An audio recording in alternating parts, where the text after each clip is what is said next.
All right. All right, guys. Sit back and enjoy some scary stories. We quickly realized we were a good match. It only took a few weeks to get into a groove. We'd be contacted by our employers via the forums, given a target, as well as any other important information that would be crucial. I'm not going to be here. Sam and I would then drive his van to the For- location to scope it out. Any information our employer left out, such as schedules. I'm not going to be here. Like, I'm not going to be here because I got women coming here now. I got women coming here now picking me up soon. So I'm waiting for their car to burn. So I'm going to leave this on. I don't know what time I'm going to be back. I don't know how drunk I'm going to be when I comes back. But I'm going to leave the stories on for you. Riley, hey Riley. Welcome aboard there, bro.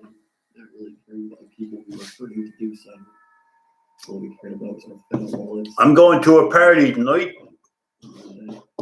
Oh, I got my $1,400 phone today. $1,430 something dollars. Jesus Christ! Like it comes with three cameras. Imagine 3 cameras. I got expensive phone. Holy moly! Expensive phone. Yeah, but I got everything hooked up to it. I did my first YouTube video. I've been on it. I just uploaded that video. The paper towel roll.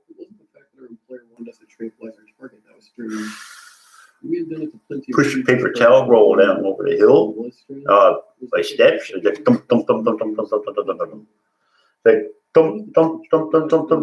just start picking up speed and then made a turn. It's weird how it turned right, left.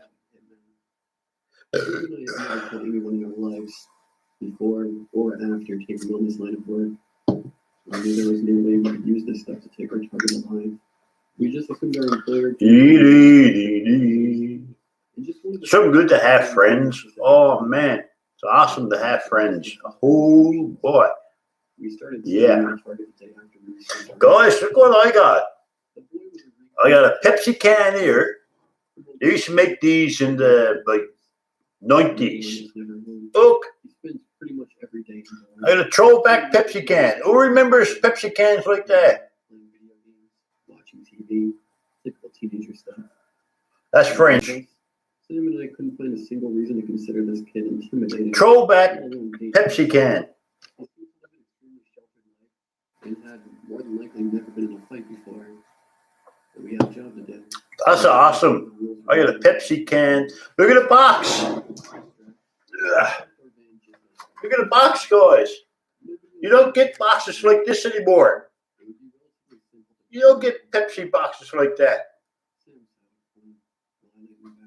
I'm keeping it.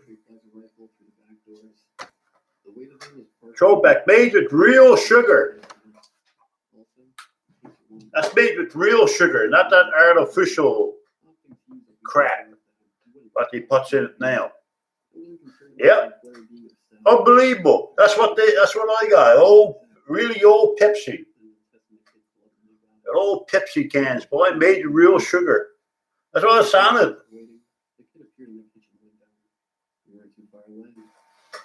Yeah, it's awesome. I'm just waiting on the women now to come pick me up.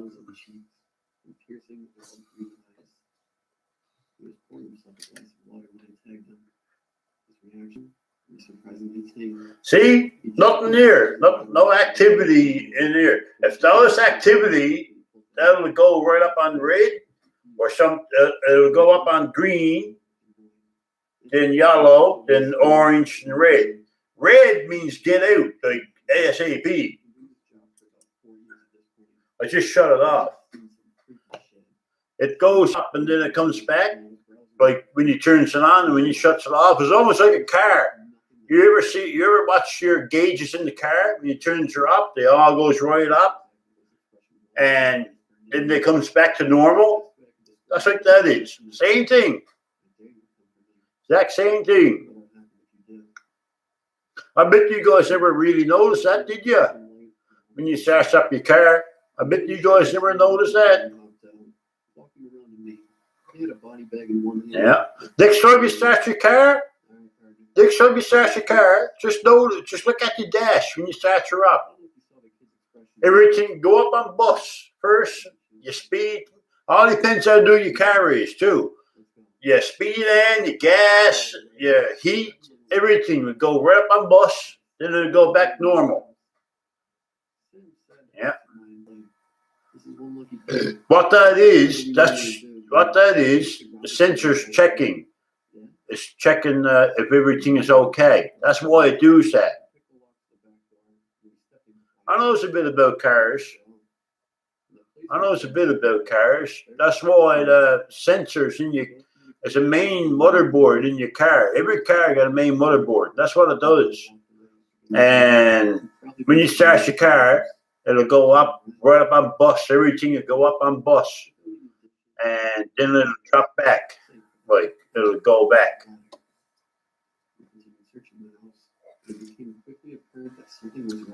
Come on, Tess and Melissa. Come on, pick me up. I'm out of the liquor. If you're listening, I'm out of the liquor. Come on. I say they'll be here shortly. They said 15 minutes.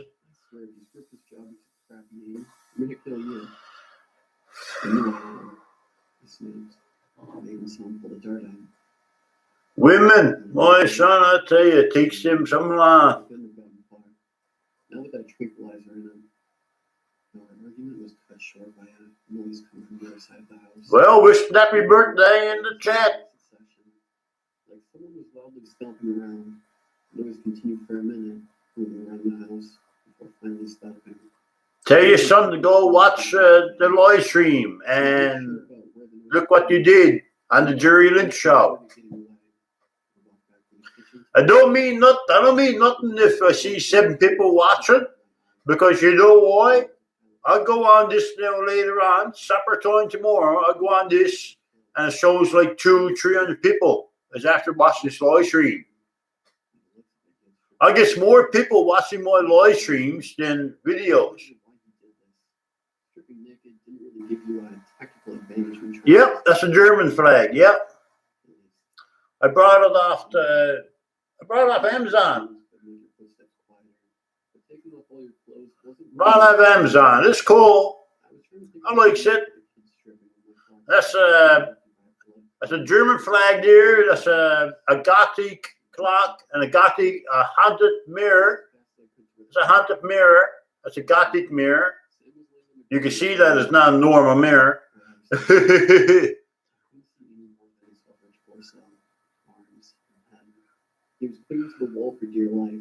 Yeah, that's just people hangs on to the past, and you know, geez, whatever it is, it is. It's all in the past now.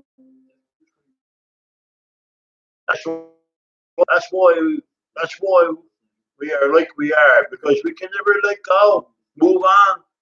We're afraid of change and everything different. We're afraid of everything different. I'm doing good, Bam. Doing good there, bro.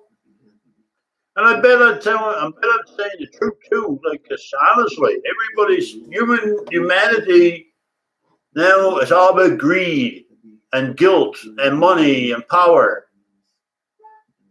Oh, you're out there. All right, guys, I gotta go.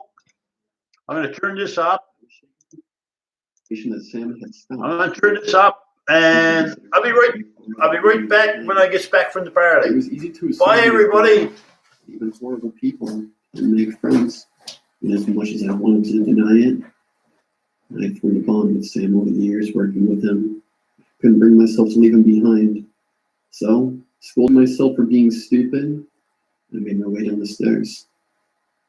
When I got to the bottom, I expected the basement to be silent. Instead, I heard a distinct crunching noise coming from the other end of the room. I tried to discern what the noise was by sound alone, but the adrenaline pumping through me made it hard to focus. With trembling hands, I clicked on my flashlight and aimed it towards the noise. I spent every day wishing I had never done that. A gangly creature was hanging from an exposed bar jutting from the ceiling of the basement. It appeared human, but only barely. Its arms were too long, with nails like claws. Its legs and feet had too many joints, which allowed it to hang upside down from the ceiling like a bat. It seemed to have skin that didn't fit its own skeleton, with some areas being stretched thin, while others were bunched up. As for the crunching noise, I found out quickly where it came from. Sam hung limply from the creature's grip. He was clearly dead, with large chunks of his flesh missing. Every few moments, the creature would pull Sam's body up towards its mouth and take large bites out of him, turning the flesh away and chewing loudly. It didn't seem to be picky either. It ate whatever part its mouth found, including bone. Once it realized it had a flashlight trained on it, it stopped eating Sam's corpse and looked up at me. Its face was a bloody mess. The features of its face were twisted horribly. Its jaw was so wide open, I thought it was disconnected from its skull, and its eyes lacked any sense of humanity. This thing was a monster, and I knew it would kill me without hesitation if it got the chance. I was frozen by fear, staring at this thing, when recognition suddenly struck me. The monster had horrifying features, but the blonde hair, freckles, and green eyes made everything fall into place. This thing was our target. He was the kid we had been sent here to capture. His features may have been mangled and warped, but there was no denying that this monstrosity was him. I understood why the tranquilizer didn't work, and why our employer instructed us to use the drugs they wanted. Why they would want this thing alive is beyond me. I would sleep much better at night if I knew this thing was in a deep, deep grave. After what seemed like hours of unbroken eye contact, the monster screeched at me. That was enough to send me sprinting up the stairs. I didn't stop running, didn't turn around to see if the thing was chasing me. I kept running until I got to the van, jumped in the driver's seat, and peeled out into the street. I went several miles over the speed limit. I didn't care. I wouldn't feel safe until I was miles away from that beast. After skipping town, I emptied my savings accounts and liquidized everything I owned. After that, I went through an extensive process to erase any lingering trails. I changed my name, underwent plastic surgery, and whatever little presence I had on the web, I thoroughly scrubbed clean. Any evidence of the man I was before was completely gone by the time I finished. As far as anyone was concerned, it never existed until 2 months ago. I had made a promise to myself to never bring up what I saw, to bury the past as deep as it would go, but I have been plagued by nightmares ever since seeing that monster. And I thought that maybe if I warned the world of its existence, my conscience might be alleviated. I can't go into detail about where this beast is located. It's better for everyone if that is kept a secret. As for whoever it was that wanted to capture the beast, I haven't heard from them since. In all honesty, I'm actually glad we didn't succeed in capturing it. I want to find out what their plans for the monster were when they got it. So, take this as a warning. People say that the dark web is full of monsters. I learned the hard way that sometimes that can be taken literally.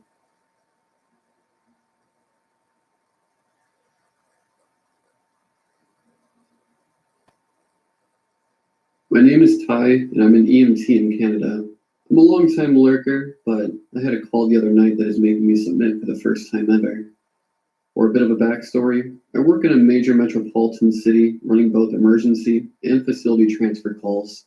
Every so often we will get a long-distance transfer, which is when someone is returning to their home community after being treated in a city. The LDT itself was uneventful, as they generally are, and my partner and I were excited for the road trip home, listening to music and having some road snacks. But it wasn't meant to be. About 30 minutes into the drive home, our data terminal toned, and our dispatch came across the radio. B9, you've been dispatched to a 31 card. My partner and I looked at each other and shrugged. B9 copies. Now, a 31 card is for an unconscious person, which could be anything from someone sleeping in an alleyway to a cardiac arrest. It all depends on what information is relayed to our dispatcher, which, in this case, was next to nothing. We had about a 15-minute response time during which we mentally prepared for the call, deciding what equipment to bring onto scene, if we need any additional resources, etc.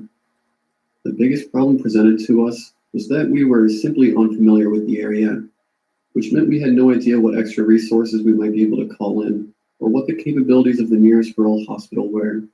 We arrived on scene to a typical rural farmhouse, and having no additional information in our dispatch notes, got out of the truck, ready to head in. We decided to bring only our monitor and primary kit in order to do a quick assessment, and if we needed extra equipment, I would send my partner out to get it. One of the first things an experienced EMT or medic will do is take a look at their surroundings on scene. This will help identify hazards, things that seem out of place, or possible causes of what happened to the patient. You also gain a sixth sense for when things just seem to be off. As we walked up to the farmhouse, the hairs on my neck stood up, and I got the feeling we were being watched. I shrugged it off, figuring that if someone called for an ambulance, they likely saw our lights and were watching us come up to the house. I knocked on the door and stood back, and to the side. The door was opened by a fairly large man. For reference, I'm 6 feet, 200 pounds. He was taller than me by about 4 inches and outweighed me by about 60. He greeted us in an eerily calm manner, considering there was an emergency happening.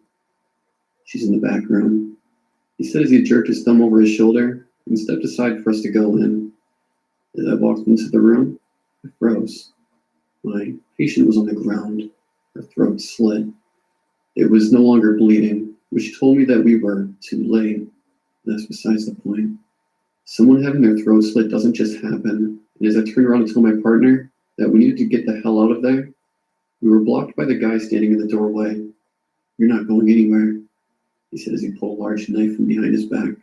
My partner and I split up to opposite sides of the room, which is likely the only reason I am alive to tell you this today.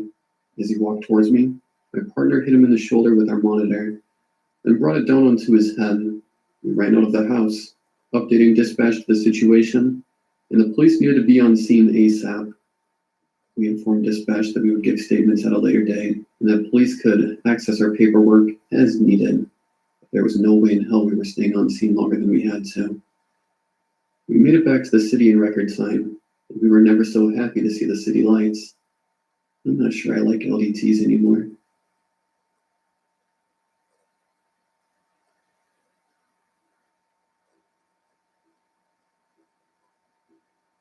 As the movers unloaded the final few boxes from the truck, I fantasized about the newfound peace and quiet awaiting me inside the house. The months leading up to that moment had been a non-stop rush of packing, fretting, yelling, a little crying, and more packing. You'd think with all the chaos involved that I was moving a small army, but no, it was just me. I had to keep reminding myself how much better things would get once I was settled in. After all, I got a good deal on the property. It was bigger than other listings I had viewed. Once the last of my stuff was situated in my new home, I made a beeline for the couch. I didn't care if there was more work to do. I really needed a break. There were a couple boxes piled up in front of the couch, but I just shoved them aside, fluffed up a pillow, and positioned it against the armrest, kicked off my shoes, and heard a knock at the door. Shit. I begrudgingly made my way back to the front of the house, wondering if the movers had forgotten something. I looked through the peephole and instead saw a shorter, balding, middle-aged man. With a sigh, I opened the door and greeted the man. He introduced himself as Frank, and although he was struggling to balance several bags in his armpits, he awkwardly reached his hand out for a shake. I obliged and told him my name was Dave. "Nice to meet you, Dave," he said cheerily. "I live just a few doors down, and I wanted to welcome you to the neighborhood." Well, he was certainly efficient, even if a little intrusive. I thanked him and told him I would have invited him inside for drinks, but the kitchen wasn't set up yet. Frank didn't seem to take the hint. With a huge grin, he informed me that the bags were for me. He said I should consider them a housewarming gift. Frank then proceeded to reveal the contents of the bags: 2 dog bowls and several bags of dog food. "Oh, thanks," I said, forcing a smile of my own. "But I don't actually have a dog." Frank was quick to respond. Oh, no, I know. These are for Shadow. He must have seen the confusion on my face because he went on to explain. Apparently, Shadow was a local stray that went from door to door around the neighborhood begging for food. The residents got accustomed to him, and everyone just started leaving food and water out on their front porch. This struck me as a bit odd, but I didn't feel like questioning it at the time. I thanked Frank again, and he turned to go. He started to take a few steps but then stopped, his back still facing me. Dave, Frank said in a much more serious tone, if Shadow pays you a visit after sunset, do not under any circumstances open the front door. Frank's cryptic warning kept replaying in my mind as I tried to relax. I couldn't understand why he had given me such strange instructions.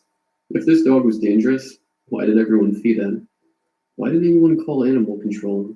Why did I only have to keep the door shut after nightfall? I wondered what kind of dog Shadow was, and why Frank's first instinct was to supply me with bowls of food for him. For a stray dog, Shadow seemed to take a high level of priority in his life. My questions didn't go unanswered for long. I only had to wait 2 days before the mysterious canine made his way up to my front porch. It was late afternoon, and I was still busy unpacking when I heard the distinct patter made by paws on wood. I stealthily walked to the front door and took a cautious peek out the window. There he was, lapping up water from the bowl Frank left me. Shadow didn't strike me as a very intimidating dog.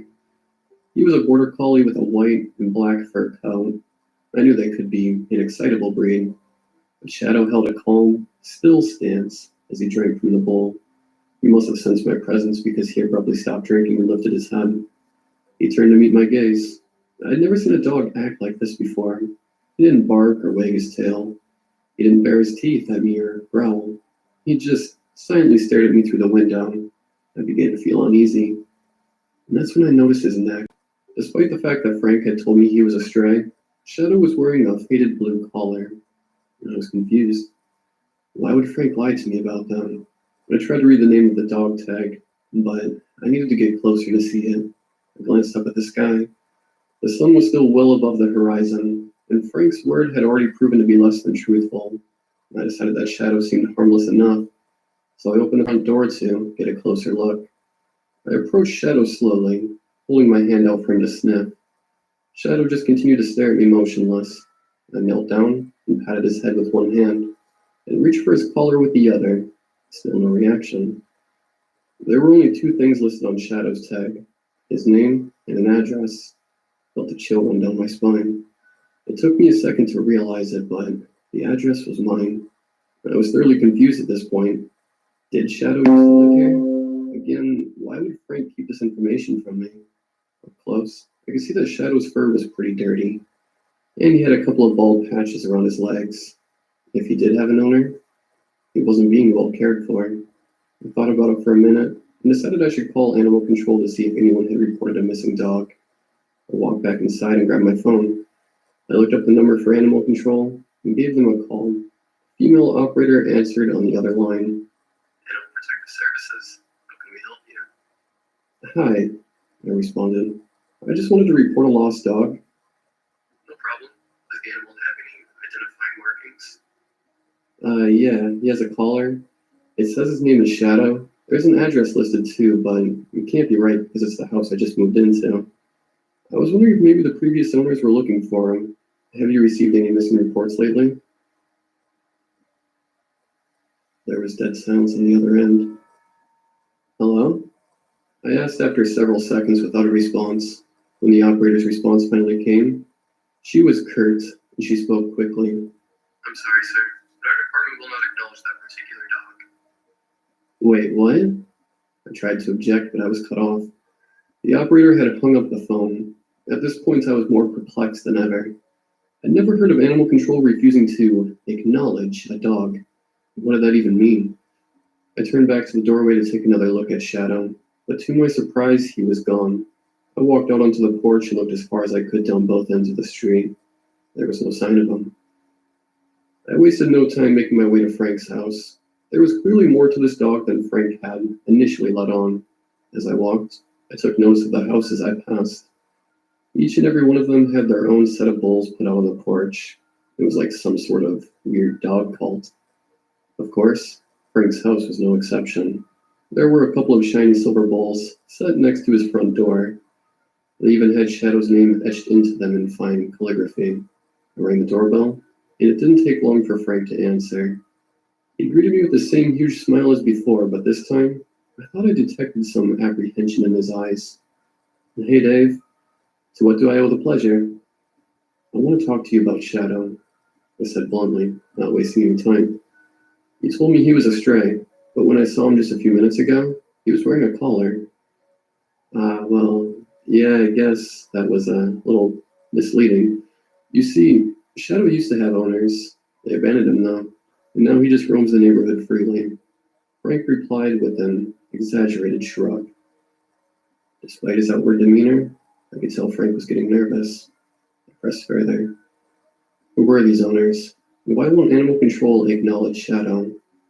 Frank's smile faded slightly. You called animal control? He asked. Well, I guess I owe you a bit more of an explanation then. Shadow's old owners were actually the Bennetts. Frank's inflection seemed to imply that I knew the Bennetts, so I told him that I had no idea who they were. The revelation visibly surprised Frank. But didn't you buy your house from them?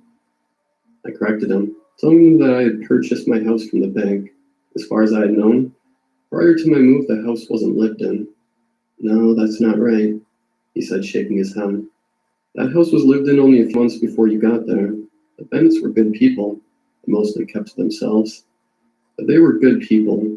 They had Shadow for a long time, too. He was a puppy when they first adopted him. The Bennetts loved that dog, but then Frank began to trail off before quickly catching himself. There came a point where taking care of Shadow became too much of a burden for them. It was a tough call, but they decided to take Shadow to a shelter. He was put into a cage, and they just left him there. After returning home, the Bennetts thought the matter was settled. However, later that night, they heard scratching on their front door. When they opened it, they were shocked to find Shadow sitting there staring back at them. How did he get out of the cage? I asked. That's the thing. No one working at the shelter saw it happen.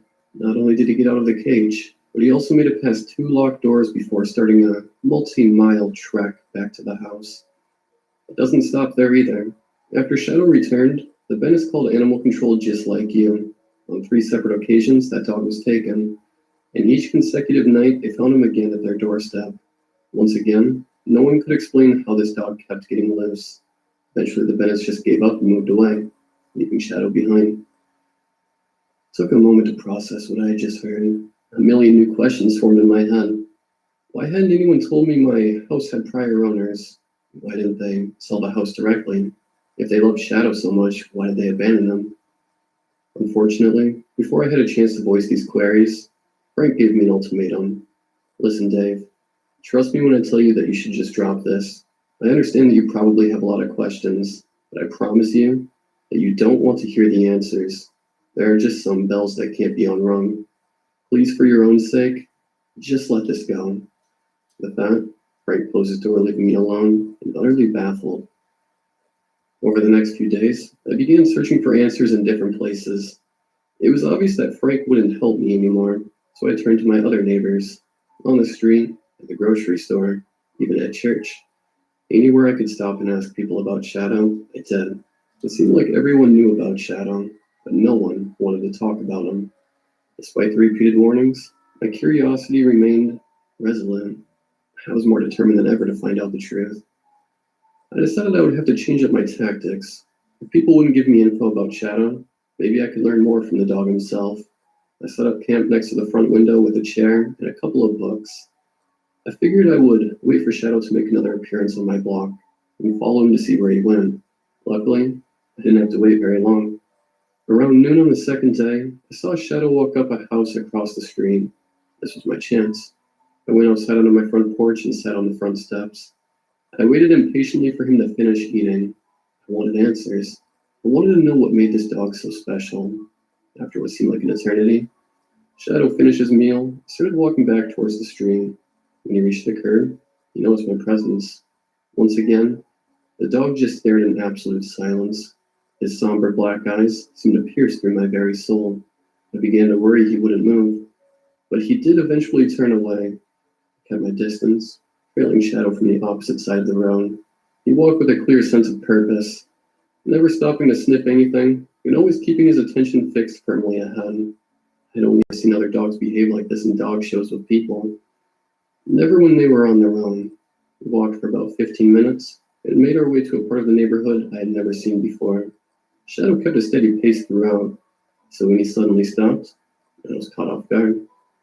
We walked over to a telephone pole and laid down at its base. From my viewpoint across the street, I could tell something else was at the base of the pole, but couldn't quite discern what it was. I needed to get a closer look. I slowly made my way towards him, and as I did, the other figure at the bottom of the pole became clearer. It was a large pink teddy bear. Time and the elements had worn its once vibrant coat into a dark, grimy mess. It was missing an eye, and some of its stuffing was falling out of its side. Shadow rested his head on the bear's lap. He noticed me approaching, but made no sign that he cared. The bear wasn't the only thing under the telephone pole either. Flowers in various states of decay were spread around the base, as well as some unlit candles. I knew what this was. I had seen far too many living in the city. I reached a point where I couldn't get any closer. I stood only a foot away from Shadow and the bear. That's when I saw it. Taped on the post was a picture of a young girl who looked maybe 8 or 9. There was writing on the top and bottom of the picture. It read, "Caroline Bennett will never be forgotten by her mother, her father, her friends, her community, or Shadow, the dog who never left her side." The pieces of the puzzle began to click in my mind. The Bennetts had a daughter. Shadow was Caroline's dog. This must have been why they no longer wanted him, because he was too painful a reminder of what they lost. Frank's actions made a bit more sense too now, though I still didn't agree with them. He wanted to shield me from the dark truth of the house I had just bought, the sad fate of its previous owners. I took another look at Shadow. He kept his head resting on the teddy bear's lap, but his eyes peered up at me. He gave me a look of deep sympathy, as if he understood what I was thinking. I returned to my house with a newfound respect for its history. The story of Shadow and the Bennett family was a tragic one, but I felt a certain peace of mind finally knowing the truth. I made my way through the next few days, gradually shifting my focus to other things. By the time a week passed, I felt as though I had returned to some semblance of normalcy. The illusion didn't last forever, though. I was getting ready to go to bed one night around 11 when I heard a strange scuffling sound. It was coming from downstairs. I cautiously made my way to the top of the steps and listened. The scratching sound felt quiet. I wasn't completely sure, but I thought the source of the sound was outside. I tiptoed down the steps and looked out the peephole on my front door. Sure enough, there was Shadow waiting impatiently on the other side.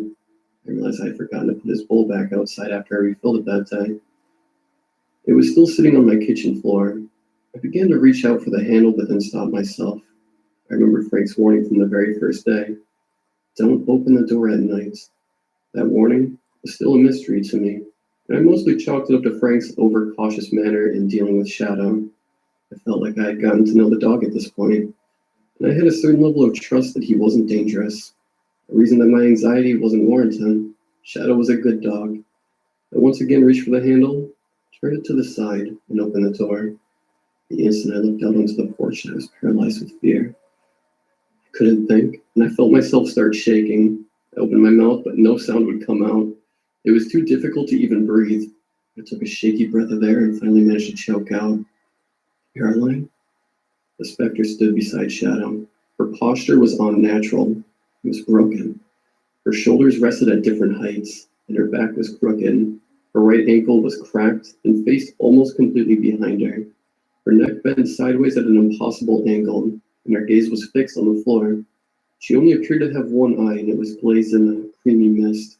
She was wearing a pink dress, which was stained and worn with dirt and blood. A pale white light surrounded her body, and her presence chilled me to the bone. Didn't move. Couldn't move.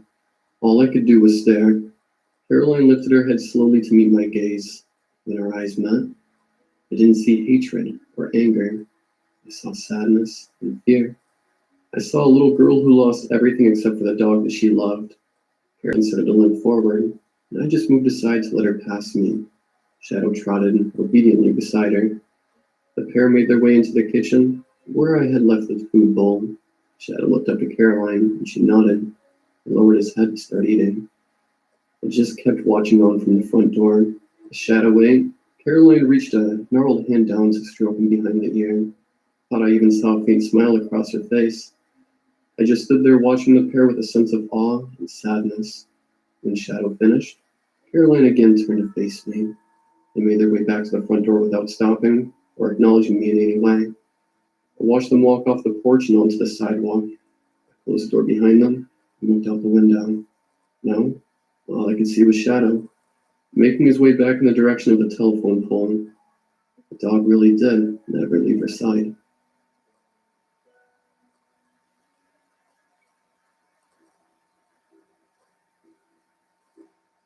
My sister Tara ran away for the first time when she was 13 years old. At the time, I was only about 5 years old, so I didn't actually understand why. It was on a chilly October night that didn't seem very out of the ordinary. At the time, we lived in a small 3-story apartment bordering the more rural parts of the small town we lived in.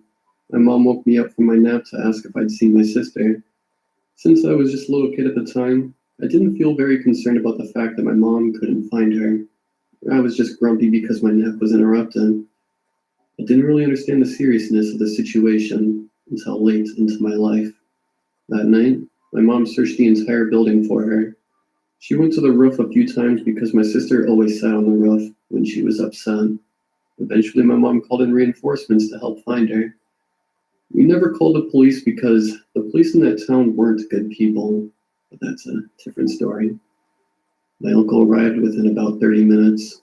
My sister was gone for almost 4 hours at that point, and my mom's anxiety filled the room. My mom tried to break down possible places my sister may have gone. As she began heading out, she realized I was still quietly playing in the bedroom. She brought me along and we searched the town. Finally, we ended up at the train station. The train station was fairly empty because the last train left at midnight, and we were there around 11:30 p.m.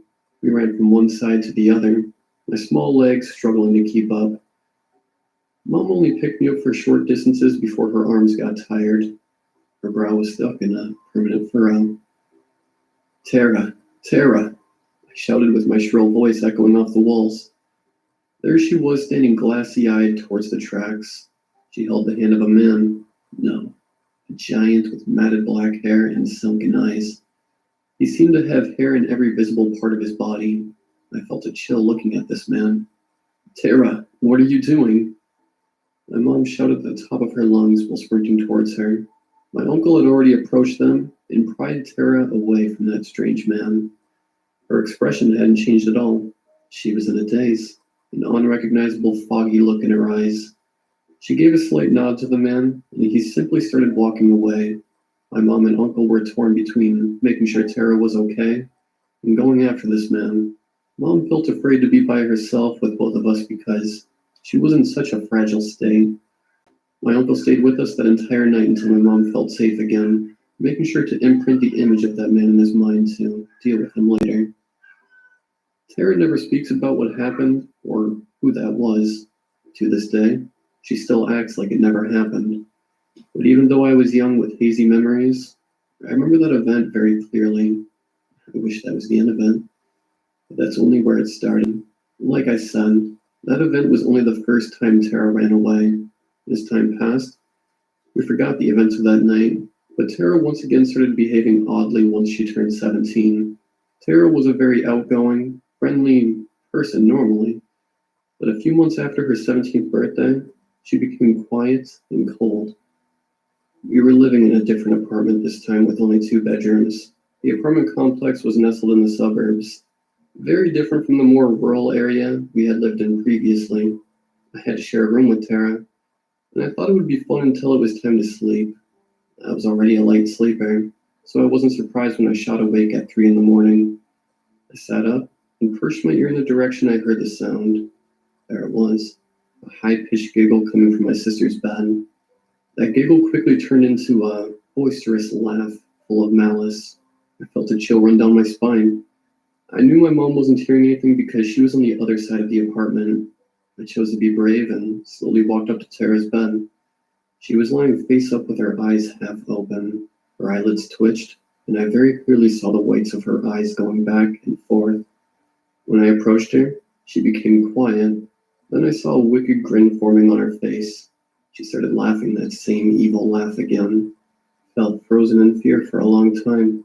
I somehow convinced myself it was okay, and I was imagining things. But I couldn't go back to sleep when laughter was filling the room. It was driving me mad. I felt a sharp pain in my stomach and left to use the bathroom. A white light pooled over the bathroom, bringing my attention to the stark contrast of red in the sink.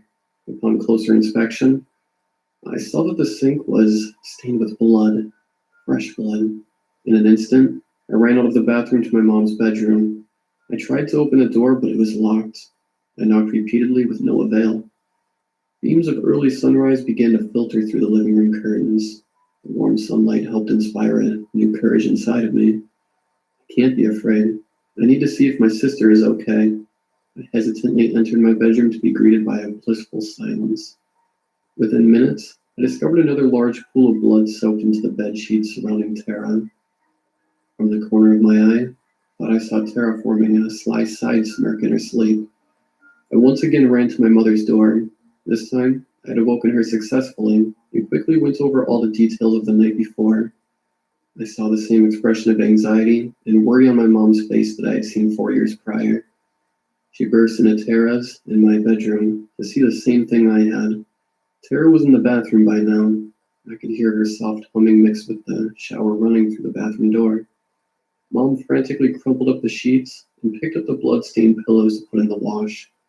Don't ever tell anyone about this. We won't talk about it, okay? Mom said to me with the most stern voice and equally stern expression. But what? No, everything's fine. It'll just stay between us, so just forget it. I knew she wouldn't tell me, so I let it go. I still really wanted to know what happened, but as time passed, I forgot about this incident too. We started noticing a pattern of odd behavior in Tara. Every 4 years, right before her birthday, she would do something crazy. When she was 21, she got incredibly drunk at a party. Why not? That's what 21-year-olds do. She eventually passed out, so her friend drove her home. They staggered in around 1 a.m. when the commotion started in the living room. I was awake watching TV in our bedroom, so I stepped out to see what was happening. Tara's friend was furious. His face was beet red, sweaty, and he was telling my mom that Tara needed help. He showed her the marks on his neck from when Tara tried to strangle him. Tara lay drunkenly on the couch, just chuckling at the situation unfolding before her. My mom apologized profusely and even offered to pay the man. He didn't want any of it. He just said that if Tara ever comes near him again, he would call the cops. He dashed out of the apartment and slammed the door behind him. Mom was sobbing by now. She kept asking Tara why she would treat her friend like this. Tara just shrugged her shoulders and pushed out some nervous laughter. I could tell she was beginning to sober up a little. I was drunk, Mom, Tara said with her words slurring just a little. It's not an excuse. Why do you show no remorse for your actions? Mom's words were also slurred from her continuous sobbing. Tara shrugged once again. Then she turned towards my direction and locked eyes with me. I jumped back from shock and ran back into my room.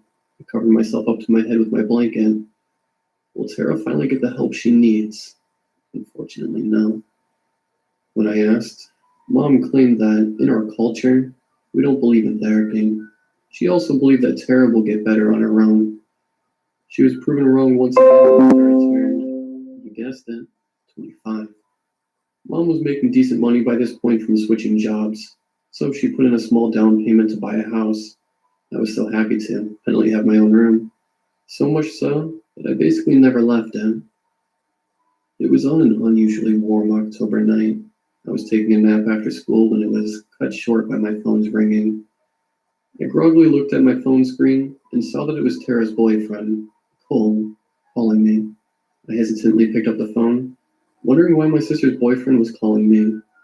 Hello? Have you seen Tara? Cole asked in a panicked voice. Thought she was in her room. Well, is she? Is she not? Can you go check, please? I can tell Cole was getting impatient with me, annoyed and frustrated over not being able to finish my nap.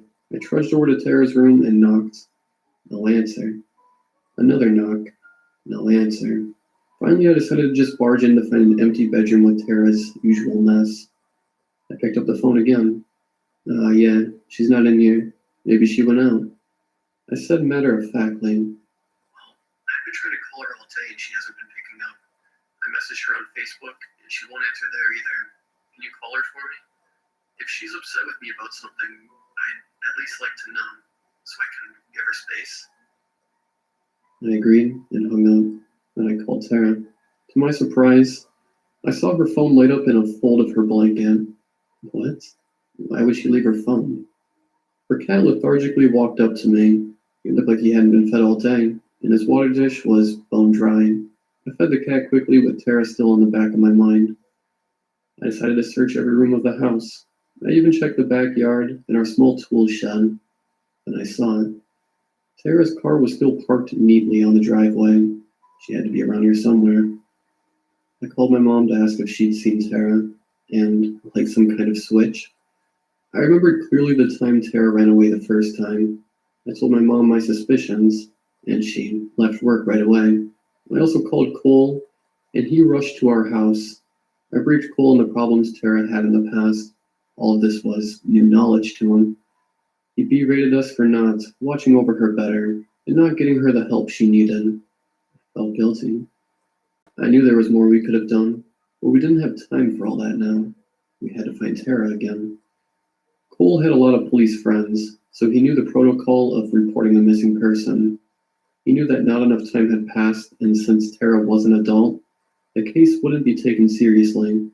Cole and my mom went through the neighborhood with a flashlight to see if they could find her, while I stayed in the house, thinking of what may have happened to Tara. I ventured back into her room to look for clues. Her books were strewn around the desk like normal, but this time, the pages were torn up. Some of them had obvious scratches ripped into the pages. I also noticed a rug in there that I had never seen before. I lifted it up and fell backwards in shock and disgust. Right under the rug was a large putrid stain of vomit and blood. I covered my nose expecting the smell to fill the air, but surprisingly it didn't smell anything. It looked a little like Tara tried to clean it up perhaps hours ago. I remember that I knew Tara's iPad password, so I logged in. Maybe I could find something in there. I looked through her text messages. Turns out that she messaged her boss early in the morning, claiming she couldn't come into work because she had food poisoning. I looked over at the stain on the carpet. Maybe she was telling the truth. But why would she leave if this was the case? I scrolled through messages from other people from that morning, and I found one that I thought was odd. It was from an unknown number, and it simply said, "See you soon." I clicked on the text, but it had gaps in the conversation. Many of the texts were deleted, only leaving bits and pieces of the conversation like, "Yeah, I understand. What for?" Just irrelevant sentences that made no sense without context. I held the tablet against my chest. I knew I had found something important. I ran downstairs and waited for Cole and Mom to come back. They returned only 10 minutes later, full of worried sighs. I quickly showed them the text messages. My mom didn't think much of it, but Cole found them interesting. He said sometimes if you call a phone provider, you can recover deleted texts. We would have to wait till morning to do that, though, and we were hoping to find Tara before that. My mom was in the kitchen making phone calls to all the relatives living around us. I was surprised to see my mom so calm during this, which was so unlike her. Within a half hour, some of my cousins, aunts, uncles, and Cole's parents showed up to our house. We split up into small search parties in hopes of finding Tara. Since it was 8:30 p.m. and the sun had set, we decided it would be best to look in our immediate areas for the time being. The road within our neighborhood connects to a bigger road that splits in two directions. My search party chose to go left in the direction of two parks. We went to the park closest to us first. My cousins searched the playgrounds and restrooms, while I walked the small hiking trail. The trail didn't have any lights, so I had to enter the woods with only my small phone flashlight guiding me. In the darkness, I felt like I had heard Tara's voice. I jumped up and ran towards her voice only to emerge at the other side of the trail. My cousin approached me to ask if I saw or heard anything. I just frowned in disappointment. We headed to the second park shortly after. There was an unusually long baseball game happening that day, so every inch of the park was covered in people. It was hard to distinguish one person from the other. As we moved through the crowds, I finally made my way up to the hill, where the trail in the bordering forest starts. I could see everything in the park from there, but something in my gut told me she wasn't in the crowd. I turned around and peered into the woods. I saw a moving figure in the darkness that almost looked like Tara, but I convinced myself it was just my imagination tricking me like in the previous park. My cousin and I felt defeated, so we headed back home. Before entering my neighborhood, I saw my mom just standing next to the street sign looking toward the empty road. Her face was in a permanent grimace, and her frown lines stood out more than ever. "What are you doing, Mom? Let's go back inside." Cole called the cops. They're willing to make a report since Cole is friends with them, and they'll send a detective tomorrow. Well, that's good. What are you out here for? I don't know if he needs to come tomorrow. I think Tara will come back today. How do you know? I just do. Let's go back inside. We can wait for her there. Mom followed me inside. We were greeted by Cole's parents trying to comfort him while he sobbed in his hands. I felt bad for Cole. I knew no one has ever loved Tara as much as he has. Mom left the door unlocked just in case Tara came back. We all slept downstairs that day, hoping the sound of Tara opening the door would wake us up. At one point, Mom and I startled awake to the sound of the door, but it wasn't Tara. Cole had been out again looking wherever he could in the dark. Mom convinced him to get some sleep no matter how restless he felt. The next morning, I was greeted by what felt like a crowd of people gathered in our living room. My mom was in the kitchen making large amounts of coffee while Cole went over the game plan with his friends. I counted 8 people and 3 dogs. Cole explained to me that these were some of his friends from the canine unit that will help track down my sister's scent. Each dog was given a different item that belonged to Tara to smell, and we got to work. I was with the group that used a bloodhound. Tara's smell seemed to be everywhere, and I was beginning to question the accuracy of a dog's ability. That wasn't until our bloodhound latched on to one of Tara's scents heading towards the park with the baseball field.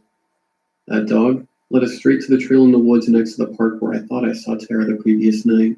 Something about this didn't seem right and gave me goosebumps all the way up my arms. The dog stopped in the middle of the trail and turned. He led us onto a small, unmarked trail off to the side that led us into a neighborhood I didn't know existed. The dog stopped right at the road that went through the neighborhood. We all stood there very confused. Why would the tracks just stop on the road?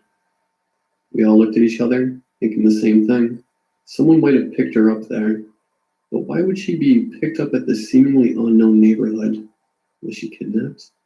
We canvassed the entire neighborhood to see if they saw anything strange. The only lead we got was that someone was picked up by an ambulance at the nearby park on the same day. We asked the house across the park if they saw anything. The man told us he did see someone matching Tara's description go into the park. He also told us the thing about the ambulance. By the time our group returned to my house, we all had a strange feeling at the pit of our stomachs. What could have possibly happened to Tara? Cole frantically began calling every hospital he could think of to see if she was brought in with no luck. We spent the next couple of days putting up flyers, asking locals, and we even got the news to put up our story. It was hopeless. Our detective was unhelpful and didn't work weekends, so he wasn't available during the most important times. Cole had lost his life within his body. He refused to eat or sleep. He wouldn't return to his apartment. His parents tried to get him home, but Cole refused, knowing Tara would come back for him. Mom was the same way. I, however, felt emotionally numb to the situation, having dealt with Tara's breakdowns throughout the years. I still looked for her, though. I wasn't a monster. I still wanted my sister back. About a week later, a man called me saying he saw Tara sitting on a bench. I dashed downstairs and told everyone right away. Cole didn't hesitate for even a second. He got into his car and sped out of the neighborhood towards the location the man described. I got in my car and followed suit. I was driving along the road when I saw Tara walking in the direction of our house. She had bruises all over her body, and she was holding a torn-up book in her hand. I stopped the car in the middle of the road, unafraid of what the drivers behind me may think. At almost the same time, Cole had stopped his car going in the opposite direction. He must have seen her at the same time I did. He ran out of the car sobbing and hugging Tara. He was babbling incoherent words between sobs. I stood frozen looking at the scene unfold behind me. Tara's eyes were glassy with the same expression I saw when she was 13 years old. She set her gaze on me and smiled coyly. The book in her hand was stained in blood. It was 4 years ago. Cole and Tara were happily married and live in a house far away from us. Cole got Tara the help she needed right after the incident, but I haven't heard anything from them in a couple of months. It's almost fall. I wonder if Cole is going to be okay. It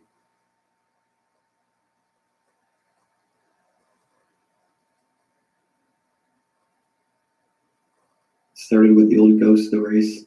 You know the ones. The sort of stories that always seem to collect around old houses at the edge of a town. These stories are how I was first introduced to the house at the end of Sunny Lane. The irony of the location wasn't lost on me. The stories told by everyone always made radical claims about the house. When I was 5, I was told it was home to 100 ghosts. At 7, it was a horde of goblins. By the time I was 10, the house had supposedly been the site of gruesome murders and was inhabited by demons. My parents always warned against going near the house. It will likely tip over on you if you so much as breathe on it. My dad was fond of saying. He always said it in a joking manner. But there seemed to be a hint of fear in his eyes whenever he spoke of the house. That should have been my first clue to the truth. In my teenage years, the cool thing was to dare each other to go knock on the door. Not go inside, just knock. You would think that going inside would have occurred to us, but deep down, I think none of us, rebels, wanted to admit that we all believed the various stories on some level. I must have knocked on that door 4 or 5 times. Each time I ran away like a cheetah, never looking back at the house. I went away to college and got my degree in architecture. My hometown had a lot of buildings that had inspired me when I was young, and yet, oddly enough, none of these other old buildings had any spooky stories about them. Not the old hospital, the old library, or even the defunct steel mill at the edge of town. Only Sunny Lane carried any weight. Thinking back on it, it only makes my spine tingle more at the realization. The real story begins when I graduated from college and returned home for the summer. A wave of nostalgia washed over me as I drove through town. Taking in all the old hangouts, I found myself drift over to Sunny Lane. The first part of the street is quite pleasant. Well-kept homes that look straight out of a painting. Sunny Lane was one of the oldest roads in town, when asphalt had been put down for the first time. They laid it all the way out to the house. It was assumed that people would build all the way down to the street. That hadn't been the case. People built along that first quarter mile and stopped. That left an entire mile of empty road, leading out of town. That mile flew by as I drove along in my truck. It was only a few minutes before the house came into view. It looked as worn as ever. The siding was peeled back and rotting. The porch was in similar condition, and the roof had several holes in it. In all the years the house had stood, none of the windows had been broken, at least that I knew of. None of my friends in my teens had ever dared. It was as if we were scared the house would retaliate somehow. I pulled over to the side of the road and got out of my truck. There was a warm breeze in the air. Looking at the house now, I felt myself begin to chuckle. It seemed silly now, at 24, to have been so scared of this old place. It was nothing but an abandoned structure that needed to be torn down. The longer I stared, the more curious I became.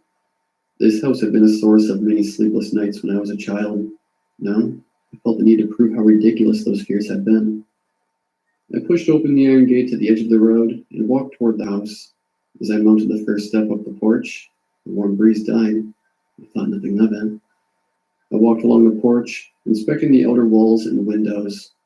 There were some wonderful turn-of-the-century flares to the outside. Underneath the rotten mold, it must be a beautiful home. I found myself in front of a window and peered inside. The interior looked just as worn as the exterior. I could tell it was the living room I was looking into. There was an old couch in the middle of the room, facing the fireplace. A bookshelf stood in the corner, several dusty knickknacks on the shelves. My eyes scanned around the room more, taking in every detail. There was a lamp, or what I assumed to be a lamp, covered by a sheet in the corner. Strange that the lamp would be covered and nothing else. I moved away from the window and walked down the porch to the next one. This one was looking into the kitchen. The cupboards all seemed to be missing their doors. There was an old wood stove in one corner, and the only piece of furniture left was a chair. My eyes scanned the kitchen once more, finding the opening that led to the entry hall. I could see into the living room from here, spying the couch and the... Odd. Had the sheet fallen off the lamp? In fact, where was the lamp? I had definitely seen. I felt my heart drop to my stomach as my eyes drifted back to the kitchen. The sheet was sitting in the chair. I jumped away from the window and ran to my truck. I sat in the cab, drawing in long breaths to try and calm down. I went through every possibility in my head. Surely it was just a kid playing a harmless prank, nothing more. I stepped out of the truck and moved toward the house again. I approached slowly, keeping my eyes on the windows. I checked the living room first. No sheet. The kitchen next. No sheet. From the kitchen window, I investigated what bit of the entry hall I could see. Nothing. Kid had probably ran off to brag to his friends. Bunch of punks nowadays. I stepped back from the window and sighed, and from the corner of my eye, I noticed something different about my surroundings. The front door was halfway open. I looked around the yard, no one in sight. Surely I would have heard someone running off. I moved toward the door, daring to peek inside. The sheet was standing about 10 feet back from the doorway. I felt my heartbeat beginning to race. And then the sheet spoke. Sorry, I didn't mean to scare you. I was just having a bit of fun. I let out a sigh of relief. Oh, it's okay. Just harmless fun, right? The sheet stepped a little closer. Would you like to come inside? Are you kidding? This place will likely tip over on top of us if... someone just like my father. No, thank you either way. Are you sure? It's a nice house despite the appearance. I'm sure. Perhaps another time. And maybe you could help me. I seem to be stuck in this sheet. Seriously? The sheet nodded. I motioned for them to come closer.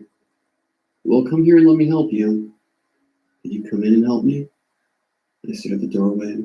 Chill ran up my spine.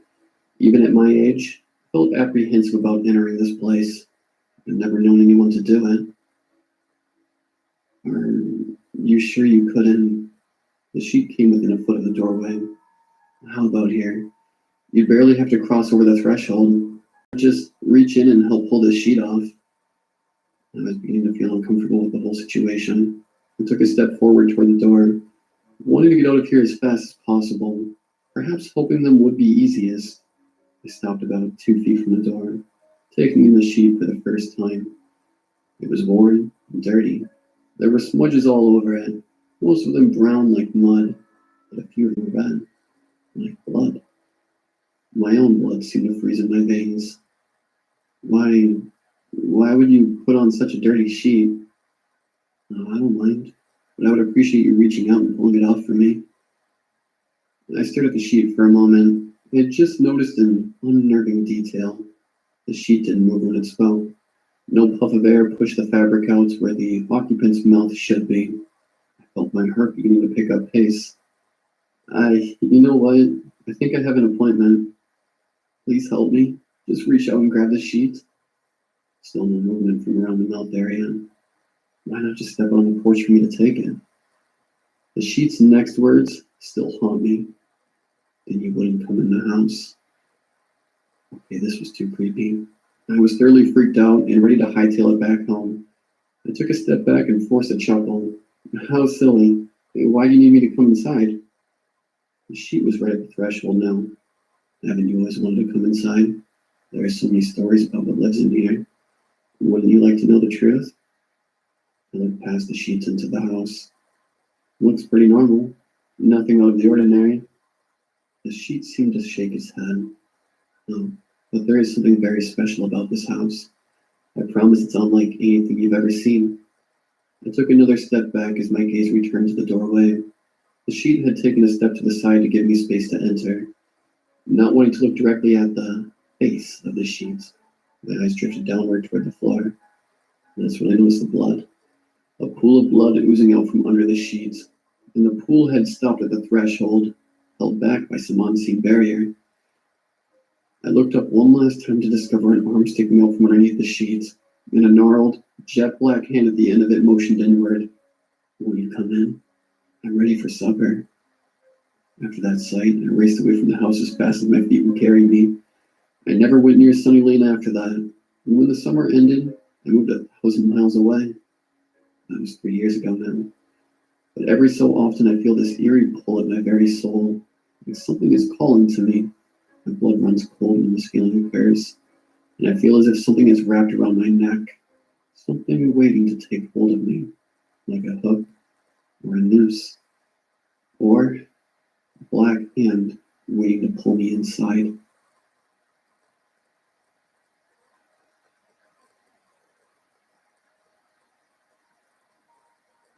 Children appeared on my lawn much too often, trespassing on a dare. I thought that was annoying as it was, but it got complicated when I found that some of them were no longer alive.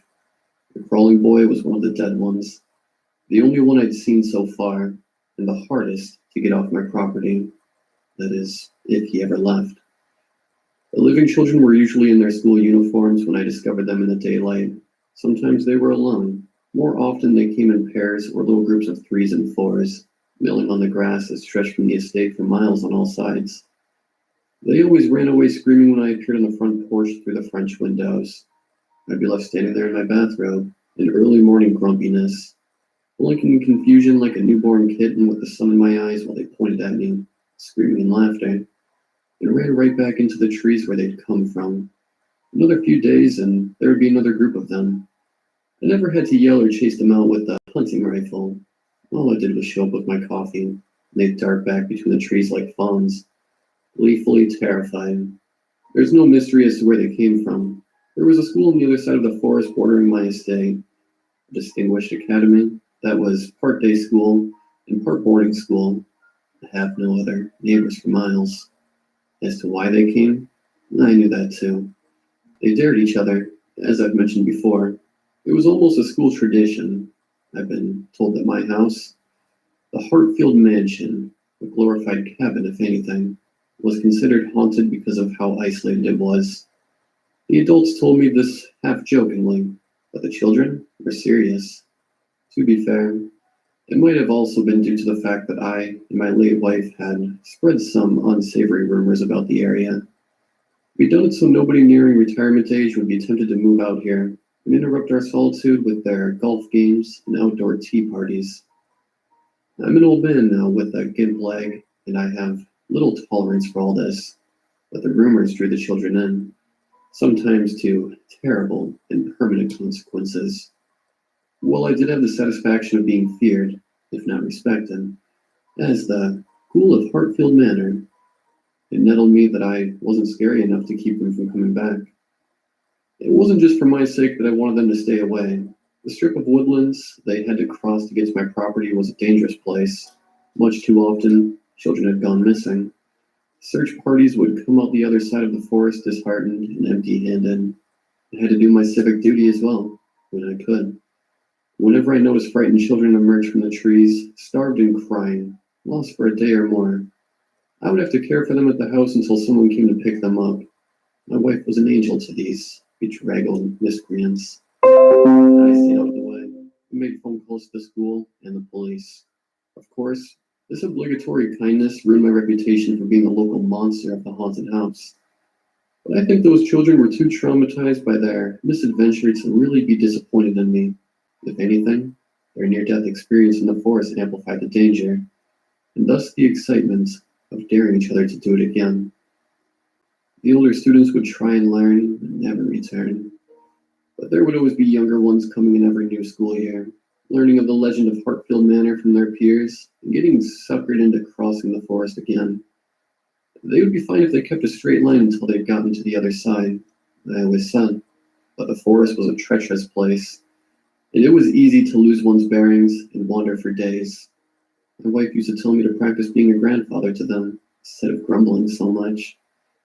But after she died, kidney failure, a few years ago, I was in no mood to play Santa Claus to a group of children who set out with the intent to cause trouble. I had grandchildren of my own, but my only daughter, Adelaide, worked and lived in the city. She rarely visited with the kids after her mother died. In my stately isolation, I spent my time wondering whether she would ever call or visit her old man.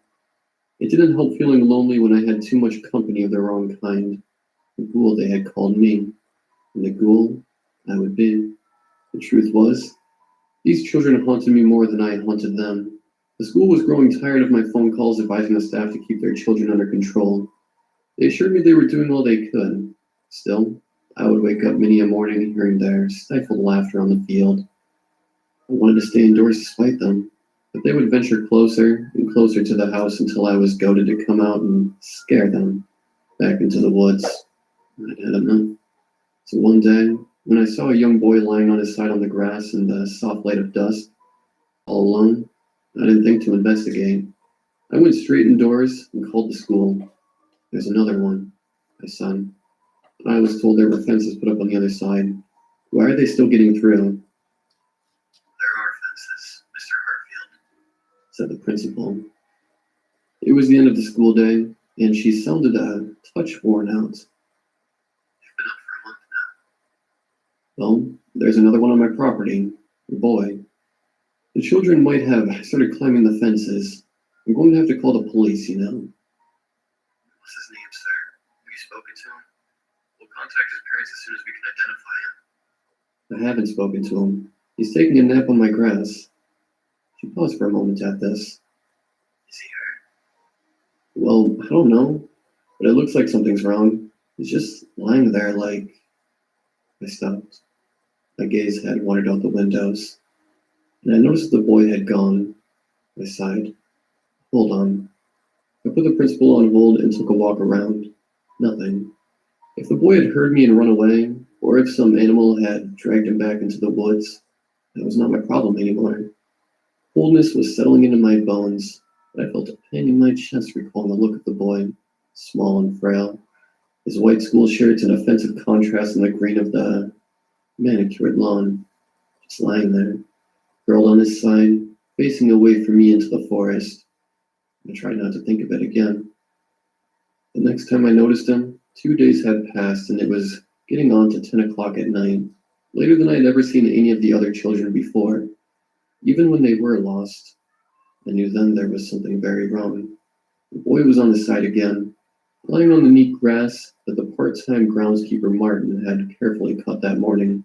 His white school shirt glowed faintly in the moonlight. There was no blood that I could see, but his uniform seemed a bit tattered, old, and off-color. I called out.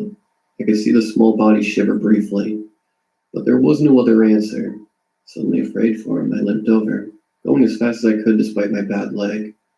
By then the boy had rolled over on his back, his head, dark hair, untidy and matted, turned my way. And after a slow, painstaking moment, he shifted heavily onto his stomach and began to crawl toward me. I slowed to a stop before I was halfway across the field, just staring. The boy had a hollow, gaping mouth look about him. His jaw hung loose and his eyes were glassy and blank as he dragged himself forward on his hands and elbows, clawing at the grass. His limp legs followed behind, jerking at odd angles and dragging behind him, while his head lolled on its scrawny neck this way and that, as if it were too heavy to hold up. Slowly, steadily, silently, he approached. It was such a bizarre and grotesque sight I couldn't look away, nor could I move. At first, the same pang of pity hit me. The boy was obviously badly hurt, but then the feeling sank into dread. And though a part of my brain shouted, "Help him, he's hurt. You could still save him," another part, but quieter, cut through to my senses much quicker. "He's already dead. Get out of here." But, I said softly to myself, torn. But my instincts insisted, "You can't do anything. Look at him." I did look. It looked like the boy was breathing through his mouth, but his jaw was hanging so strangely, a tiny bit too wide, a silent scream. I could almost imagine the sound of his breathing, shaky, wheezing, pained. I didn't stick around for him to get close enough for me to hear it. At that point, I suspected there was no breathing at all. Now he was close enough I could see there were no whites in his eyes, just a flat darkness. His shriveled little fingers were pale and skeletal on the grass. I turned around and fled, slowed down by my bad leg. But though I was slower than I wanted to be, the boy was even more so. I got into the house in plenty of time and made sure to lock all the doors and windows on the ground floor before I called the police. Then I hurried up to the top floor to be as far from the ground as possible. In one of the higher windows, I could survey the field overlooking the forest, and there was no boy. The police, however, had arrived. In the near distance, I saw a couple of patrol vehicles pull into view with their sirens silent and their headlights cutting across my empty lawn. They were used to my phone calls about the children, but even they knew I never called this late at night, this breathless. I made my way back down to receive them. After I explained the situation as generally as I could, they agreed to scour the area. I was made to sit down in one of the porch chairs. I had overexerted myself for my age, they told me. Every now and then, I would catch them throwing an odd look my way. I wanted to have the forest rangers search the woods for the boy, preferably well armed. But the officers told me they couldn't justify the effort without evidence that there was any danger, or that there even was a boy to find. If he really were hurt, they reasoned, he wouldn't have been able to get away so quickly, nor would he have wanted to. An officer asked, "Do you want us to search your house too, sir?" As if humoring me, or suspecting something. Exhausted, I leaned against the wall and nodded. Please. I found nothing. To be kind, they told me that it might have been some kid playing a prank, and I knew they thought I had imagined everything. There had been no recent missing child cases reported in the past few days, since I'd seen the boy the first time. Meanwhile, there had been several warnings issued by the school staff during general assemblies. They had even invited police officers and forest rangers to talk to the children and scare them with authority. That kept them away for a while. It was true I was having a quieter few weeks than usual, but then, what of the boy? I then thought to ask if the missing school children on record had been accounted for, dead or alive. The officers glanced at each other and then at the dark, waving silhouette of the forest.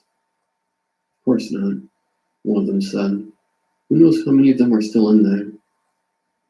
They told me to keep in touch, and became scarce. They promised to contact the school for any information they might have on the boy, but I never heard back from them on that end. Either there were no missing boy cases, or there were too many.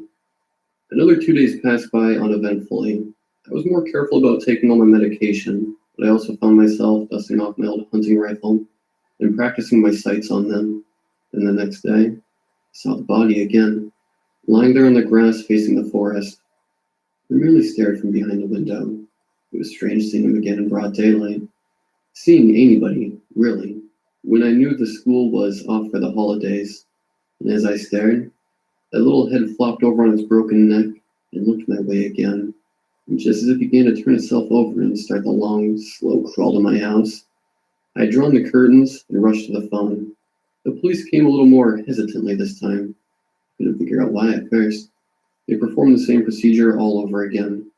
No boy, dead or otherwise.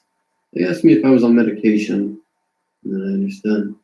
They thought I was losing my mind. Angrily, I sent them away. I knew that if I kept calling them like this, they would stop responding when I needed them most. I would be the man who cried boy. They would say it was a mental condition born out of grief for my wife, the lonely man's yearning for his daughter and grandchildren. And what if it was? I had no way to convince them otherwise. All I knew was I had nowhere else to go. If I were to call Adelaide and plead with her to take me somewhere else, she would leave me in some care facility for the elderly.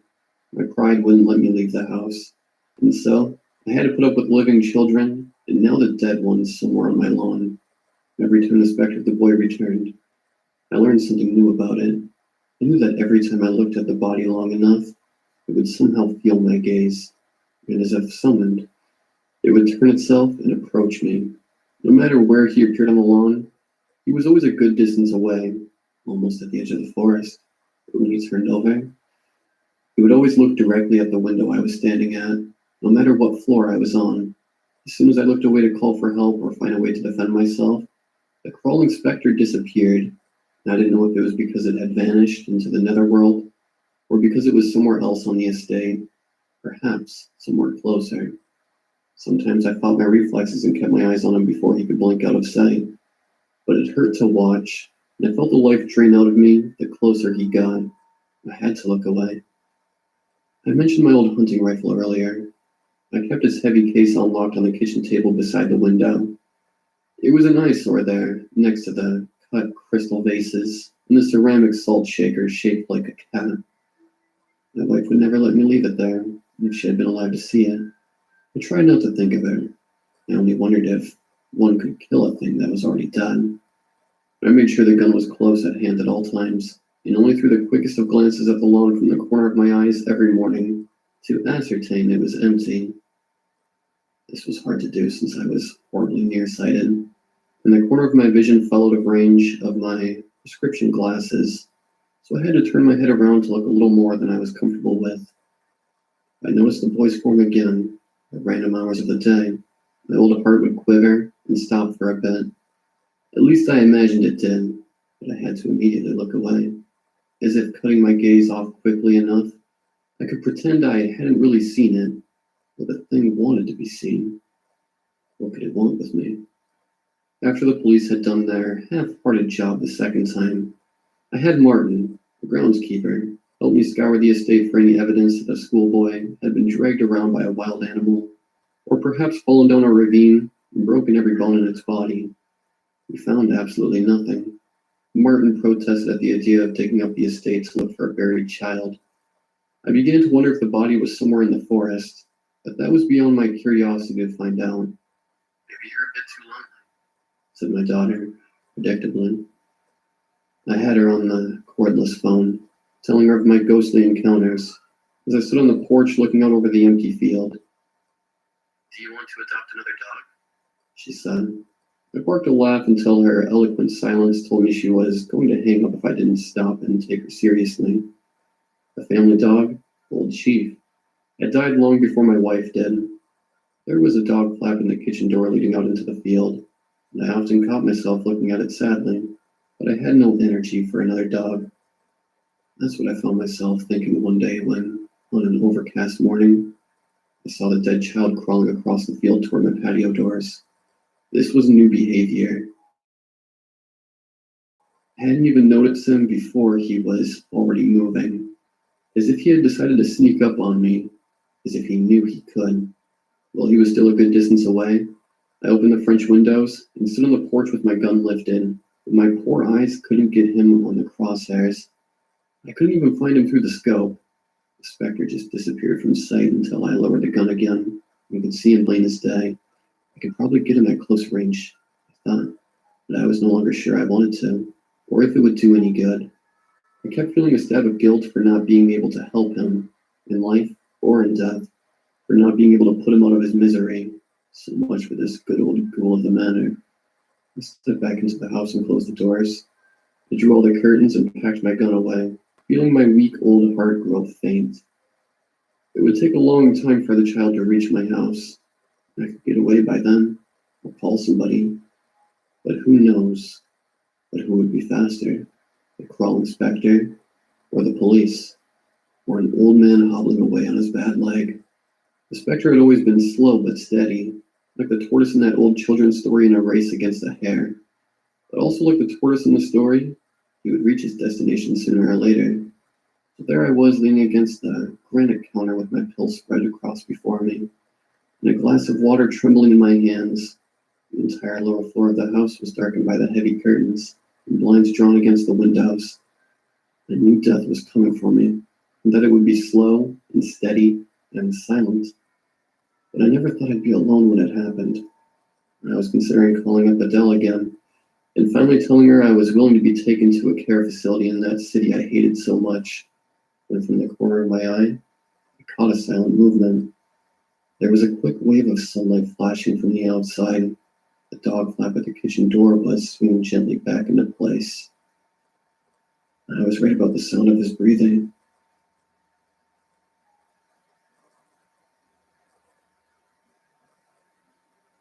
My parents told me a witch lived here. Beyond the densest clusters of gnarled roots and thorny bushes, there was a clearing.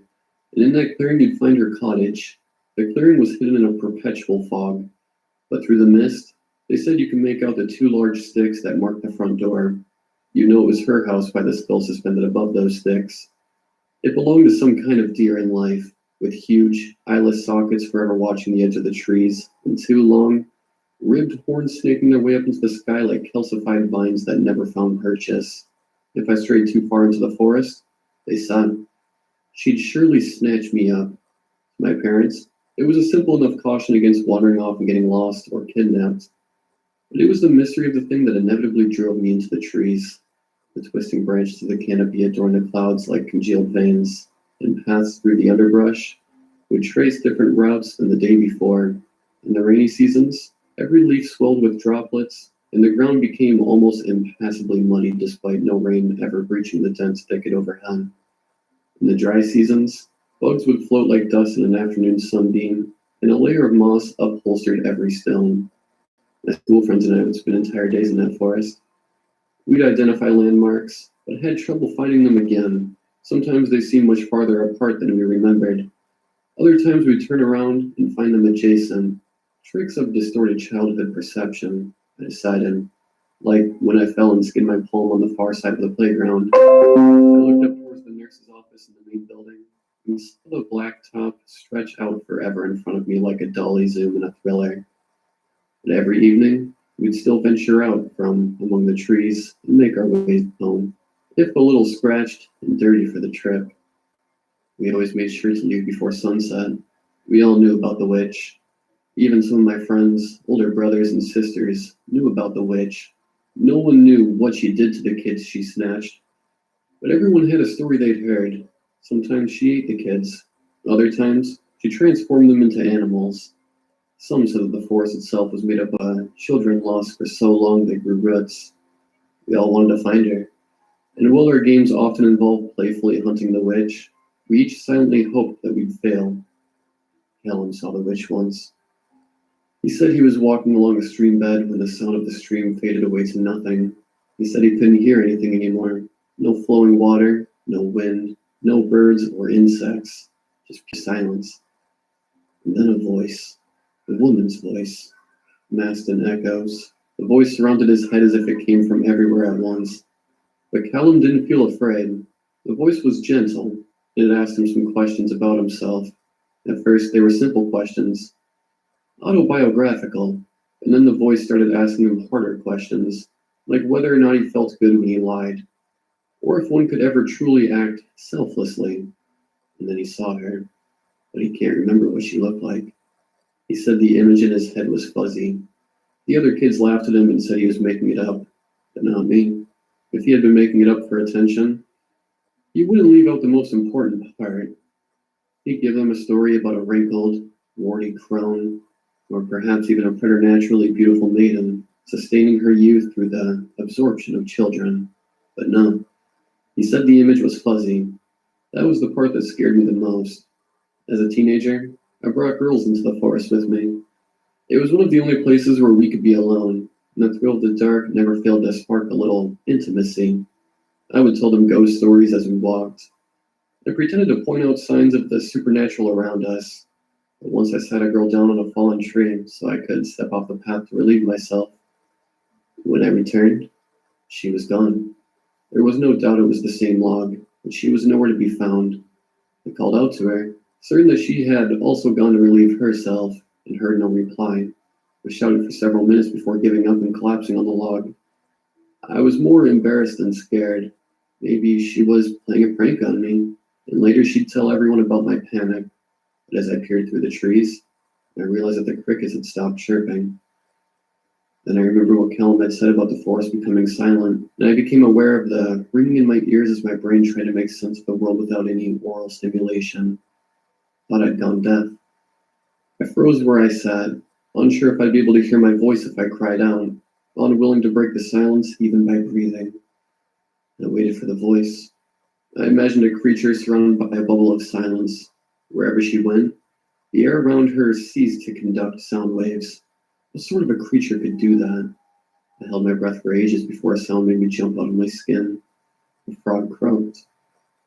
Then other nighttime sounds permeated the atmosphere until the forest felt alive again. I had to breathe manually, sucking in air and releasing with intention to slow my heart. Still alone, on my way out of the woods, like Orpheus leading Eurydice away from Hades. I did so without turning around, no matter how desperately I needed to check what was behind me. Only when I stepped into the glow of a streetlight on the edge of town did I glance back at the trees. I hadn't seen the witch, but she had seen me. She had watched and watched. In my mind, she was no longer human. From then on, she took on various forms anytime I envisioned her. Sometimes she appeared as a lumbering, bloated boar with an agonized human face, and sometimes she was a towering, tree-like expanse of blackness with piercing white holes where eyes might be. I never told anyone about this experience, in part because no one ever heard from the girl again. On my saner days, I tell myself that she might have slipped and broken her neck or something, and I feel a twinge of guilt. I imagine her lying there in shock, unable to call for help, until either the injury or starvation killed her. After that, I stayed away from the forest. We left for college, and the myths faded to the back of our minds as the normalcy of life took over. There is always a witch in every town. She might be the old woman in the rundown house around the corner, or the creaking sounds coming from the attic at night. Years later, I would learn that even a friend who had grown up in a suburb of a large city played in a park with its own witch's hut, the gardener's shed obscured behind a single line of shrubbery. Somehow this fear of the exiled has become innate. The fascination with the eccentricities of the occult exists throughout human history. Now we're quick to attribute irrational causation to any unexplained phenomenon. Or else, we're all just brought up with fairy tales about how kids can get into trouble when they wander off. At any rate, I suppose that's why I'm here. My parents told me a witch lived here. As I personally watched the last tree fall at the hands of my crew, I can finally tell them they were wrong. But for some reason, I can't hear their chainsaws.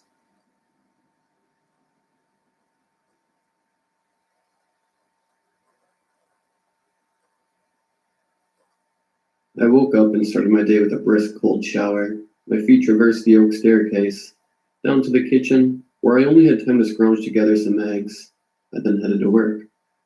I got off my shift at 5 and then I made my way to get something to eat from Chick-fil-A. I got a chicken sandwich and a milkshake, and then I made my way home after that. I got home and let my dog out. I got out some leftovers from the other night to make dinner and loaded up my PC. I play a lot of video games to relax. I basically play in my free time, like before I go to bed. The next day, I only got called into work for a couple hours, which was nice because I was super tired. After I got home, I went up to my room to play some guitar and just jam out for a little bit. I got pretty bored of that soon, so I just turned my Xbox on in the living room and put my feet up to play my favorite game for a little while. It was getting pretty late by this point, so I threw a Netflix show on to fall asleep watching. It was around midnight at this point, and I was pretty sleepy. I think I dozed off pretty soon after that, but I was woken up a little while later by some type of sound. I couldn't make out exactly what it was, because I was half asleep, but it definitely woke me up. It was pretty loud, and I thought it came from out front of my house. It was pretty damn close anyway. It was like a light, high-pitched sound, almost like someone was playing a violin with a piece of rusty scrap metal outside of my window. I didn't really think much of it at the time. I was half asleep, and I really didn't care at the time, so I just went back to sleep. I woke up around 11 in the morning, and I felt like absolute shit. It felt like I was hungover, which was odd because I had nothing to drink the night before. I had a horrible headache and a slight ringing in my ear. I went to the medicine cabinet, grabbed 2 Tylenol out of the bottle, and took them. A little while after that, my headache started to calm down, and the ringing eventually stopped. I had to have had 2 cups of coffee at this point, not only because I felt awful, but because I am definitely a coffee addict. There's no doubt about it. I'm a total caffeine fiend, because it really helps me focus. Thankfully, I wasn't scheduled to work until later that day, but I was going to see how I felt about working later. I was mostly waiting to see if I was even up to it. Something about that day felt off. as if some presence was watching my routine as a play upon a stage. I was alone, except for Gracie, but it felt like I was being watched. I was restless, and I just didn't want to be in the house anymore.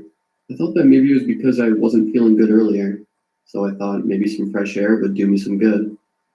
I got the dog's leash, loaded us up in the car, and took my Gracie for a walk to the park. I thought once I got back I would feel better from just getting some fresh air. We walked in the park for almost an hour, and while I was there I discovered something strange.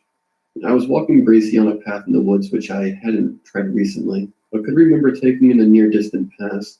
All of a sudden, my dog started freaking out and growling to the left of me.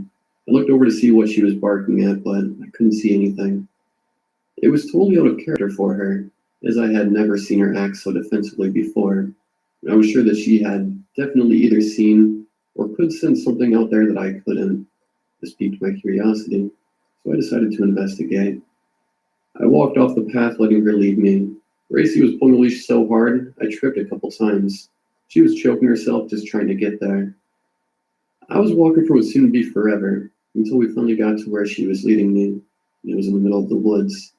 But above me was a huge, circular clearing in the trees, which was super random, because there were trees all around except in this one circle. On the ground there was nothing but grass, but it was growing in a very weird way. In the almost hexagonal-shaped area, it didn't look very natural at all, and my dog was now ripping up the grass, digging for something. There was something under there, and she was going to find it. Everything that came next happened so fast. Gracie had dug up what looked like a bone. It was this dirty, yellowish white stick, and I grabbed it out of Gracie's mouth. I then examined it further, and I realized maggots were festering inside, surely making a meal of whatever marrow was left. It won't even crawl onto my hand. And at that point, I did my best Derek Jeter impression and threw the bone halfway across the field.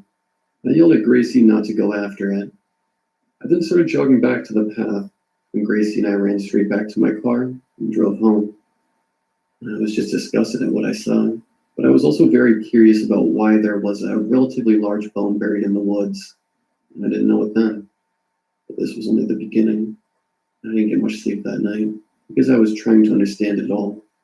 The odd circle in the middle of the woods with no trees in that one area, the bone that belonged to a large animal that was buried. I wanted to go back, and maybe do a little investigating so I could really see what was happening.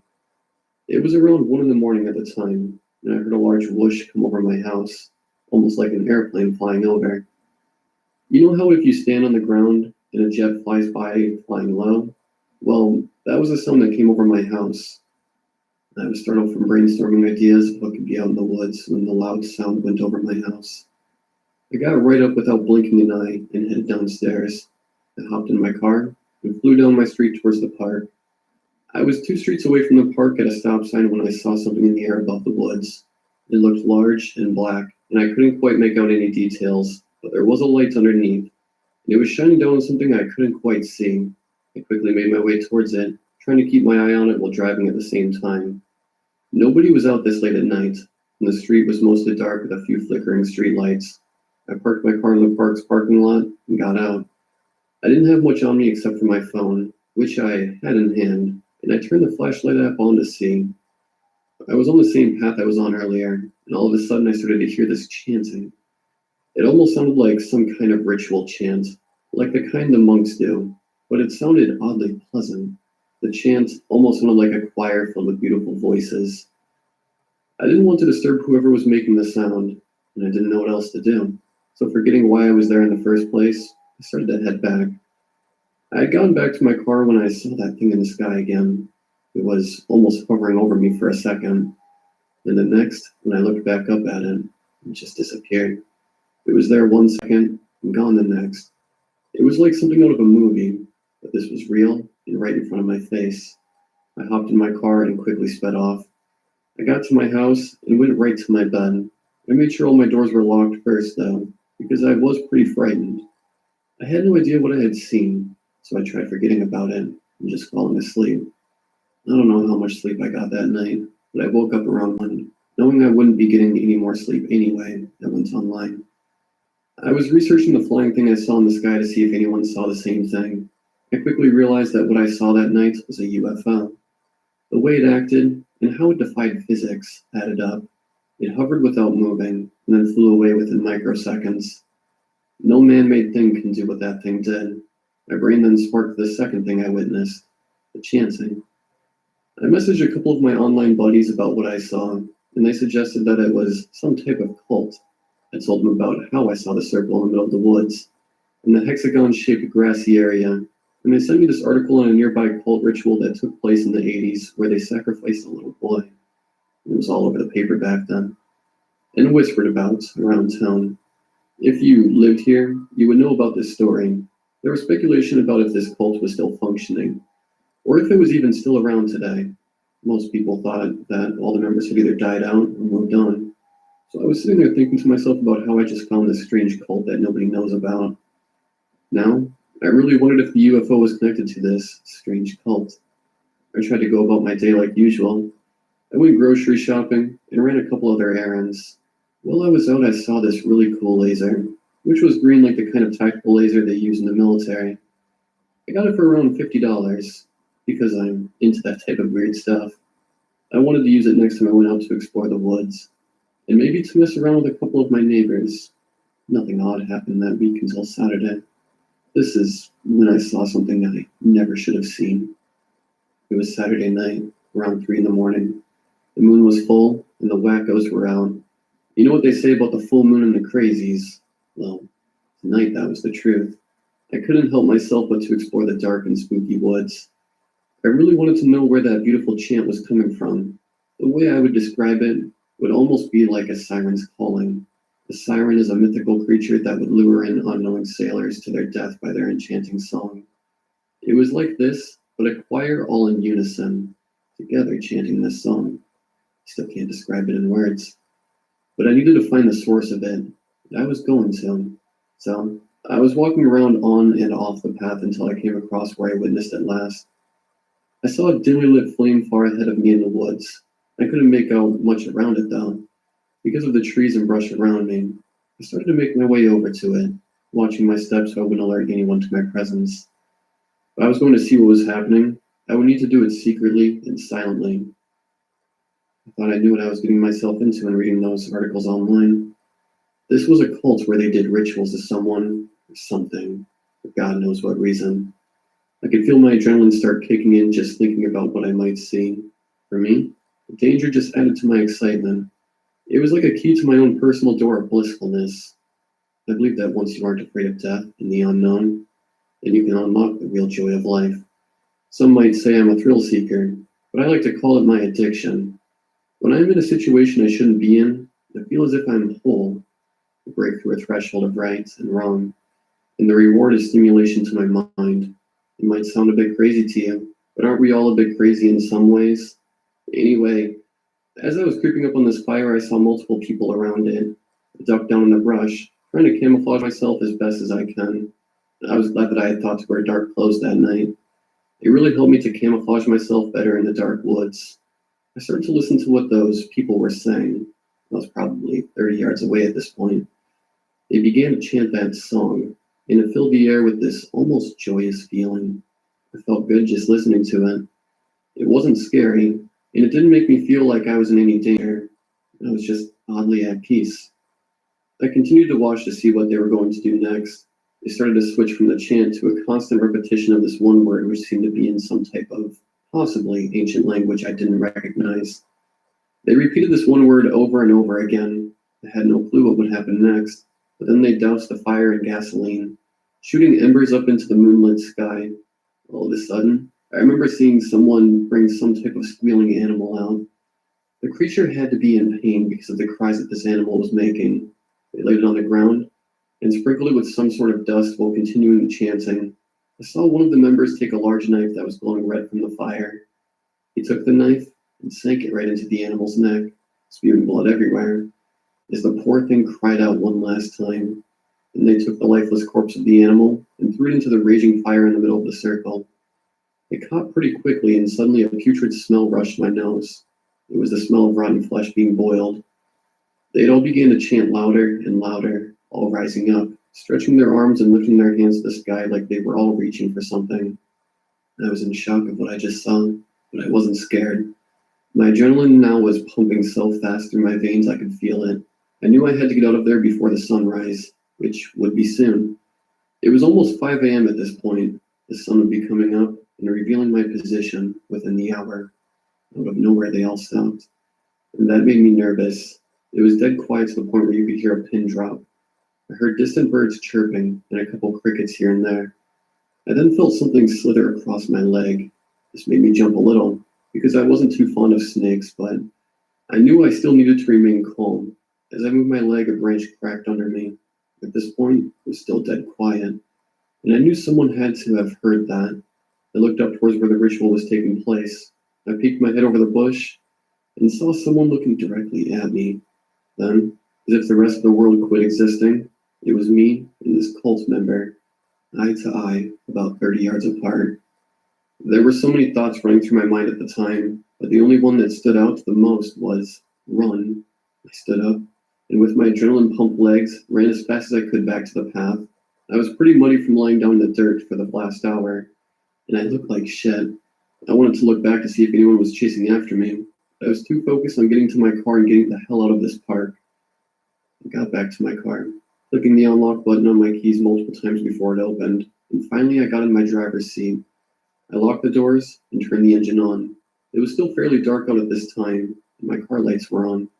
The lights were pointed right towards where I just ran from. It was foggy, but I could make out an abnormally tall man with some type of mask on in the distance. The man was standing on the path holding something in his hands. I tried making out what it was. It looked like it could be a baseball bat with nails in it. I put my car in reverse and sped out of there trying to make sense of what just happened. The rest of the day I just sat in my bed, thinking. I sat there for hours just trying to understand what I saw. I knew that I saw a cult doing a ritual. I wondered what the man would have done to me if he ever caught up to me. Knowing me, despite the events that had happened that night, it wouldn't stop me from exploring even more. That was yesterday. I went to Walmart today and bought some motion-activated cameras and some other kinds of trail cameras, like the kind that hunters use, that take pictures every few minutes. They also have night vision too. All the videos and pictures that are taken on these cameras will be sent directly to my phone via an app. I plan on setting these cameras up where the ritual happened. There is a chance I will get nothing back, because the cultists might go somewhere else. Otherwise, I plan to record them doing whatever it was they were doing. Either way, I was planning on setting up these later today while it is still light out, and will report back with what I get. Update. I just got back from setting everything up, and everything is good to go. I can access the live feed from my cell phone, which is definitely going to come in handy. I also went back to where Gracie found that bone to see if I could find anything else. The last time I was there with my dog, I ran off in a hurry. While I was looking around, I found a piece of paper that was pretty ripped up laying on the ground. It was pinned down under this rock, so it wouldn't blow away from the wind. I started to try and make out what was written on it. I could only make out a few sentences. Here's what it said. The blood of the little one is forever sacred. We bless our sacrifice with the ashes of our past. Unison is all, and all is forever. There was this ancient language, and I tried looking up what it meant. After a few Google searches, I discovered that it was in Greek, and it meant Hail Leader, as in the one who they sacrificed to. I found it amusing that the language they were using was Greek, a reason that this cult must stem all the way back to ancient Greece. It was around 9 p.m. now, and I was preparing myself for the night. Before I had left the woods, I made sure that when I walked in front of where I placed the cameras, that they would all take my picture. The cameras worked just like they should, with very high quality pictures. The only thing I was worried about was if I would be able to make out any pictures that were taken in the dark. It's a night vision mode on the cameras, so I hope that it doesn't make the quality unbearable. I bought this one specific camera that had this really high-tech thermal lens. It takes a picture if it detects body heat, so nobody and nothing that is warm-blooded could pass by without getting their picture taken. For what this whole situation is, I think I'm prepared pretty well. I don't really have a plan B if something goes wrong, so I guess I'll keep this post saved on my computer. This way, if something bad happens to me, or I go missing, then whoever finds this will know what has happened in that time. I made myself some dinner and put some Netflix on to make time go faster until it was time to leave. I planned on leaving around 2 a.m. and to be near the park just watching the cameras on my phone.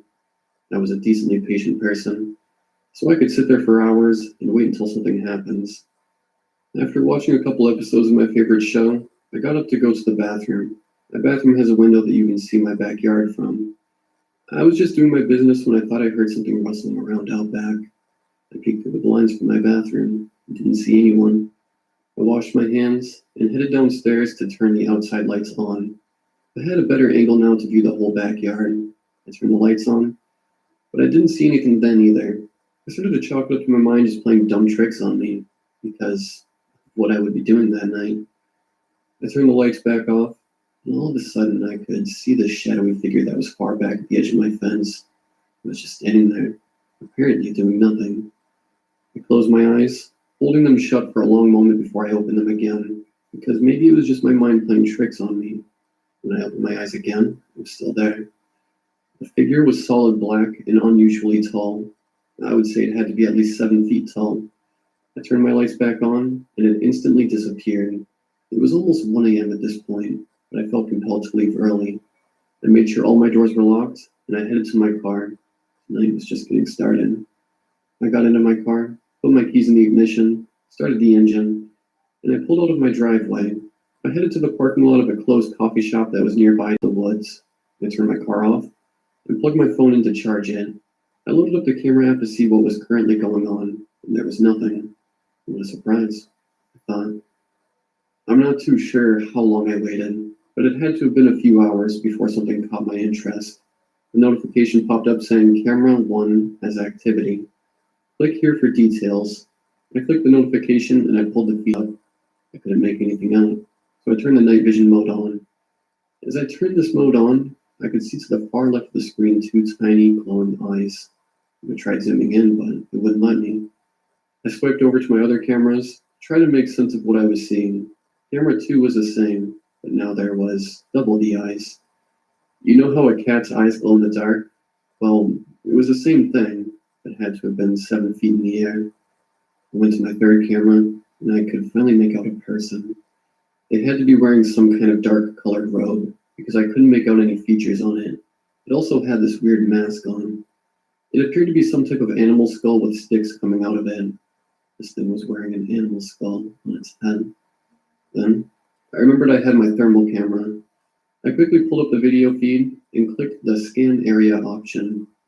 This was the oddest thing, because it should have lit up like a Christmas tree in shades of red. It was actually quite the opposite. These things were cold as ice. No high temperatures were recorded. I only knew where they were, because their bodies were outlined in the cool blue color of temperatures 40 degrees and below. As I was focusing on this, something else caught my eye. The temperature meter lit up in the middle of the circle. It was the fire, and the temperature meter was the highest it could get. The ritual was beginning. This didn't make any sense at all. If they were human, it would be reading above 98 degrees, but these things in dark robes were colder than ice. The meter doesn't read below 40 degrees, so I can only assume they had ice water for blood. I looked at the clock and saw that it was 4 a.m., and shit was now getting real. My curiosity was beyond peaked at this point. Then, out of nowhere, something lit up the camera with a bright light. I couldn't see anything but this large, super bright light. I switched over to my thermal camera to see what it was recording. Above 200 degrees Fahrenheit. This was some crazy shit. The huge light, which I still have no clue as to where it came from, was hotter than that fire. I had only been looking at this light for a minute when I started to get error warnings from the apps. The error is red, camera non-functional, please reset.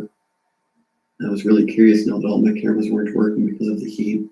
This huge light from the sky melted my cameras, and somehow these people are still alive. This was impossible. It had to be a mistake of some kind, an equipment malfunction of some kind maybe, because if this light was hotter than the fire, then shouldn't it kill those things? I was on my way over to the park, and that's when it hit me. The light was from the UFO I saw earlier in the week. That was the only explanation I could come up with. I had just gotten to the park and parked my car in the lot. I felt the adrenaline starting to slowly course its way through my body. I was moments away from seeing what was going on in the middle of the woods. I was walking on the path, and I slowly began to see this very bright, exposing light. It looked like a spotlight. but was shining directly in my face. I was so fascinated and curious as hell to see what it was. It was still hovering over where the ritual was taking place. I crept my way down into the bush, and that's when I saw him. He was wearing this dark, raggy-looking robe, that large animal skull mask on his head, and had bright blue, piercing eyes. When I tell you those eyes stared through your soul, I mean it. It was obvious to me that these cult members weren't human. The way they did everything so in unison without missing a beat, the way they walked with their long legs. Most of the members were at least 7 feet tall or so. The tallest one was probably 8 feet, with these long, inhuman arms. The way they stretched and morphed was unnerving.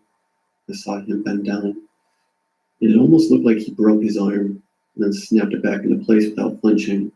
I found all of this absolutely fascinating. Every bit of it pumped more adrenaline through my veins and into my brain. I was feeling amazing, but also killer focused. I was now on a task to get a picture of this UFO. I took my phone out and brought the camera app up. I didn't blink once, then zoomed in on the light.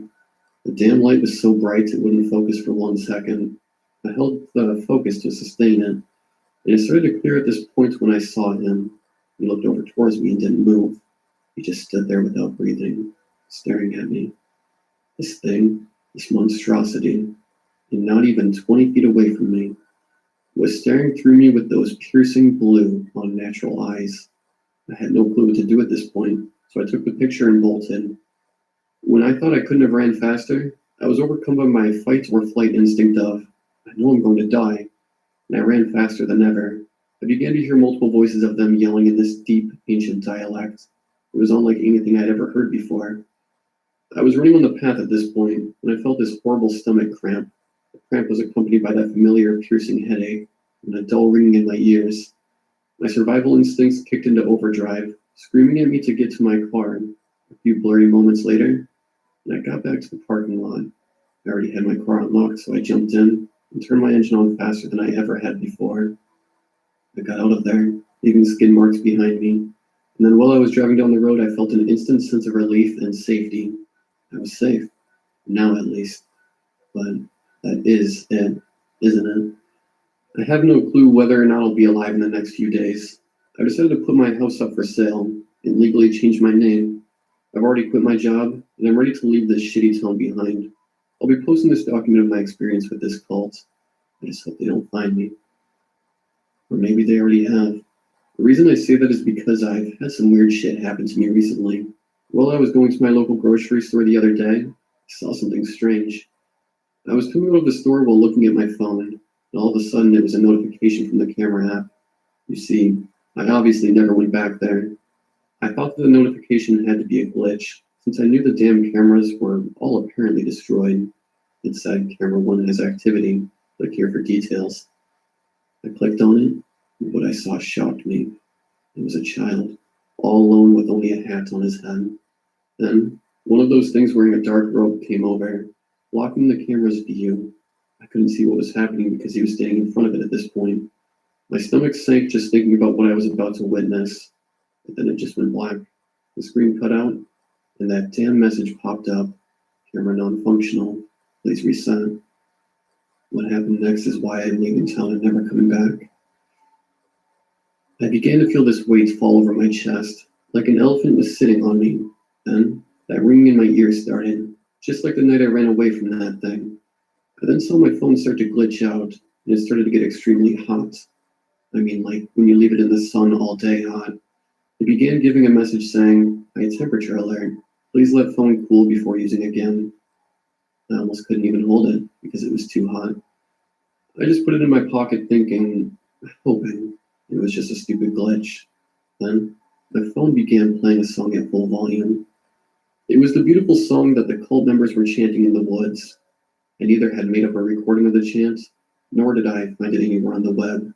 My phone had accessed this audio from some external source, but only God knows where it came from. This is what made me tip. This was the last straw for me, and I was no longer curious about this messed up, ancient, extraterrestrial cult. I shut my phone off and threw it in the grocery store trash can. I'm writing all this on my new phone while sitting on a plane awaiting takeoff. I got a solid cash offer on my house, and we settled on a very lush price.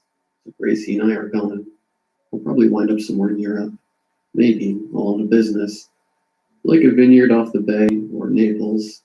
Maybe I'll find something in the Maldives Islands, right off the coast of India. I will tell you this much. Whoever may be reading this, I'm about to fly somewhere where I can hopefully begin a new life without this constant fear of these inhuman things that are lurking in your town. I saw something I shouldn't have seen, and maybe went too far exploring it.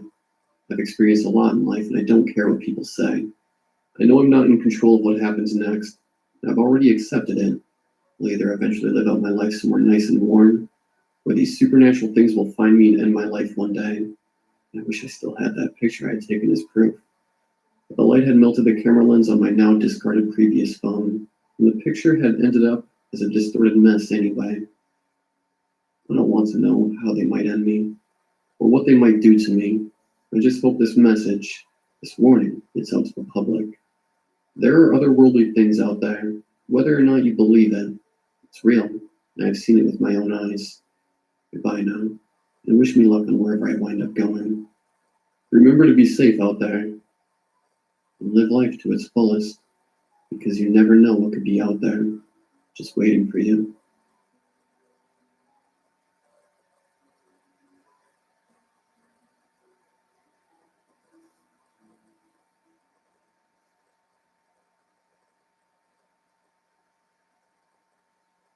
When I was a kid, my parents moved us to a new city.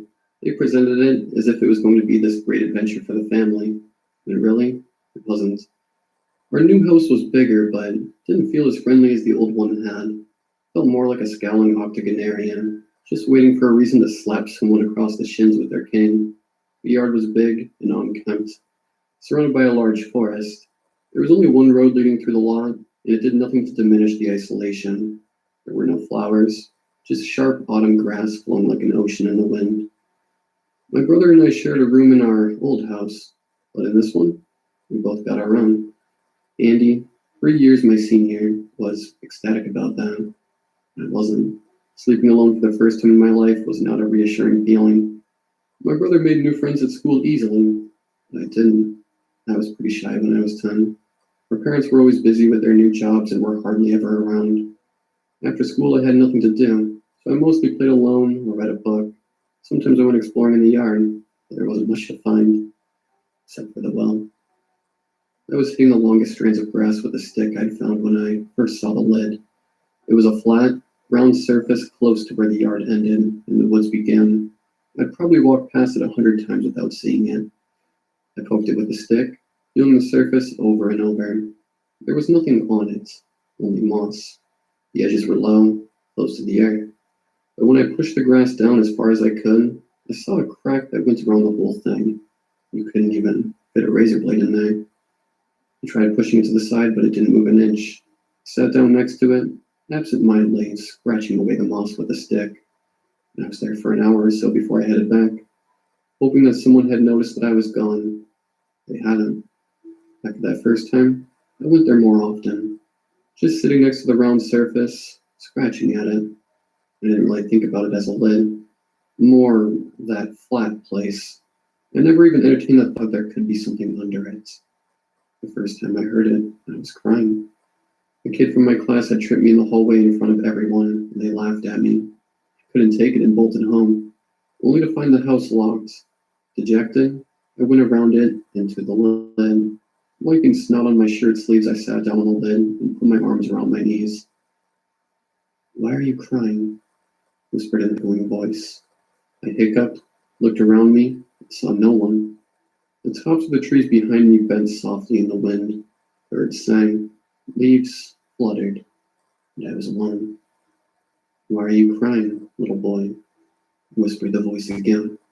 I followed the sound of it to the edge of the lid and saw the thin crack along it, which I had exposed even more with my scratching. "What's the matter, little one?" The voice sounded again. It came from the crack, yet it seemed to come from far away, as if in a cave. The voice itself was soft and sing-song. My breath hitched in my throat, and I ran back to the house as fast as I could and spent the remainder of the day on the porch. I didn't go back for a long time. For a while, I managed to convince myself it had been a dream, but eventually I went back. This time, I walked cautiously. eyeing my surroundings as if I was going to get attacked at any second. When I got about 5 feet away from it, I stopped. "Hello?" I called, unable to keep a slight shake from my voice. "Anyone there?" It was silent for a while, and I dared myself a few feet closer. "Hello?" I called again, stronger now. "I'm here," the soft voice answered. I backed up. "Who are you? What are you doing under there?" "I can't get out." The voice sounded shaky, as if on the verge of tears. "You can't get out? Get out of what?"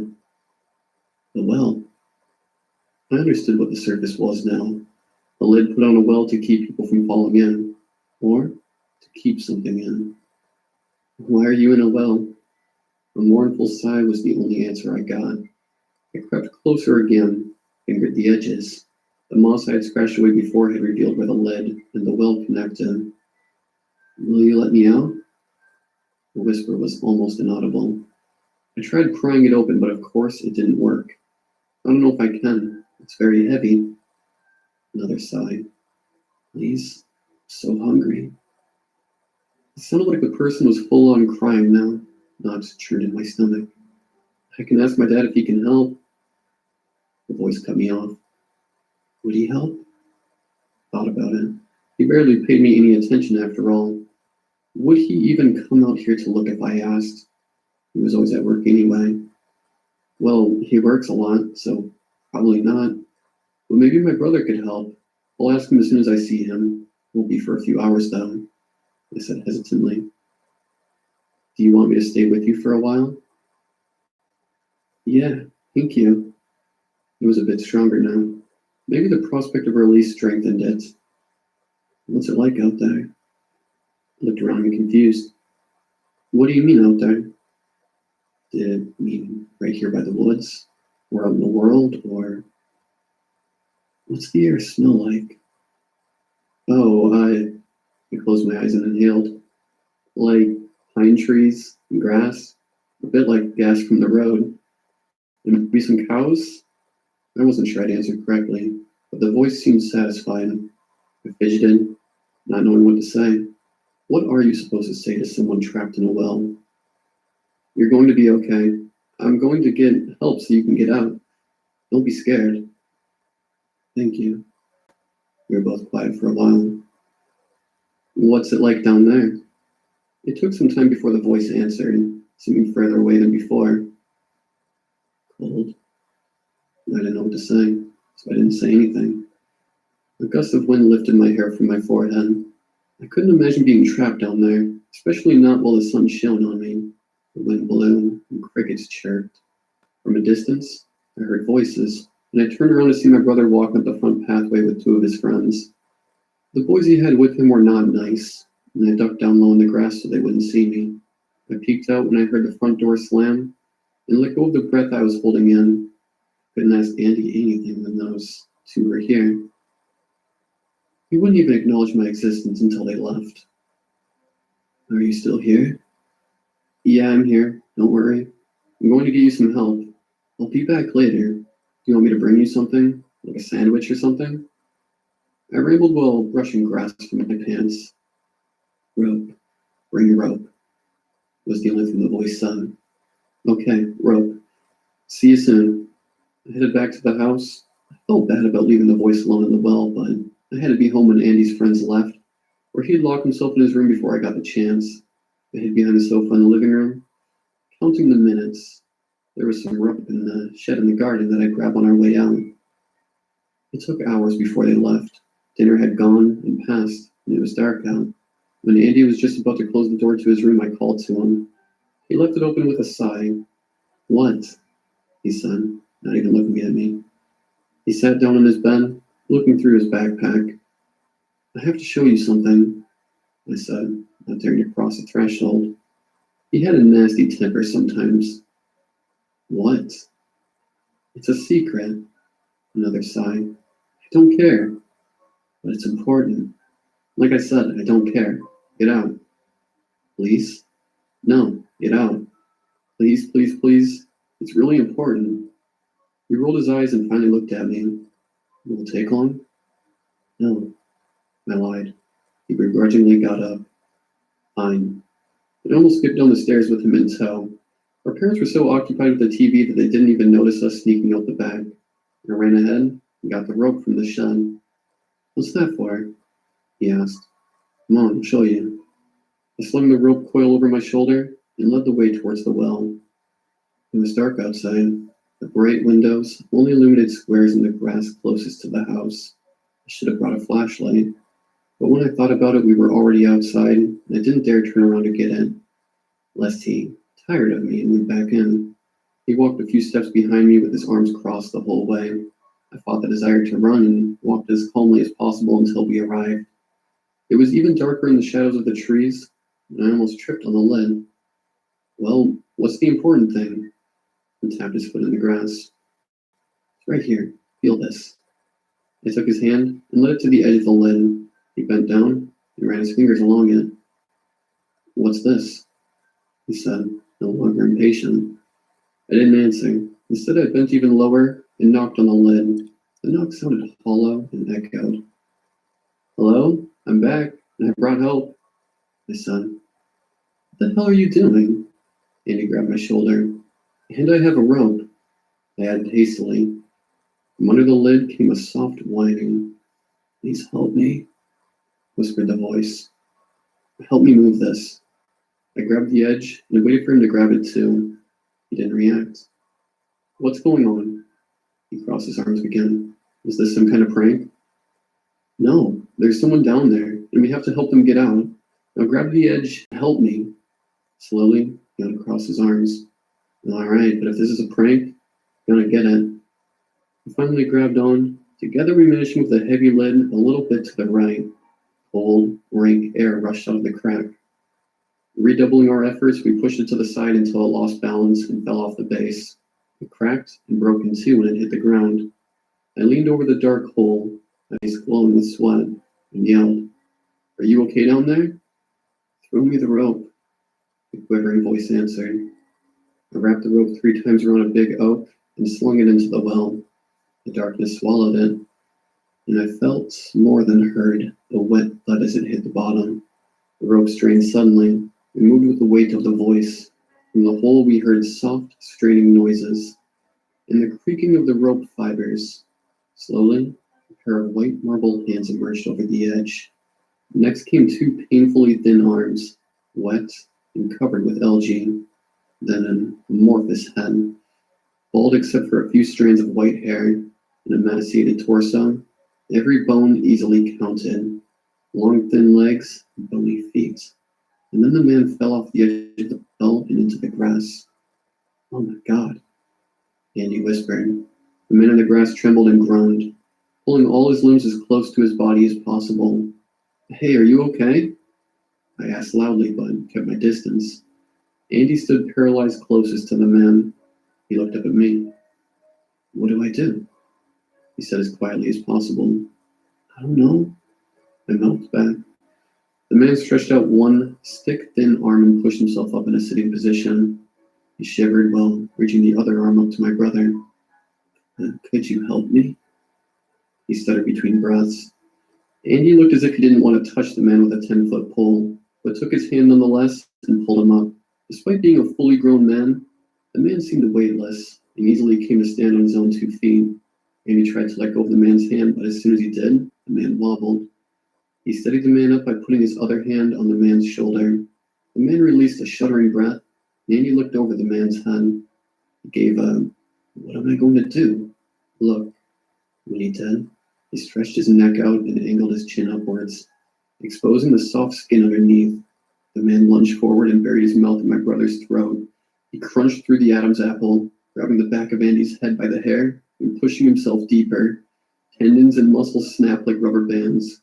My brother held my gaze, his eyes questioning at first, but quickly dulled. He didn't have time to defend himself or even release a final breath.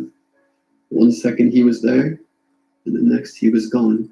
The man slurped carelessly, filling out between his ribs, his hair growing back a thick brown mane, his arms covering with muscles.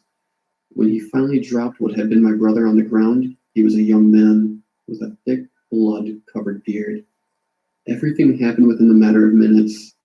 I was frozen, glued to the ground, my head empty except for a big looming question mark. The now young man took a swift step forward and stomped on the lid we had moved to help him. It cracked into more pieces with a deafening sound. The man turned around and looked at me for the first time. He wiped some of the blood around his mouth on the inside of his arm. Sorry about that. He nodded to the corpse on the ground. My blood left carbonated with fear. I still couldn't move.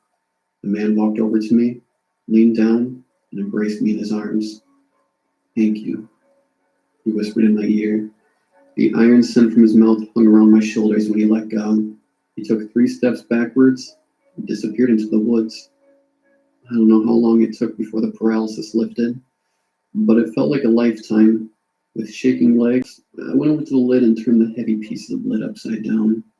When arranged as it was before, it was destroyed. There was a large cross carved into the stone of what had been the inside of the lid. We moved not long after that.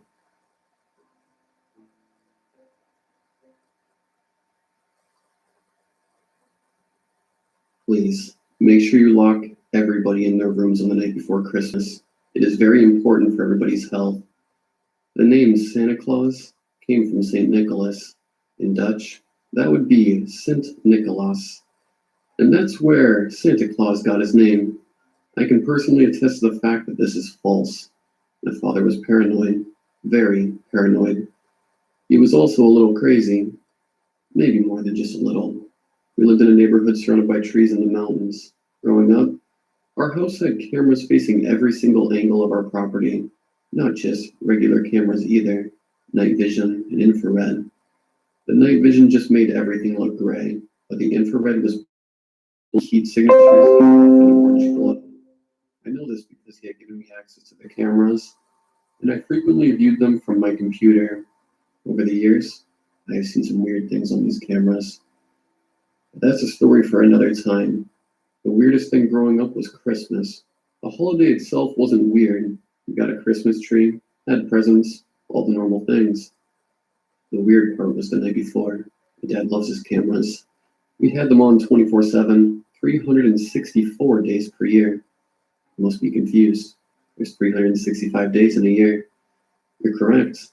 Every year on the night before Christmas, my dad would turn off every single camera. The weird thing is, this wasn't just my dad. The other houses in the neighborhood didn't have cameras or anything fancy, but some of my friends told me they weren't allowed to leave their room either on that night. Anyway, on the night before Christmas, after we laid out the cookies and milk, my dad would make me go to bed early. There was a lock on the outside of my door. My dad was never abusive towards me, but on the night before Christmas, he would always lock me in my room.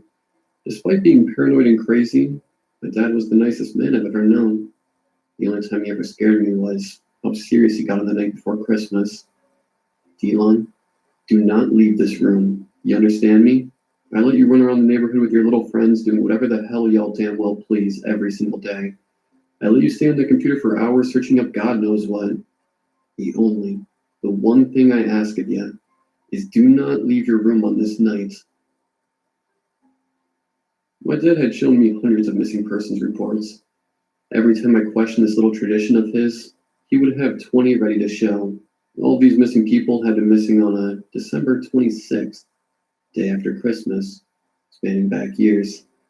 Each of these reports had a circumstance of disappearance section that explained what the person had done shortly before their disappearance, and none of it seemed to have anything to do with Christmas.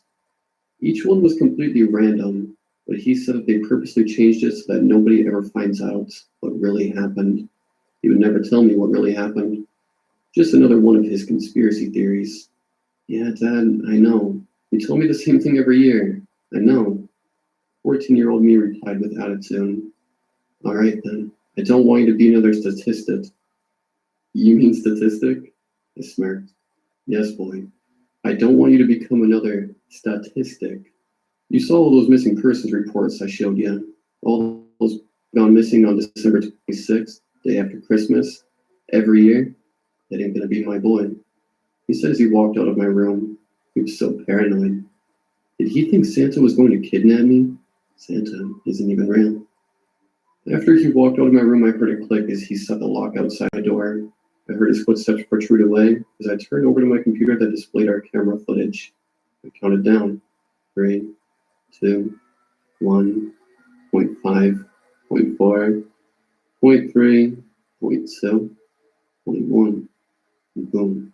Just like that, the camera footage shut off and displayed no feed connected. I felt like a psychic for being able to accurately predict the exact time it would shut off. Good night, boy, my dad shouted across the hall from his room. Good night, I shouted back. I hated this tradition. I loved going downstairs to eat junk food in the middle of the night, and I loved checking the camera to get a glance at the weird things I saw in the woods from time to time. But on this night every year, I couldn't go downstairs to eat junk food, and I couldn't bring it upstairs either. No food was allowed in my room. And all that just because of my dad's paranoia. Every year until this day, I just listened to my dad.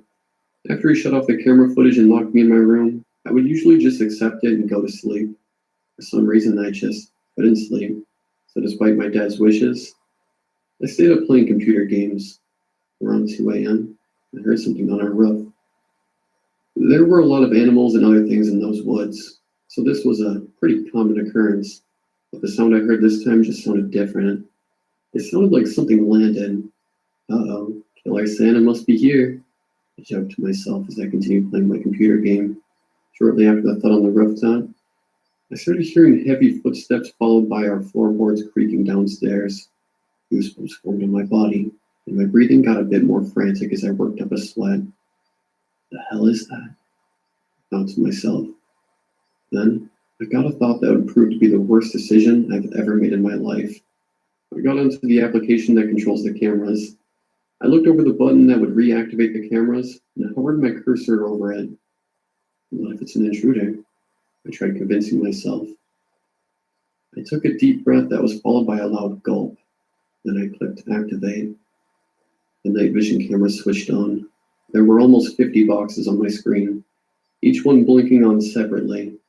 After a few seconds, they were all on. I had my eyes peeled looking at each box, seeing nothing out of the ordinary. That's until I saw the living room camera. Standing in front of our dining room table, next to the Christmas tree, was a big, overweight man in a Santa suit. He had a long beard and glasses. It was the textbook definition of what Santa looked like.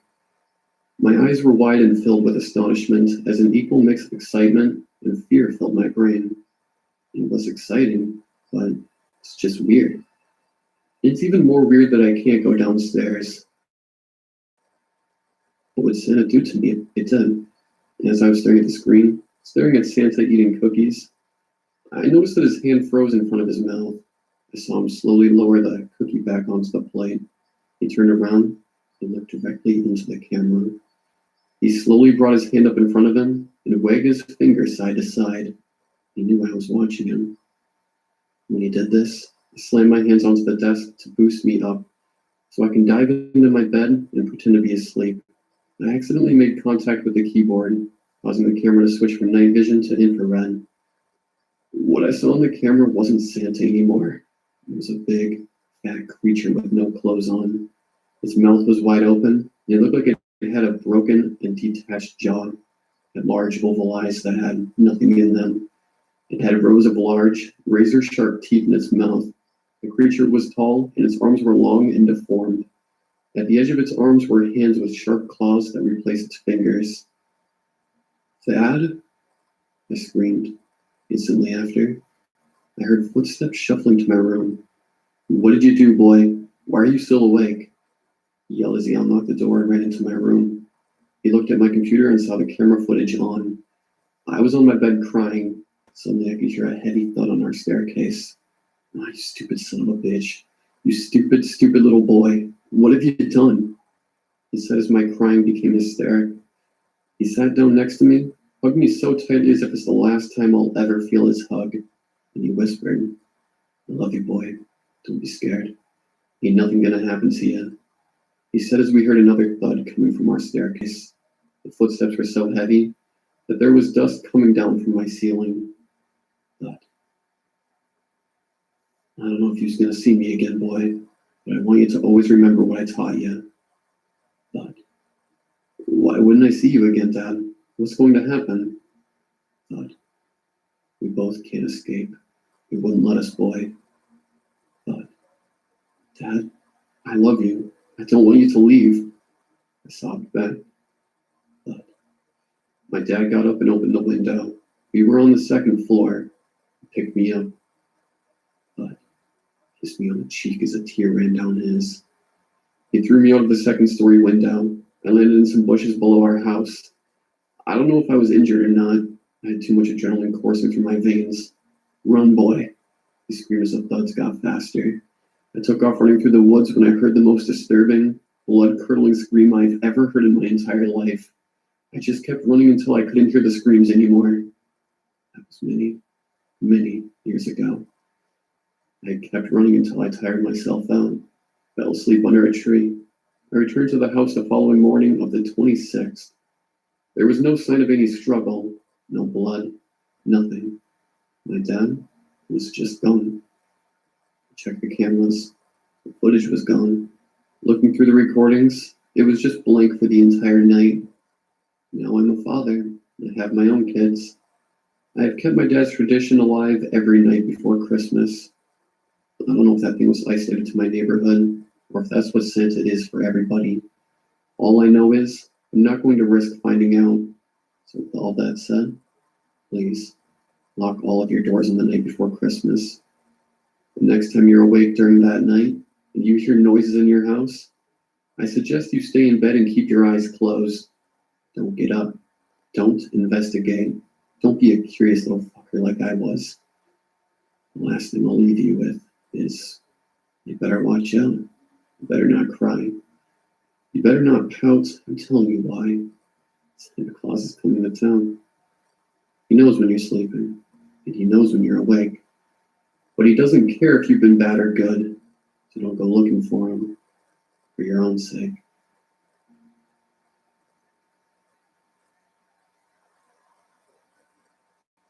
I'm writing this as I'm being watched, so forgive me for not telling you the exact story of how I got my, until this month, very mundane job, and forgive me for my grammar errors because I might be killed at any moment, and I'm typing this as fast as possible.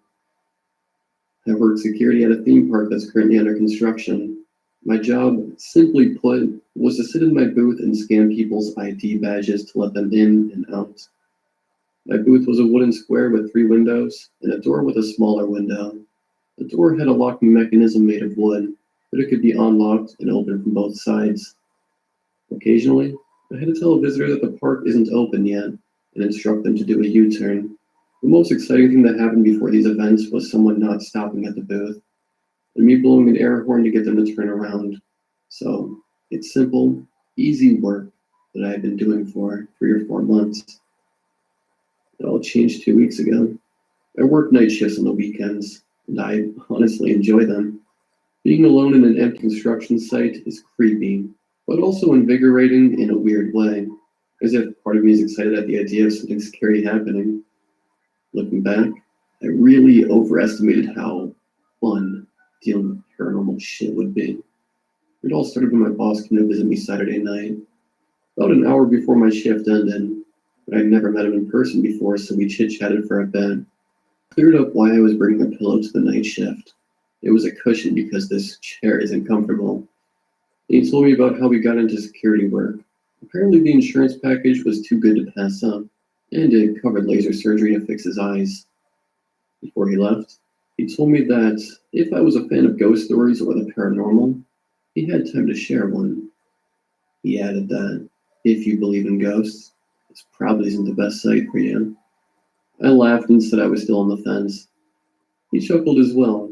He told me he was only asking because there was an incident that happened 15 years ago on this site, and he wanted to know if I was interested in that sort of thing.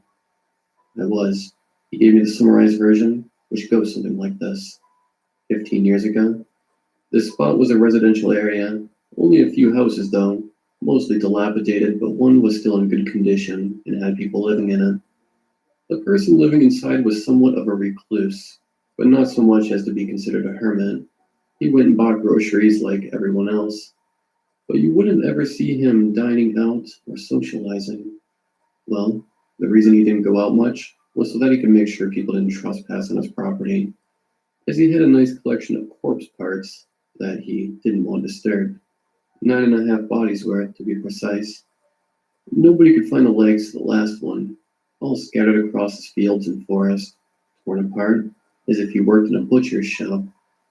Eventually he was caught, house, and contents were torched, as he went up in flames with them. Happy endings, am I right? Now, let me take a moment and pause to say something. What the fuck is outside my booth right now? I might know what it is. I do know what it isn't, though, and that's the absolute terrifying part. It isn't that nutjob murderer. It isn't his ghost. It isn't even the goddamn victim's ghost. It's a shape-shifting monster, not a spirit. It's not human, although sometimes it looks like one. One pausing. After that night, I started thinking about paranormal stuff more and came to a conclusion. I like getting scared. I may act like I hate scary things, but that's a lie. I crave being terrified and the rush that comes with it. I hungered for it, so naturally, I started reading a lot of scary stories while at work. Plenty of time on this subreddit, as a matter of fact. I prefer the ones involving security guards since I can really immerse myself in those, having the same job and all. But that's besides the point. However, there's one kind of story I won't read, and this is where my problems started. Wendigo stories. I don't mess with those stories. A year or two back, I was on an Ask Reddit thread, and someone mentioned that in the myth, lore, and fable, or whatever it is, the Wendigo is from. One of its powers, I guess, is that thinking about it draws them to you. Bonus points for speaking about them. I closed the thread and went to bed after reading that. I did my best to forget I read it. The idea that being scared of something attracts to you really messes with me. I don't like it one bit. I am afraid of the Wendigo. I don't want to be afraid of the Wendigo, because knowing that fear attracts them makes me more afraid. My fuck up begins here. I liked that rush from fear. I liked it a lot. Too much in hindsight. So what happens when you take a newfound addiction to fear, phobia of Wendigos, and the power to find people that are afraid of you? Apparently this. I first noticed it last weekend. I was working a Saturday night shift, like usual. Things were winding down, and I had just finished reading another story about skinwalkers. The site manager clocked down. I keyed him out, and I put my feet up on my desk and prepared to relax for the next 6 hours. I messed around on my phone, played with the Game Boy I brought, and occasionally glanced out a window. Sometimes if I focus hard enough, I can almost imagine those things lurking in the trees. And I got a little rush out of that, similar to the one from reading scary stories. An hour or two passed, and I was getting tired. I glanced out my side window, and my heart froze. My whole body froze. My mind froze. Every perceivable sense I had stopped, and in 2 seconds, the following sequence of thoughts rushed through me. In 2 seconds, there was something by the tree line. Point 4, someone by the tree line. Point 6, a 5'2" naked yellow someone. Point 8, people don't have claws for fingers. 1, something is by the tree line. 1.2, it's just standing there. 1.3, my light is on the booth. 1.6, it's not moving. 2, it sees me. I watched it as it watched me. Eventually, it scuffled back into the woods. I looked at it for a total of maybe 3 seconds, but I will never forget its appearance. It was 5'2" with sickly, yellow skin that sagged near its waist and joints. It had long fingers that were essentially claws, almost like a rake, and its face was the most horrifying part, a twisted amalgamation of flesh and what looked to be leather or hide. At the time, I thought I was hallucinating. Sleep deprivation combined with reading all these stories is a perfectly reasonable explanation for that. And even now, I still agree with that sentiment. Even in mind, I made sure the door was locked and turned off my external floodlights along with my indoor light. For context, there were bright spotlights outside my booth on each side so that I could see cars when they approach at night. There is a light in my booth so that the drivers can see me. These lights also illuminate the edge of the tree line, which is how I saw that thing. I didn't see it again that night. I wish I had, because maybe then I would have stopped reading those stories, and it would have left me alone. Sunday night is when I gave it enough attention and fear to attack me. The night began like the prior one. People clocked out, and I keyed them out, etc. Desk, phone, so on and so forth. But I made a mistake that night, the same one as the night before, but this time I wasn't getting a second chance. I read another Wendigo story, and I think that story really made me afraid enough to eat or murder by that thing's standards. And once you hit that point, there's no turning back. You can't stop being afraid of it once you know it's after you. Anyways, so I read the story and relaxed. Played with my Game Boy a bit, glanced out the window occasionally. My shift starts at 10 p.m. and ends at 6 a.m. And 2 hours went by smoothly. 2:17 a.m. arrives, and with it a scream. Can't describe this sound. The closest thing to it is a woman, except instead of human sounds, is the sound of forks scraping a plate. So a woman that speaks and screams in that noise. So I hear that, and I do two things. One, I pee a little. Two, I look out the window. In all the stories you and I read, the creature always starts slow, right? Lurks about, approaches bit by bit, stands there menacingly before running at you. Not this time. When I looked out the window, it wasn't by the tree line. No, it wasn't even by the field in between. It was mid-sprint towards my booth and was about 50 feet away. It wasn't stupid. It waited to scream until it was between me and my car. It wanted me to know it was there, but it didn't want me to get away. First thing I did after seeing this was slam my chair into the wall behind me and bang my head on it by accident. Second thing I did was grab the mag lights on the wall. And the third thing I did was grab the air horn. A second or two after grabbing the horn, it slammed into my window, and I quickly turned around. I'd been preparing myself to get maybe one swing in with the mag light before being torn to shreds. But I froze again like the night before. It was gone, and where it previously stood was my boss with a very, very angry expression. He just witnessed me have a hallucination, a mental breakdown. He gestured to open the window, and thinking he wanted to speak, I reached for the latch. And I paused. Something wasn't right. He had glasses on. My boss wears glasses in all of his company photos, but when we spoke a few weeks ago, he didn't have them on. He said he has had his vision corrected with laser surgery during the spring. So why was he wearing glasses right now? And more importantly, why was he wearing our winter uniform in August? I gestured at him to wait, and pretended to grab a notebook while I tried to sneak a glance at the wall he was facing. Nothing of note except a picture, which I had to suppress a scream after seeing. It was a picture detailing what to do in case of an accident, taken last winter after a truck had tipped over. And in the picture, my boss was speaking to a worried-looking contractor in front of an ice patch with a caution sign. And he was wearing our winter uniform, with glasses. That wasn't my boss outside. That was the monster. Suppressing every natural instinct, I set my notebook down calmly, turned to the window where my boss stood, and smiled warmly. I set my mag light down, and in one smooth motion I opened the window, pointed the air horn directly at the creature, and squeezed the trigger. This did three things. One, hurt my ears. Two, hurt its ears. Three, woke up some people in the nearby residential area. Within seconds, it unhinged its jaw and screamed, and I had to drop the air horn and shut the window. It ran off into the forest, and I hid under my desk after flipping the breaker switch to shut off all the lights in my security area. After a few minutes went by, I got a call on the company phone from my boss. Apparently someone called the police to report the sounds they heard, and they sent 2 squad cars and expected to arrive in 10 minutes. I told my boss what I saw, and he told me that I could take the week off, and they would have me at a new site next weekend. He assured me that it was probably just a homeless person with mental issues, and hung up. That brings me to today. They moved me to a new site as promised. The creature followed me. It senses my fear, and it won't rest until it has me. My first day, or night, on the new site began smoothly. I arrived at 10 and was pleasantly surprised to meet my partner.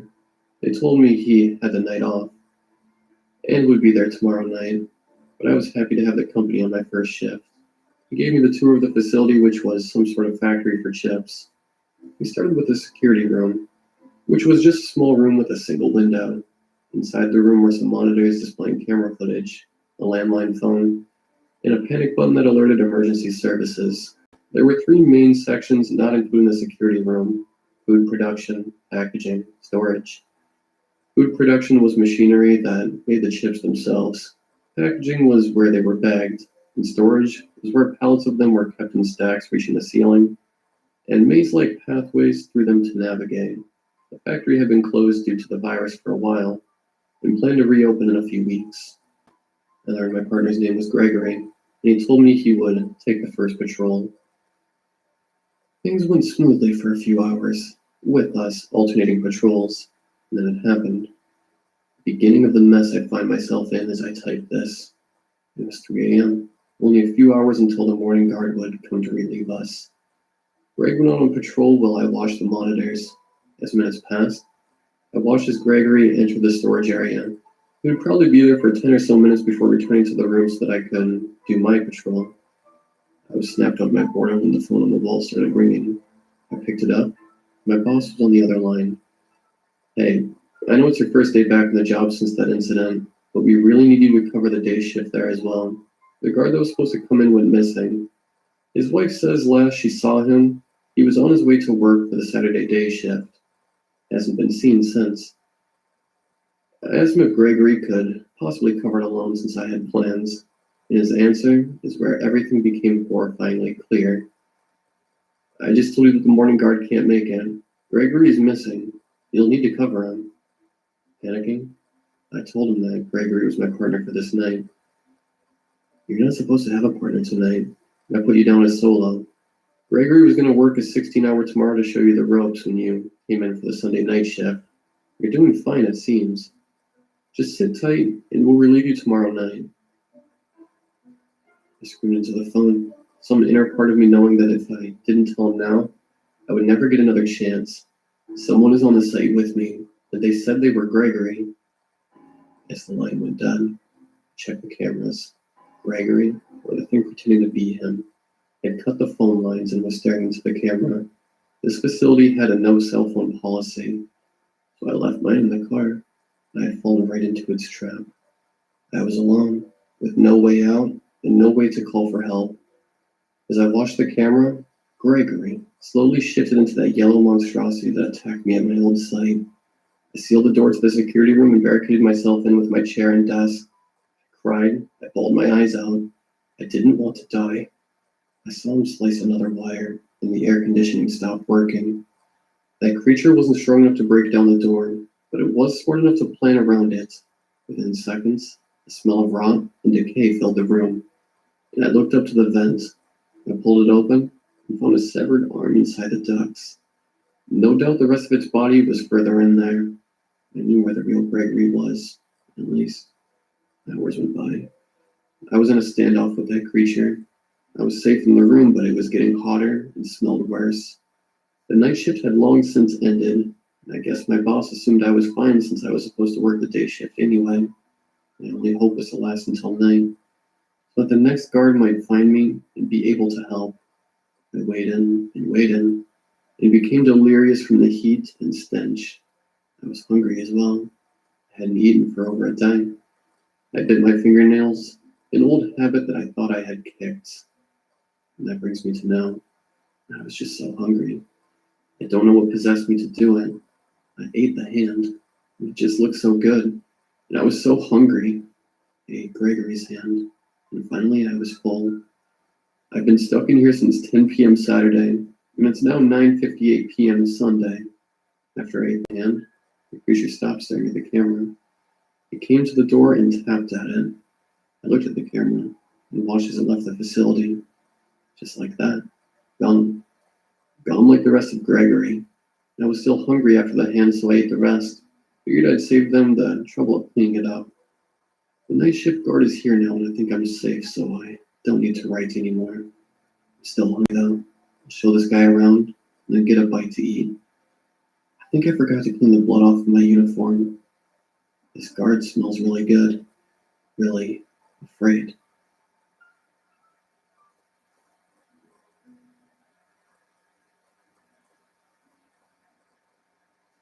A few weeks ago, I received a bag of seeds in the mail.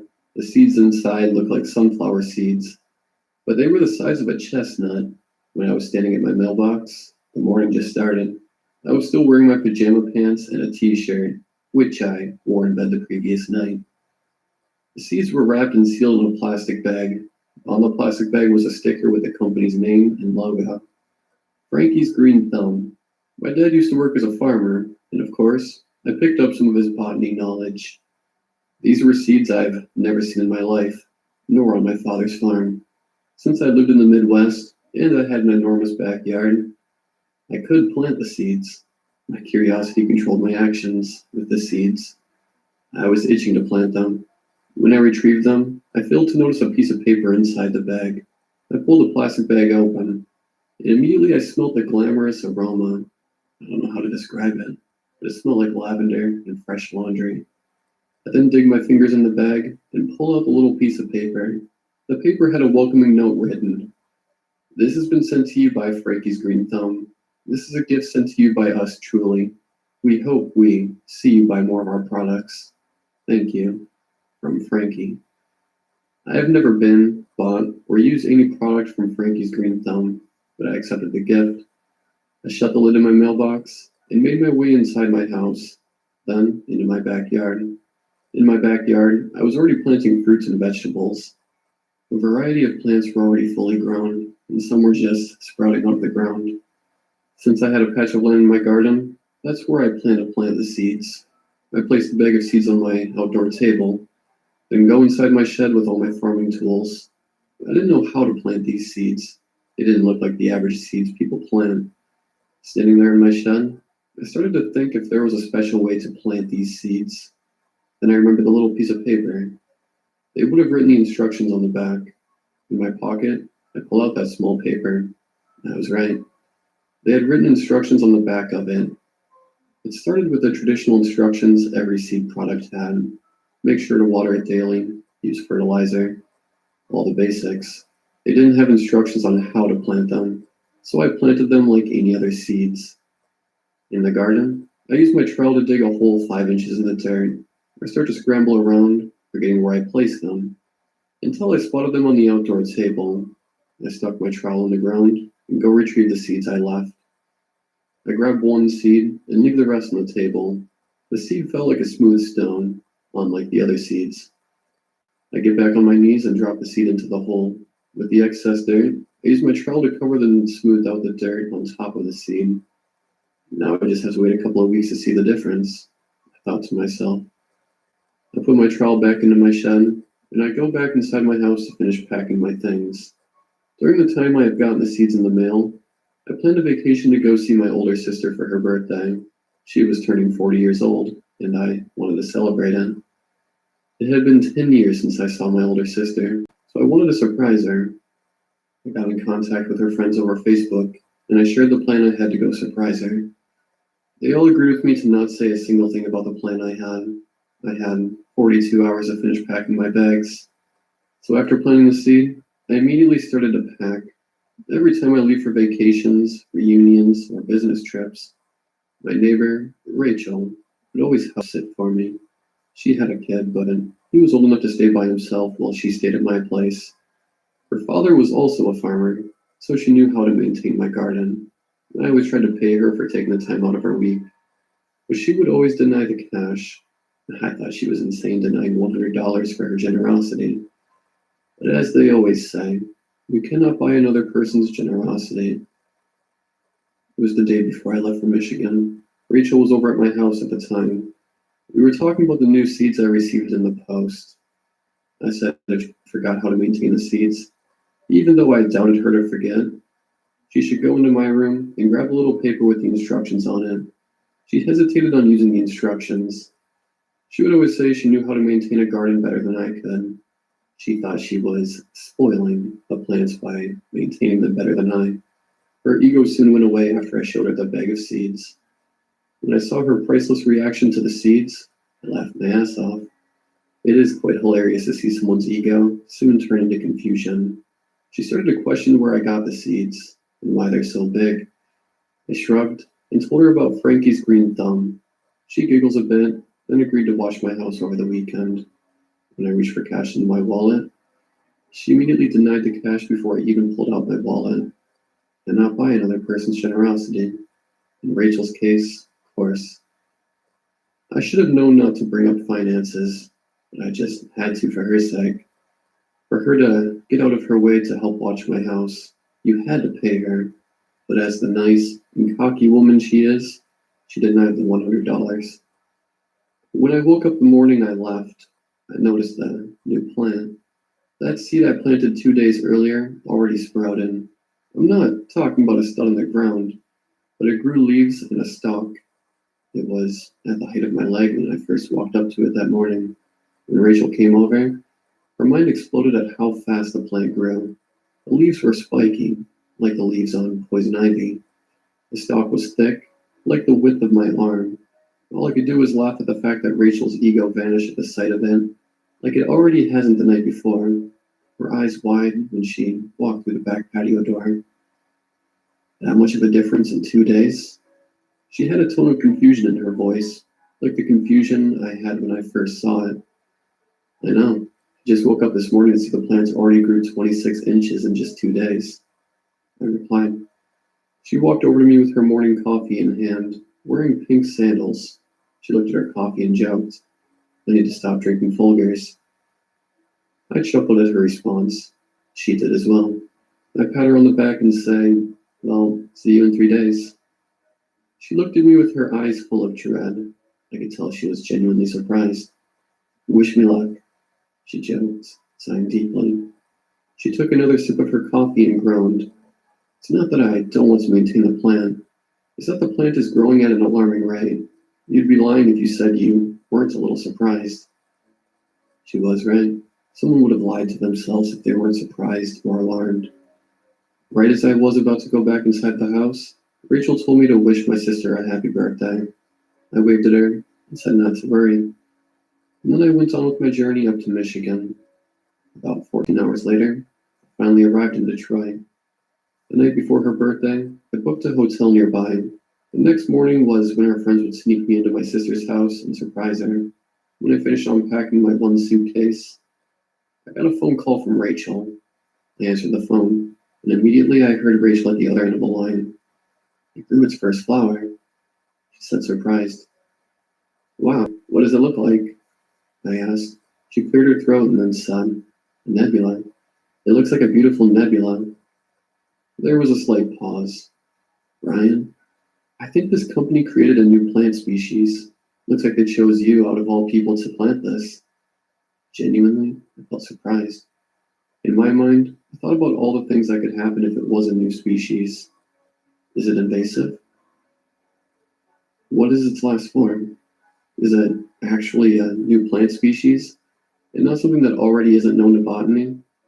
All of the ideas in my head went rampant. I still never came to a conclusion.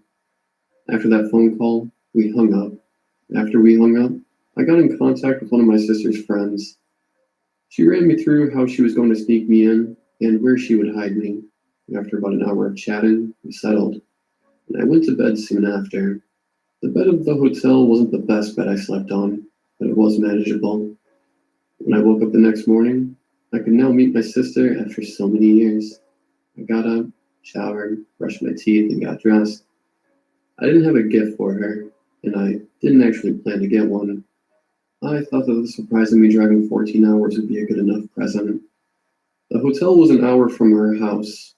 I searched for her address on GPS, and it created the quickest route. Off I went to my sister's house. So she couldn't see my car, I parked my car behind a tree next to the road. When her friends arrived in an SUV, they got out and walked to my car. Only 3 of her friends received an invitation, so we planned for 2 of them to walk in, pretend that the other friend got stuck in traffic.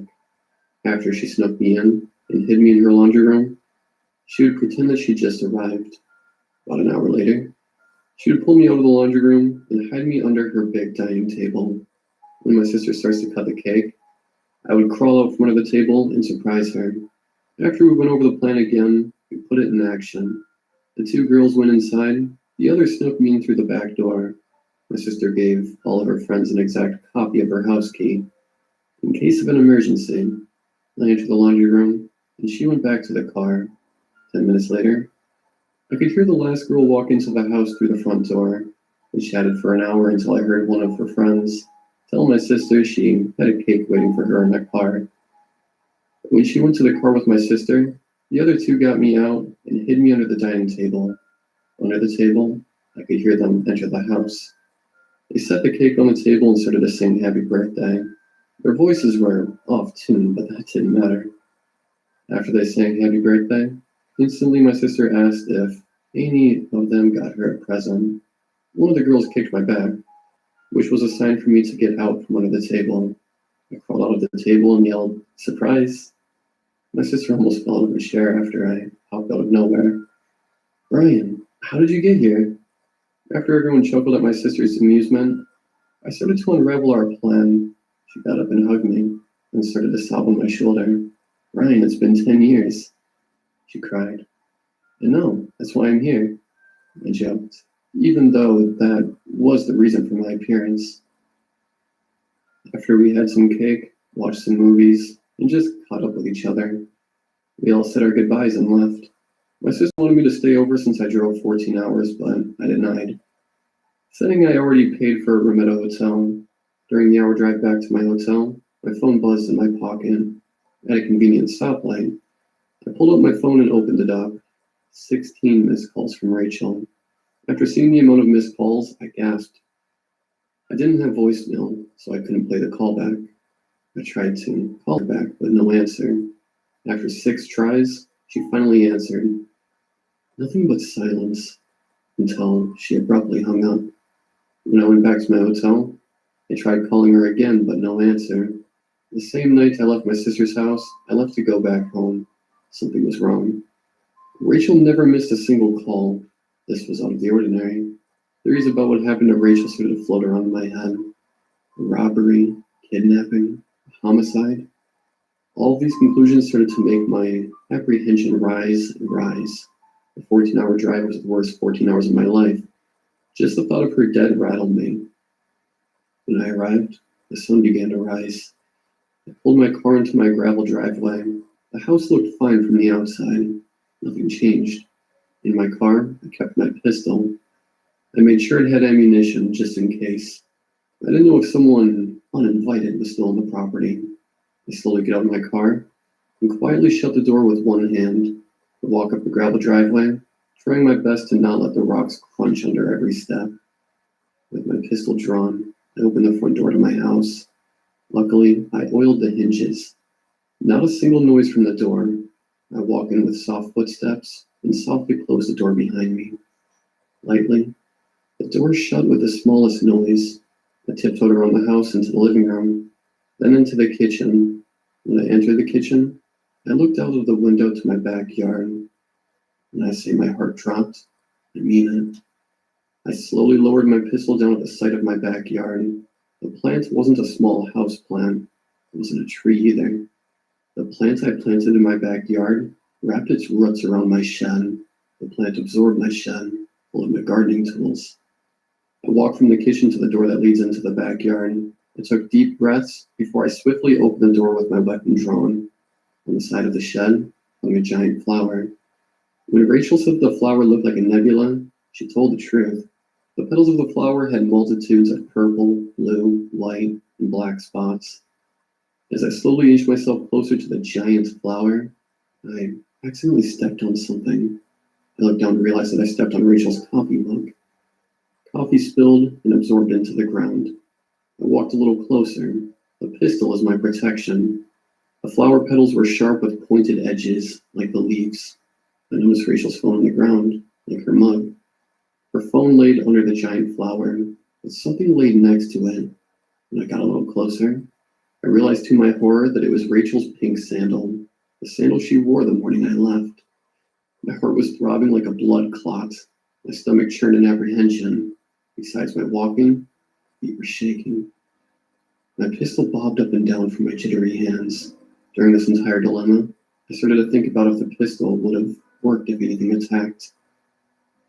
Now I stood right in front of the ginormous flower petal, thoughts of the plant eating me alive, like in a little shop of horrors. I stared inside the flower for a good 10 seconds. That's when I lowered my weapon down just a smidge. The stigma of the flower stuck out like a sore thumb. I could see the stigma release a yellow powder into the air. The powder got into my nose, which instantly dazed me. I became so dizzy that I had to sit on the ground. I almost blacked out until I felt something wrap around my ankle. I looked at my ankle in a dazed state. What I saw would forever haunt my mind. The stigma began to open like a mouth, revealing 1,000 razor-sharp teeth. The sound of opening stigma sounded like crushing cabbage, or the sound of pulling flesh. Vines from the plant started to crawl up to me, growing at an alarming rate. In my dazed state, I pushed myself backwards, the roots and vines only inches from my foot. The vines then successfully wrapped around my foot, but in my panic state, I tugged my leg, which broke off the vine. More of the powder circulated into the air, like pollen during the spring. I knew that the powder would make a person dazed to move, so I covered my nose with my shirt. I finally got to my feet, but my pistol wasn't in hand. In my horror, I realized that my pistol became absorbed by the vines, then ingested in the vein like vines. I didn't have a weapon. All I had were my hands. Knives would have never worked because it was too big. The pistol was useless anyway. What damage could the bullet have done? As the plant ingested the pistol-like food, my apprehension forced me to climb the fence. Halfway into my neighbor's yard, I felt the vines wrap around my leg and try to pull me down. In retaliation, I ripped the vines again, like string cheese. With inertia, I fell face first on the ground. My back cracked loudly after I fell in a curled pose. As I picked myself up, I noticed the roots creeping above the fence. I ran all the way to the opposite side of the yard. Rachel lived on the last row of the 13 houses, which formed the neighborhood, so if someone were to jump the fence, they would be in one of the many fields in Nebraska. I jumped and grabbed the fence. I then pulled myself up to see the field next to the house. Just one quick glance, I could see the roots and vines travel at a fascinating speed. After that, I fell into the fields and ran.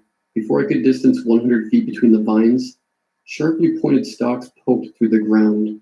They were sharp enough to impale a man, sharp enough to kill. They poked like sticking toothpicks in the ground. I dodged the stalks like landmines, weaving in and out. As a few more stalks poked, it just stopped. Distancing myself, I finally get the chance to glance back at the houses. My house covered in roots and vines like my shed. Vines crept and then covered the house to the point that I couldn't see it. So I ran away from the houses. I swear I could hear the screams of Rachel. Her screams begged for someone to save her. There is no way I would be able to. She is long gone.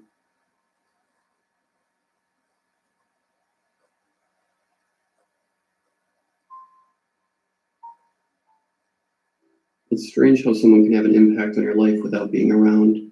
For me, that person is my grandfather.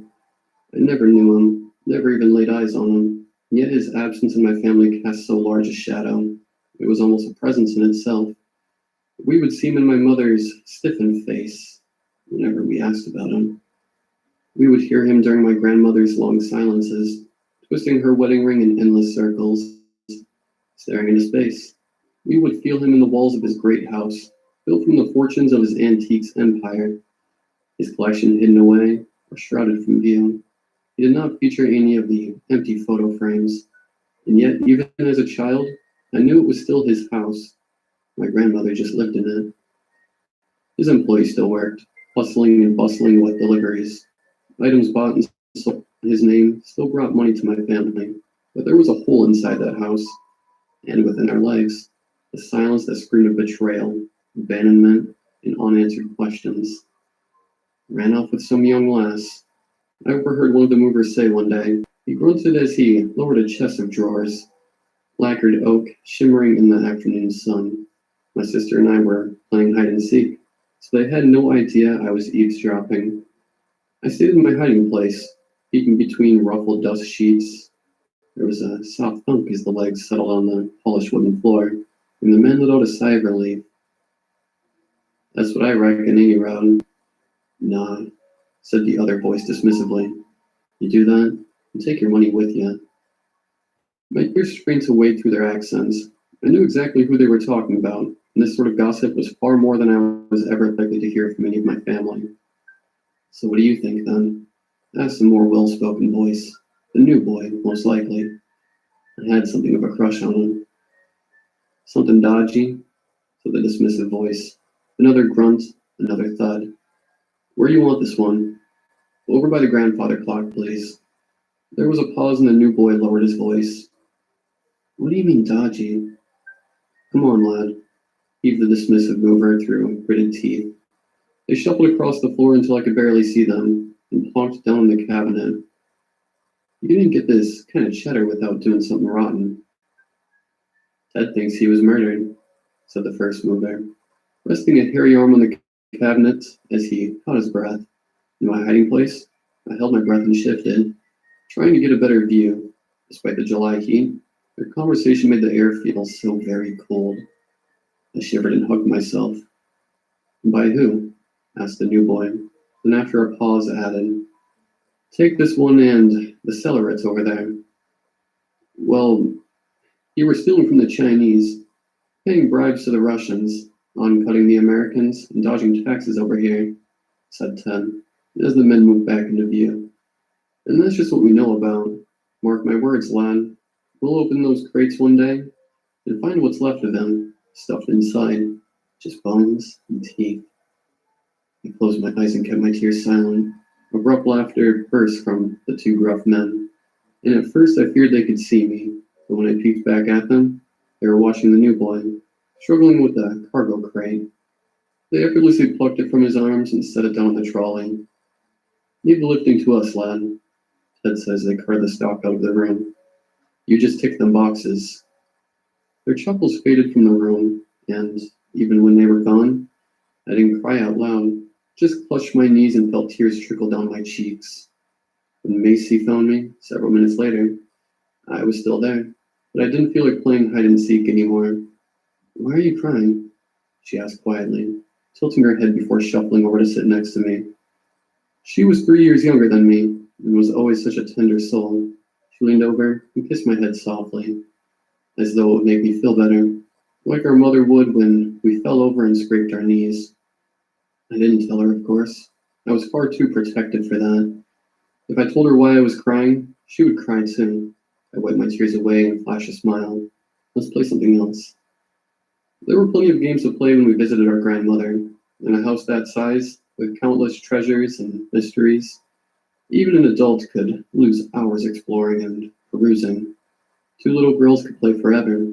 We could dance in the empty rooms, or listen to our echoes in the cavernous hallways. We could live a million lives amongst the vintage furniture, trying on dusty top hats, or having sword fights with silver-capped canes. We could drape ourselves in dust sheets and pretend to be ghosts, or birds, or aeroplanes, running around with our flapping cloth cloaks trailing behind us. But new stock bought new guessing games. Hidden under the sheets that covered them were antiques freshly bought, ready to sell, or ready to be restored to former glories. It would be years before I learned the intricacies behind the business, but as a child, it was close to magic. Most objects were easy. The sheets barely hid their outlines, but a blocky shape that looked like a table could end up being a stack of paintings, a freestanding chessboard, or a sealed crate with yet more mysteries lurking inside.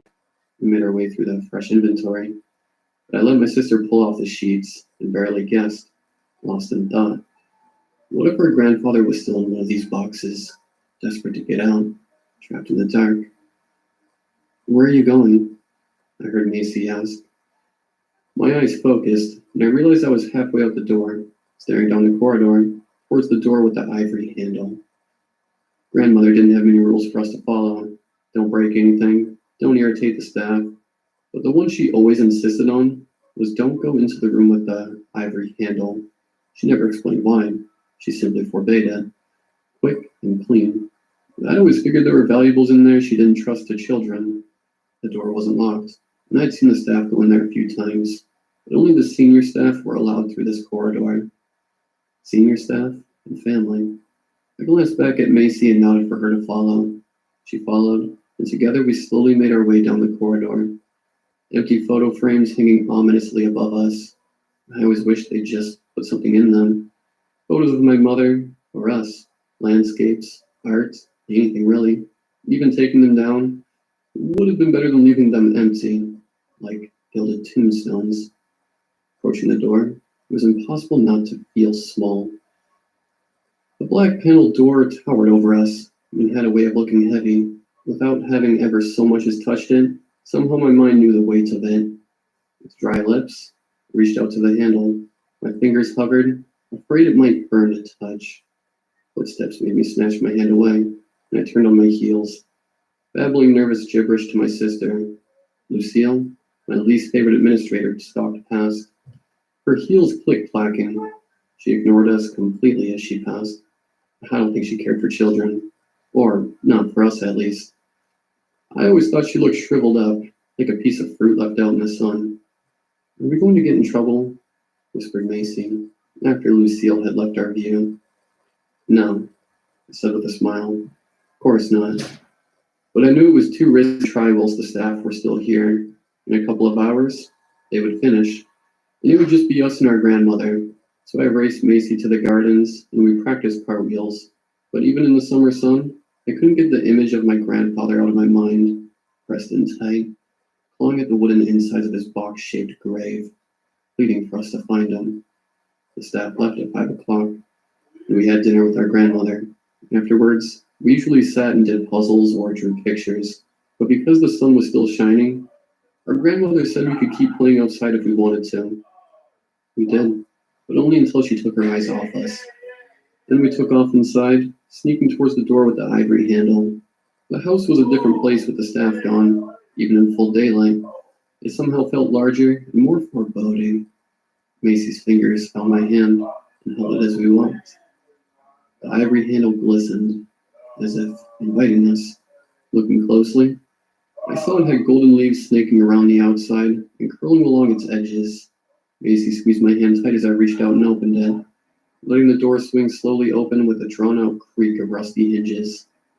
There were no windows, and though I tried the light switch, the only light that trickled in was the creeping remnants of daylight, bouncing off the corridor behind us. It made the shadowy shapes within the room look dark indeed, like a night version of the guessing game we played. Macy stood at the door as I crept inside. She squeaked, and I turned to see her pointing to my left. A hulking figure draped in a white sheet loomed over us, and peeking out from between the sheets was shaggy brown hair and giant, curled claws. Heart leaping, I braced for the monster to attack, but nothing happened. After a moment, I plucked up more courage than I knew I had, and slowly tugged at the dust sheet covering the monster. It fell away, and as I saw teeth and fur, my blood ran cold, if only for a moment. It was a bear, stuffed and unmoving. Behind me, Macy giggled. She must have been emboldened by my display of temporary bravery, as she stepped to my side and joined me in unveiling the shapes within the dim room. Dust leapt into the air, swirling and making a splutter. One by one, the extravagant shapes were revealed. Patterned vases, golden toy soldiers, intricate galleons somehow placed within glass bottles. I could see why we weren't allowed in this room. Everything was fragile and delicate, and seemed like a toy to the eyes of young children. The thrill we got from unveiling each bizarre object even overpowered the melancholy mood that had hung over me like a black cloud. And I joined Macy in smiling and giggling. We began to guess what the next shape was, before our eyes strained through to make it out amongst the fading light. One in particular caught my eye. "It's a statue," I said. "A statue of a person." "It's too little for a person," said Macy. By sitting down, "Look." I pointed at what I thought was the head, nose, ears, mouth. My finger traced the air, curving around the folds of fabric draped over whatever was hidden underneath. The way it hung made me convinced. A statue, or a shop mannequin, a large doll maybe. The head and shoulders were a giveaway. Macy was right though. It was too short, but the way the dust sheets also covered a blocky oblong beneath the person made me think of a park bench I'd once seen. with the statue occupying one seat and the other empty. I stretched out my hand, and just as my fingers settled on the fabric, whatever was underneath shifted. I flinched back, snatching my hand away and stumbling, my foot getting caught in the trailing sheets. I snagged it, and some of the dust sheets slid away, the rest getting tangled around the object underneath. Half revealed, barely lit by what little daylight trickled through the open doorway, was a sofa. My mind barely registered it, my eyes locked on what I thought had been a statue. Most of it was still wrapped in tangled sheets, but enough had been removed to show a trouser leg and polished black leather shoes. Macy stepped forwards to pull off the rest of the sheet, thinking it was another toy, like the bear, but I shot out a hand to stop her. It had moved. If it was a statue, it looked very, very real, and it had definitely moved. Don't, I whispered to Macy, but the moment the words left my mouth, they died. The folds of sheets twisted, the head of whatever was beneath snapping suddenly to face me. Macy froze like a startled deer. We both watched the figure on the sofa, and it watched right back. Now I was looking closely. I could see it breathing. The sheets around his shoulders slowly rising and falling, not daring to blink, not daring to speak. I gripped hold of Macy's dress, forcing her backwards with me as I stepped slowly and carefully out of the room, never taking my eyes off the figure. It was so horribly, painfully clear to me now. It was a person. There was somebody hiding in my grandmother's house. Their head followed us, glacier slow, and I desperately swallowed the instinct to sink down into a ball and cry. The dust sheet rippled, and the section near the waist folded as whoever was underneath grabbed hold. They began to rise to their feet, dust sheets enveloping them like a specter. I didn't stop to watch. With strength I didn't know I had, I physically lifted Macy off the ground and ran, both of us screaming and crying so hard I could barely see where I was running. I didn't close the door or turn back to look. I didn't stop running until I found my grandmother. Didn't stop screaming and shouting until my mother, my father, and some staff showed up.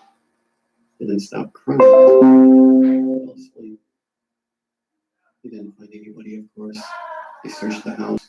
Nothing. No signs except disturbed dust sheets, all of which were blamed on me and my sister. Our mother and father had ended their night early to collect us. And whilst they were glad we were unharmed, we got the biggest telling off of our lives. Going into the room with the ivory handle.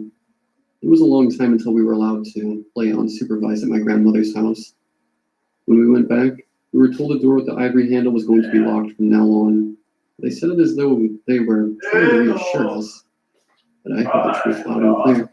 I didn't believe us. Macy was happy. She said she never wanted to go in that room ever again. I refused to even look at it. I was going around the house rather than walking. And as the terror of the event slowly faded away, oh my! What if that person wasn't a stranger, hiding amongst the old relics? Still alive, still visiting us and our grandmother. That would explain why the house always felt like his. He was still living inside it. I tried to explain this to Macy, and just made her upset. She was still scared of that room, so I knew if I was going to go back, it would have to be alone. The staff might have opened the door, but they didn't lock the room where they kept the key. Invoice stream. Yes. To find it. Next time my parents went away. What the fuck?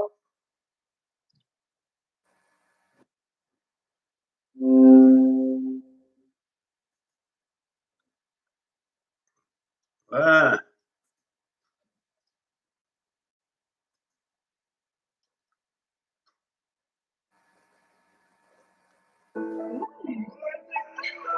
Five. Wow. Facebook. Ooh, I'm on.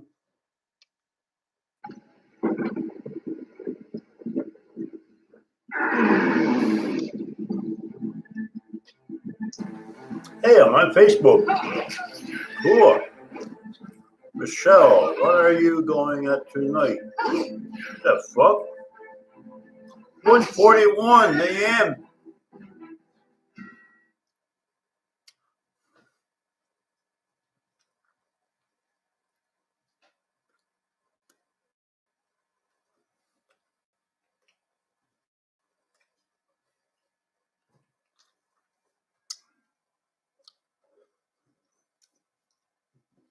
1:41 a.m.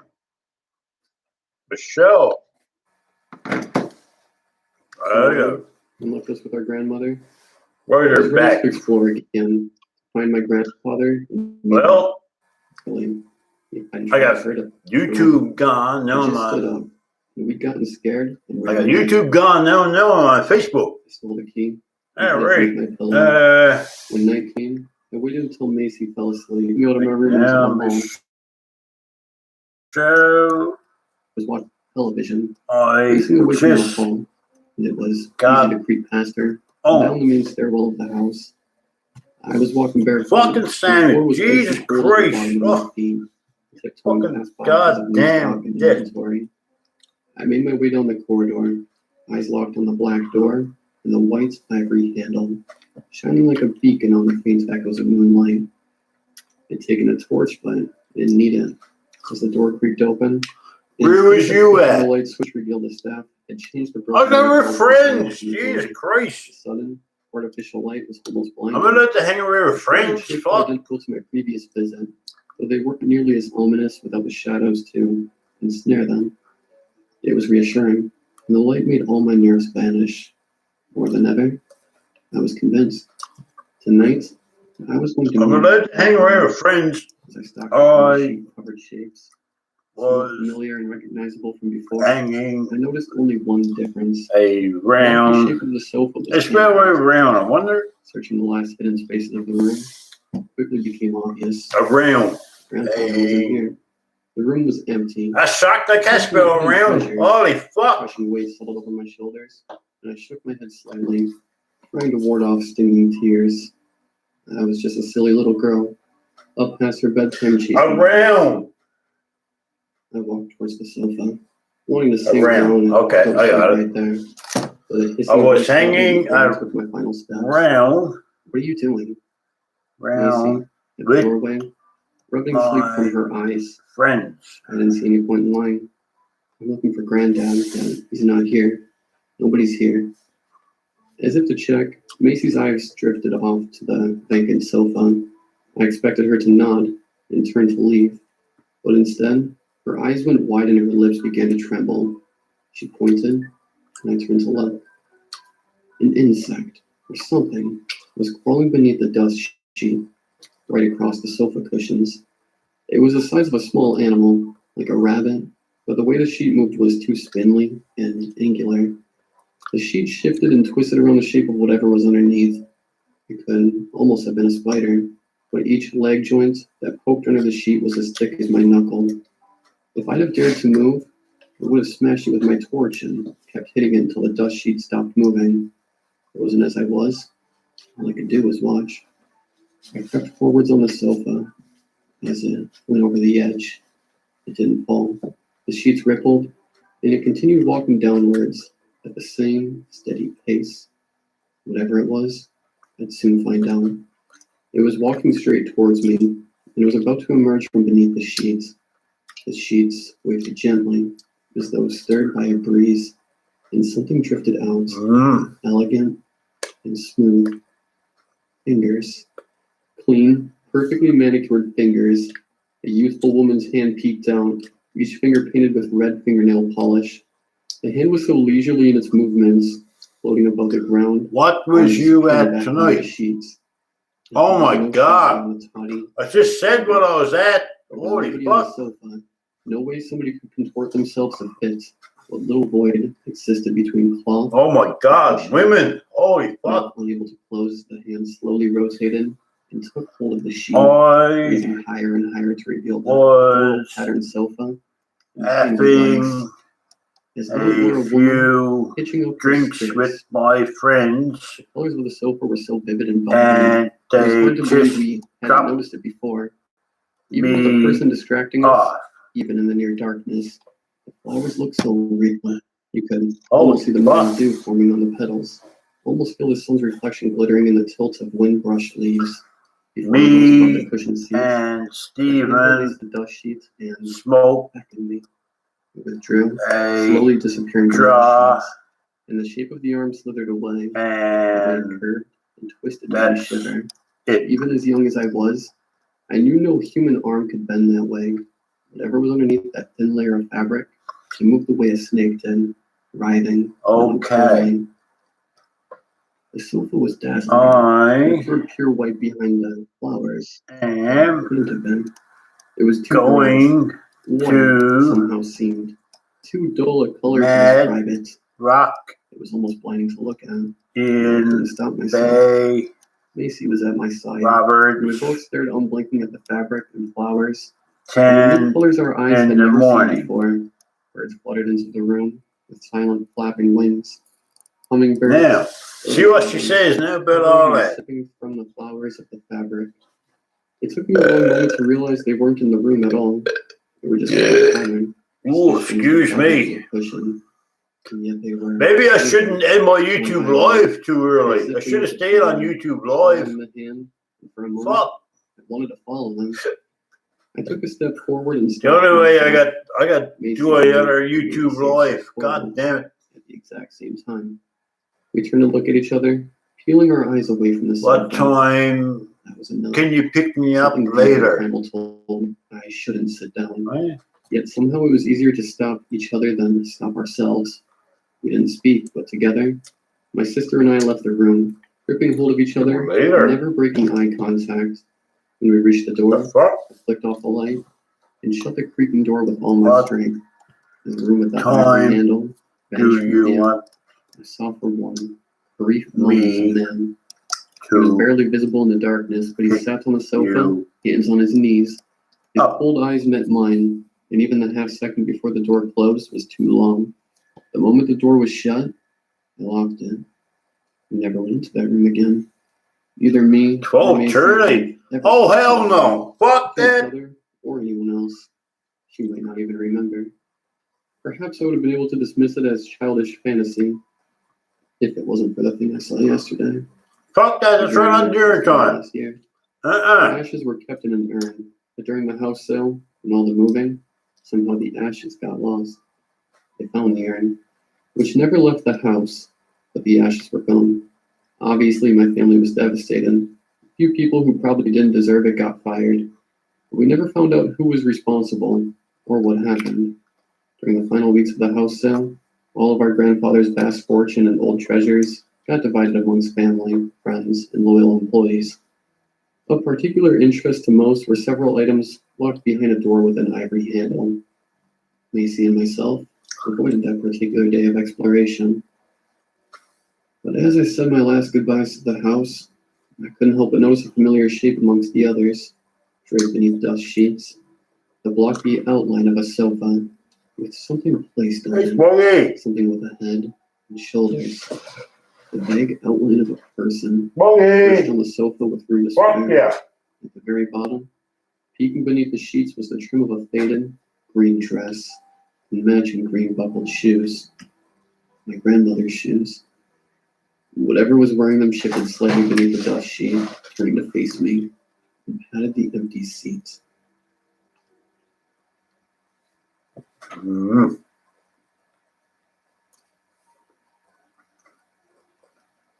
The ad was on the way back pages of the local penny saver, mixed in among pet adoption notices and requests for anonymous sex. Night shift custodian. Oh, needed she's at not reading Sunset back Garden now. Senior living Ah. facility. No prior EXP necessary. There was at the bottom with requests for any interested parties to phone between 10:45 and 11 in the morning. I called and made an appointment.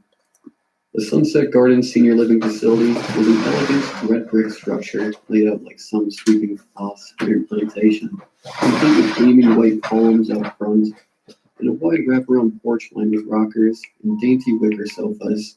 Inside, the rooms were bright and cheerful, the whole place smelling of fresh paint and newly laid carpeting. Dr. Arthur Pennycuff, the facility's director, according to a laminated badge clipped to the front of his white coat, was a rotund and ruddy-faced man with a receding hairline and an immaculate refined office. You understand, of course. He mumbled around a fork full of spaghetti, slurped from a little blue bowl on his massive mahogany desk. That this isn't your normal Is Michelle there? position. Oh, what's she I doing? nodded as enthusiastically as I could. hoping I wasn't visibly Yeah, I sweating just from got kissing home. my cheap blazer. Yeah, sir. Yeah, I'm on I mean, I'm on Facebook yeah, I there understand. now. The doctor regarded me silently for a beat. I had Then he YouTube saw Live between us on. a tinkle of I'm metal on grass. signed off there He slid now. tiny some wet noodles into his mouth What? before nodding and sliding a folder of officious No, I'm not. towards me. These are our standard SF. It shows I'm in. I'm not on. Governmental NDAs, background check, consent, prerequisite to employment, that kind So, of thing. boy, I sifted through a few of the top pages trying to parse them. Michelle, seriously, I'm not on. NDAs, just take out I'm not. trash and scrub It toilets. shows I'm signed. I logged off. Having it is like YouTube. a paper napkin. Sunset Gardens isn't your run-of-the-mill old folks home, Mr. Jackson. Our residents are I'm on Facebook. affluent families. Seriously, I'm looking at the wall there now. Unless I never close off. $30 an hour? Does it really matter what we do here? He placed Give me a first colored second. pen Hang on. between us. I thought about the mountain of unpaid bills piling I'm up busy. behind, shook my head, and scrolled my name to Caden. Excellent. You start tomorrow night at 11. What am I doing? You start tomorrow night at 11. I'm doing See Mr. nothing. Pomeroy, the second shift guard. I'm not doing nothing there now. For your duties. Welcome to Sunset what? Gardens. I stood, thanked him profusely, Yeah. and was almost out the door. I just got home. Called me back. Remember what we discussed, Mr. Jackson? He tapped the I stack said of papers with my to signature my buddies. and brought a fat pink finger to his lips. Shh. Mr. Pomeroy was a friendly middle-aged guy in a too small uniform with the Sunset Gardens logo stitched across the sleeve. He met me in the lobby with a firm handshake and took me on a quick tour of the facility. Yeah, this job looks pretty cherry. He was saying as he ushered me through the neatly appointed main dining room and down a long What am I eating? hallway. I'm eating a bologna sandwich. Polished the marble in the lobby, wiped down some stuff. Well, Unclog a I'm eating a bologna sandwich. And two, I'm only down to my last piece here now. We spend a lot of time hanging in the break room. If one of the nurses need you, they'll page you. You clock out when the first shift guy comes on at 7. Got it? That's it? I asked in confusion. Okay. He nodded. Sounds stupid, right? At first, I thought it was some kind So what time you want me to Herbalife pick you up? Lallaroo pyramid scheme thing, but it's on the level, man. Trust me. After that, we shook hands again. So what time Me to my own do you devices. want me to pick you up? Turns out, there really wasn't that much to do after dark, and I spent those first few nights mostly killing time on my phone, unobtrusively browsing Reddit, and waiting for the end of each shift when the pretty young gal from reception would hand me an envelope stuffed with cash, as I trudged warily back to my car. At first, I didn't notice anything off about the place. The nurses and attendants were pleasant enough, a tad inscrutable, I guess, but they smiled a lot and doted on the residents like a bunch of grandkids at Christmas time, keeping them busy with arts and crafts projects and shopping trips to the upscale Galleria in town. But as the nights went by, I began to notice something a little odd. Sunset Gardens What's seemed wrong? to be a disproportionate rate of turnover for a private facility that No push rarely average. hosted more than Huh? 30 live-in residents at any given time. Every few weeks, I told you. you, I'm logged off YouTube. I'm not on. I got Facebook right here. Why you on Reddit? Thereafter. Whenever I mention this phenomenon to one of the friendlier night Why are you arguing with me? I'd be met with a shrug and a vacant stare and sent off to clean out a freshly vacated suite of rooms and prep them for the next round of occupants. I'm not on it. Honestly, I didn't question it too hard. They kept me just busy enough vacuuming the oriental rugs and tossing out bags of used adult Depends to wonder too much. And as long as the money kept flowing, I was happy to keep my questions to myself. My favorite part of each night at Sunset Gardens was the time I got to spend in the crypt. Listed on facility brochures as the Solarium, What? this cathedral-ceilinged room with its expansive. Oh, okay. Oh, so I got that gun there now. Now I'm logged off. Logged off there now. I'm not on nothing now. I'm just on Facebook. I'm checking out Facebook. I seen your last message.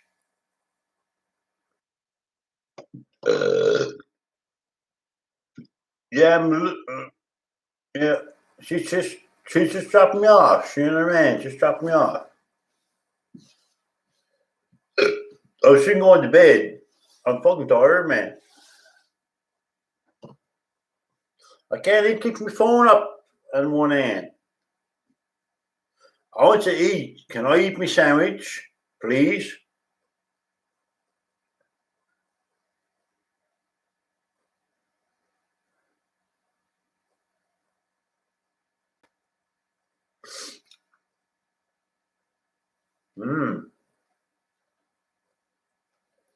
I'm eating my sandwich.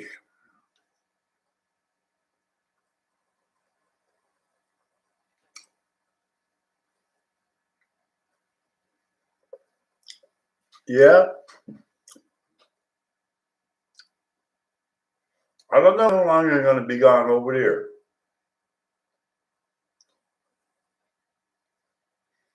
You don't have to worry about me. I don't know how long I'm going to be gone over there for. What are you worried for? Geez, boy, I'm a grown ass man. I don't need to be telling you what time I'm going to be back and shit like that. Don't go worrying about me.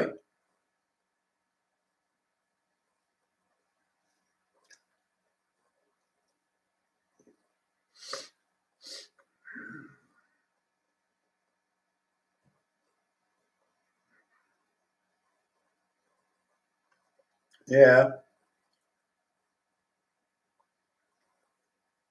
Oh, good news. I got my phone. Not the one I'm on. It's my cell phone number. I got to call Eastlink and tell them to hook me up to the new phone. Oh, I got everything done. Oh, did you see my YouTube video I posted on about the roll of toilet, not toilet paper roll? What's it called? It's a blue tick roll. I don't know what the fuck it is. I pushed down the base and oh, you seen it? Yeah, it's funny, isn't it? Hmm. Mm.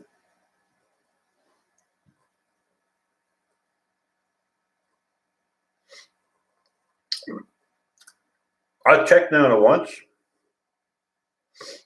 All right. Yeah, I will. Promise. I'll tell 1:30. Until 1:30 more, all right? What time is it? 2 o'clock exactly. It's 2 o'clock.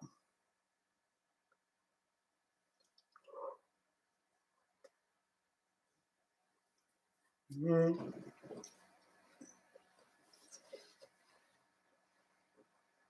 I'm still up.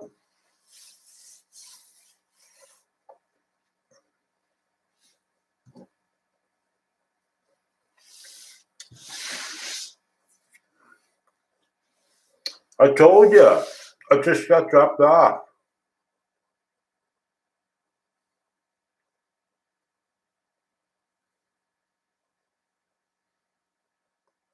I just got off. I just got dropped off.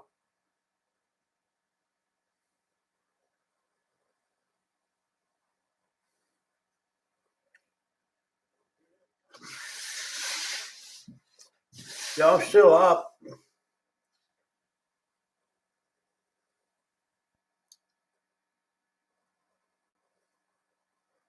Oh no. What, do you see me on YouTube during now? No?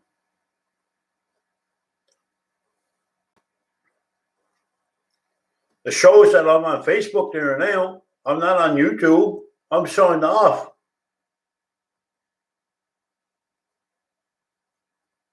I am. It's just, I'm slowing down.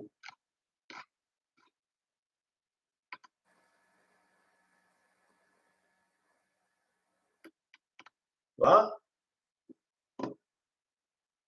Oh, fuck, man. Like, yes, I am. No, seriously. Listen to the mouse. Listen, I'm scrolling down. I'm looking at your messages. Listen.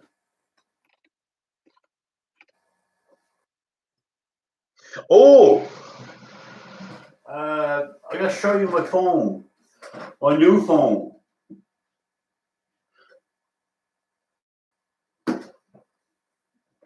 So what time you said you want me to pick you up tomorrow?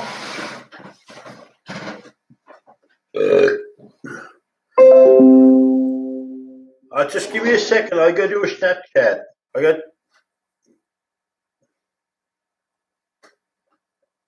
Man, I got to turn it on. I got to put my passcode in. Right? Oh shit!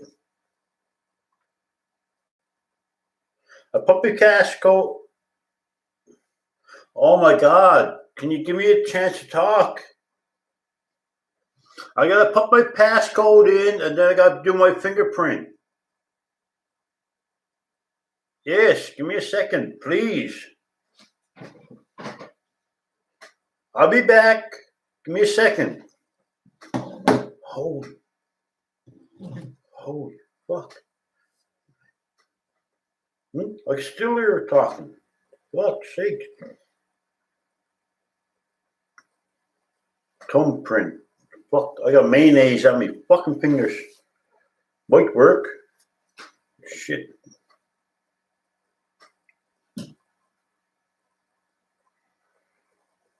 Didn't work. God damn it. Fuck's sakes.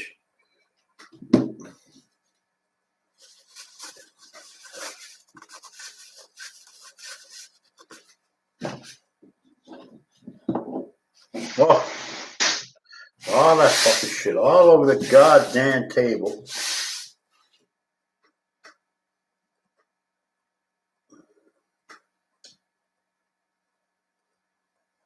Finally. Give me like 7 seconds. I don't know. Like, geez, I don't. What? Okay. I got a picture of Goku there. Oh, it's awesome. But I can't do nothing when I'm talking to you. I don't know how to do it. I don't know how to take a picture but talk to you same time. I'll hang up and I'll hang up and call you back. I gotta take a picture. All right, love ya. You too. Bye. Holy fuck.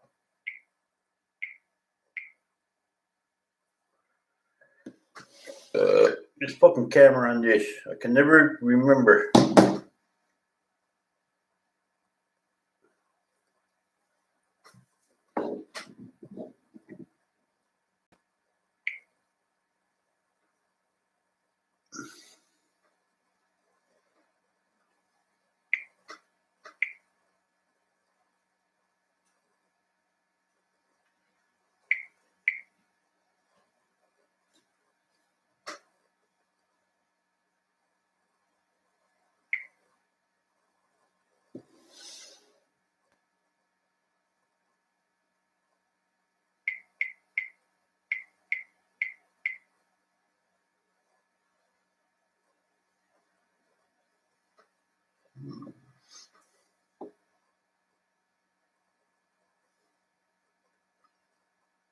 Some show there. Yeah. What you doing? Did you get pictures to send you? Oh, okay. Yeah. Yeah. It's a good phone. Holy moly. $1,400.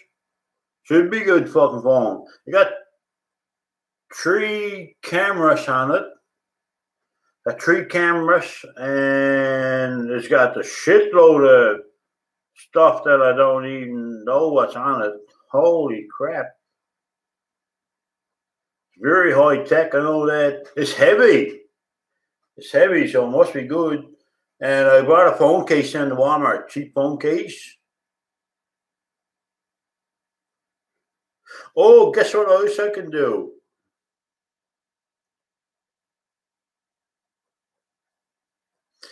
You want me to put you...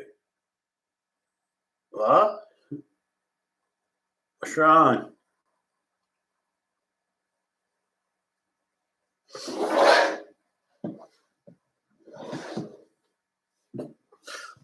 I'm soon going to bed there now. Listen, I've been up since 5 o'clock. Yeah, well, I just come back from Melissa's. I just come back from Paris. Yeah, but I was on YouTube Live. I told everybody about that.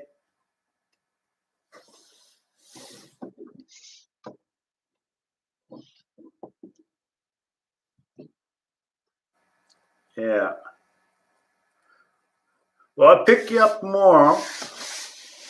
And if you want to go over Mad Rock, well, I'll go over Mad Rock. I'm going to do a YouTube video anyway. I got a certain spot that I want to do. And I don't know. Like, I don't like making plans. I don't know.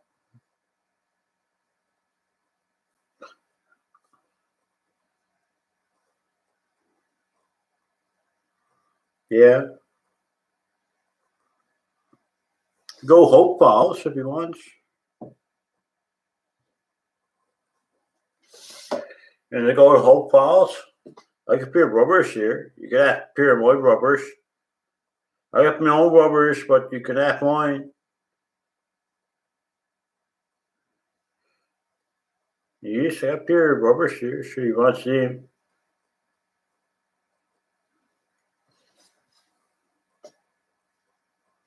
We can do a YouTube video of that too.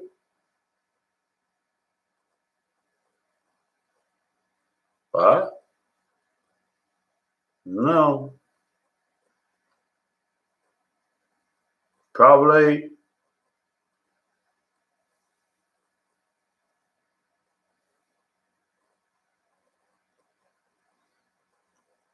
I know, right?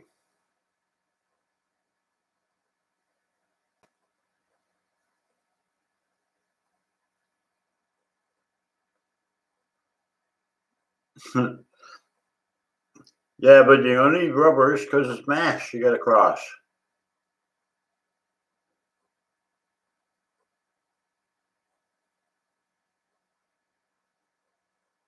Yeah.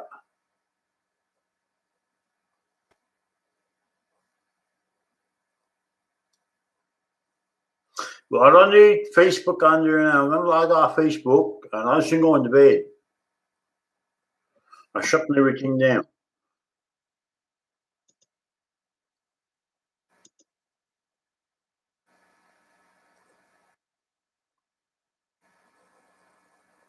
What?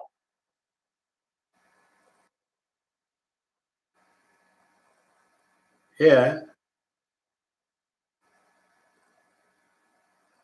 But I only... Okay.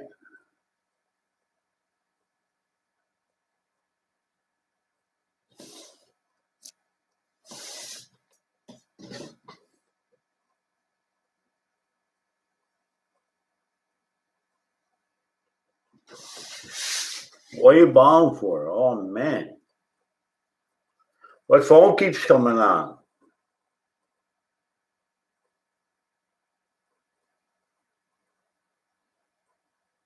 Yeah. Now my new phone keeps coming on.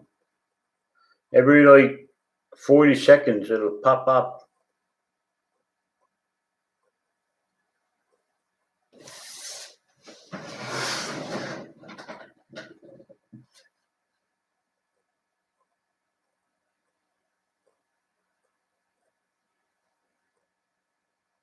Oh, guess what? I just show. Oh, I do YouTube video more. My new phone, you shake it. You shake it and you turn on the camera, or you shake it. I think I shake it 3 times, turn on the camera. Shake it twice, turn on the phone. And the phone I got now, I hooked that to my TV. I can talk to my phone. Oh, geez, that's heavy. I can talk to my phone, and I can turn the volume up and down on my TV, on my camera, on my phone. Oh my God.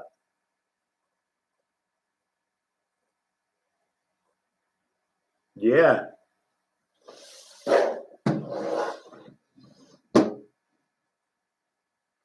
Honestly, no, I'm not lying. Seriously.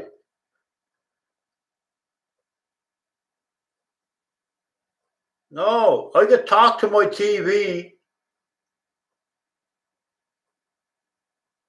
Yeah. I could talk to my TV and say, turn on Netflix. And it turns on Netflix. Turn on YouTube. Turns on YouTube.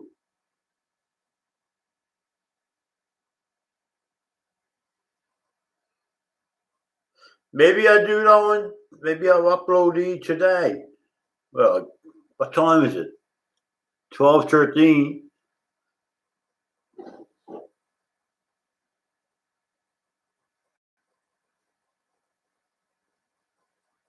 Yeah.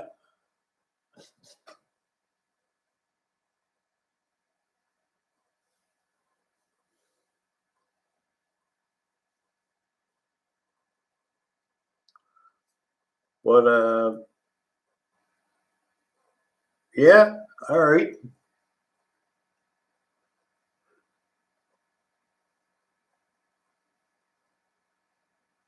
Okay.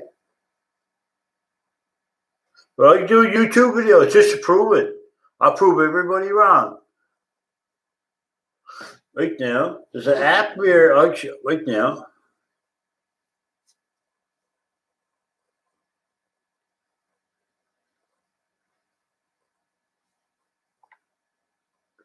I put my fucking fingerprint on there. Oh, right now. Oh, there you go. I don't know the name of it. I can't read it. It's same thing on my remote control. It's called ASS ISTANT.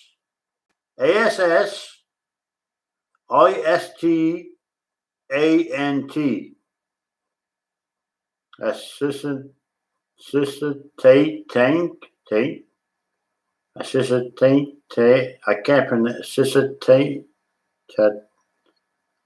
As I sit. I can't pronounce it. But anyways, I got a shitload of apps. Holy crap.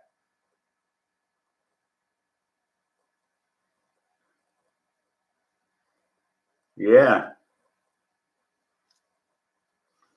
Oh, I got Goku Ultra Instinct for my screensaver.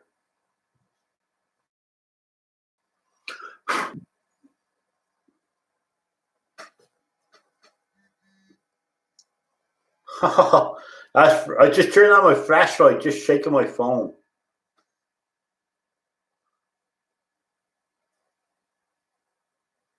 Holy shit.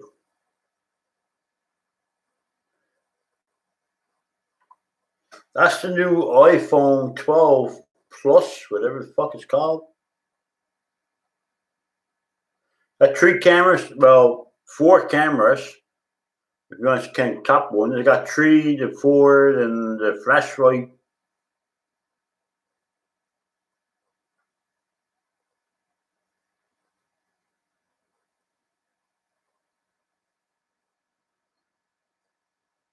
Yeah. But I'm going to bed. What? Excuse me. I said, excuse me. I just burped.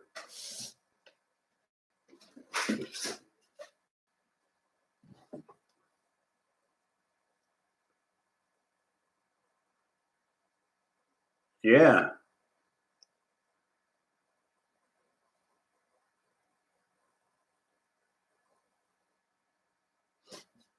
Oh, I know. Mm. Yeah. But anyways,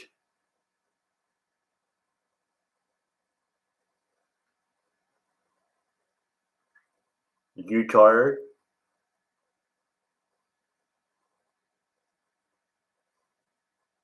No. Should take it there up. I'll leave door unlocked for you. All you do is come on up. No, tell no one. Fuck that, tell no one. Don't tell no one where you going. Come on up, Stephen Knight. You'll see. You'll see. That's all you say is you'll see. You'll see.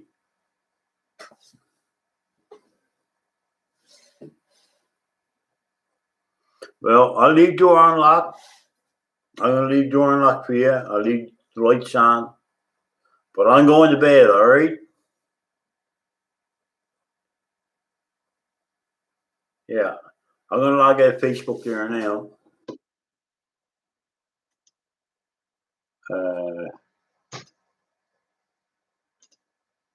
I just logged out. I got everything shut down here now. All this is my daughter on screen. Yeah,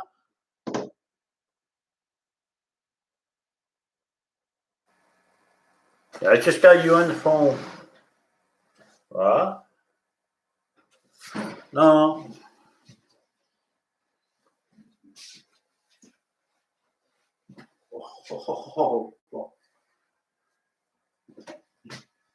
What? Yeah.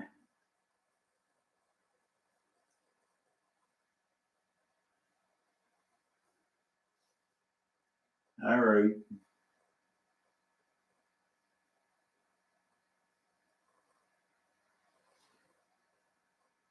Well, I'll be up before then.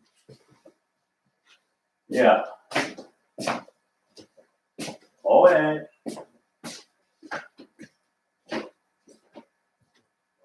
Oh, my son, I tell you. No, it's my son.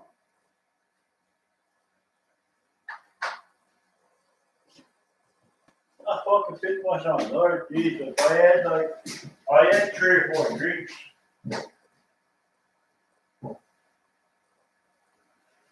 Yeah, well, I'm easy drunk anyway. I'll be easy drunk anyway. Oh, my son, I tell you what. We had a ball. Holy fuck, man, we had a ball. I see you using teach. Holy fuck. Man, here's that fucking teach. Boy, stop laughing. You fucking stop laughing. I know. He's always funny. He's always funny.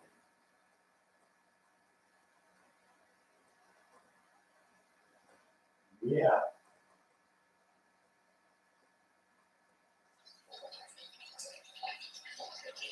He's better than me.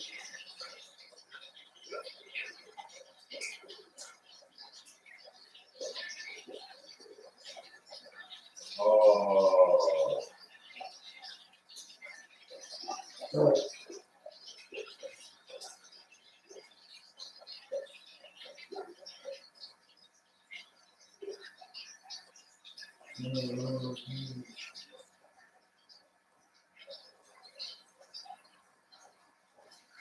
Holy fuck.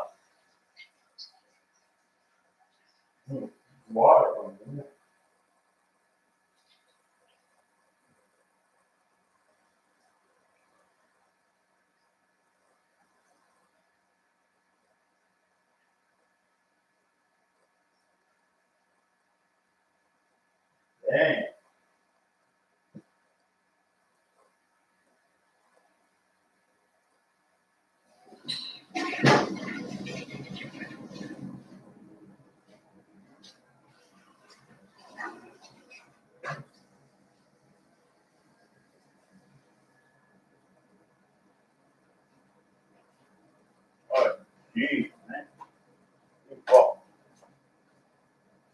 keep lights on for you.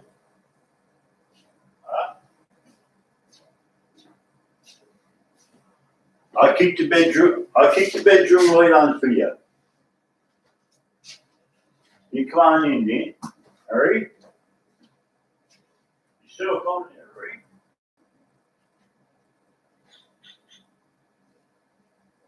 Okay. Alright. Good night. Good night, love you. See ya. What?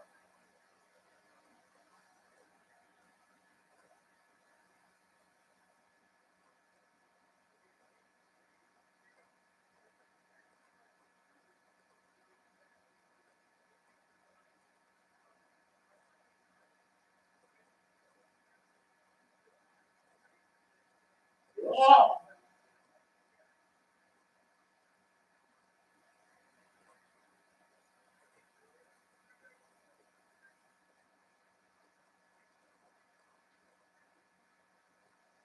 Good morning. Good morning. Good morning.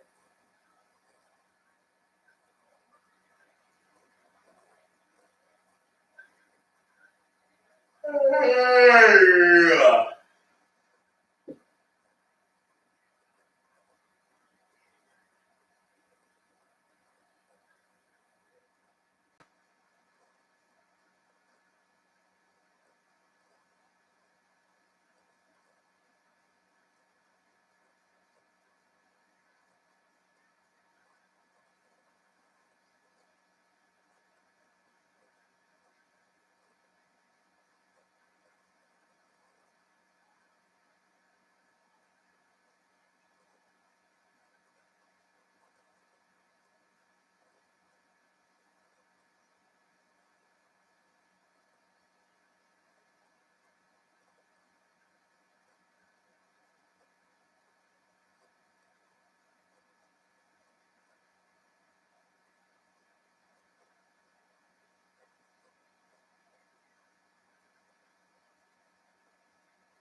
Top print.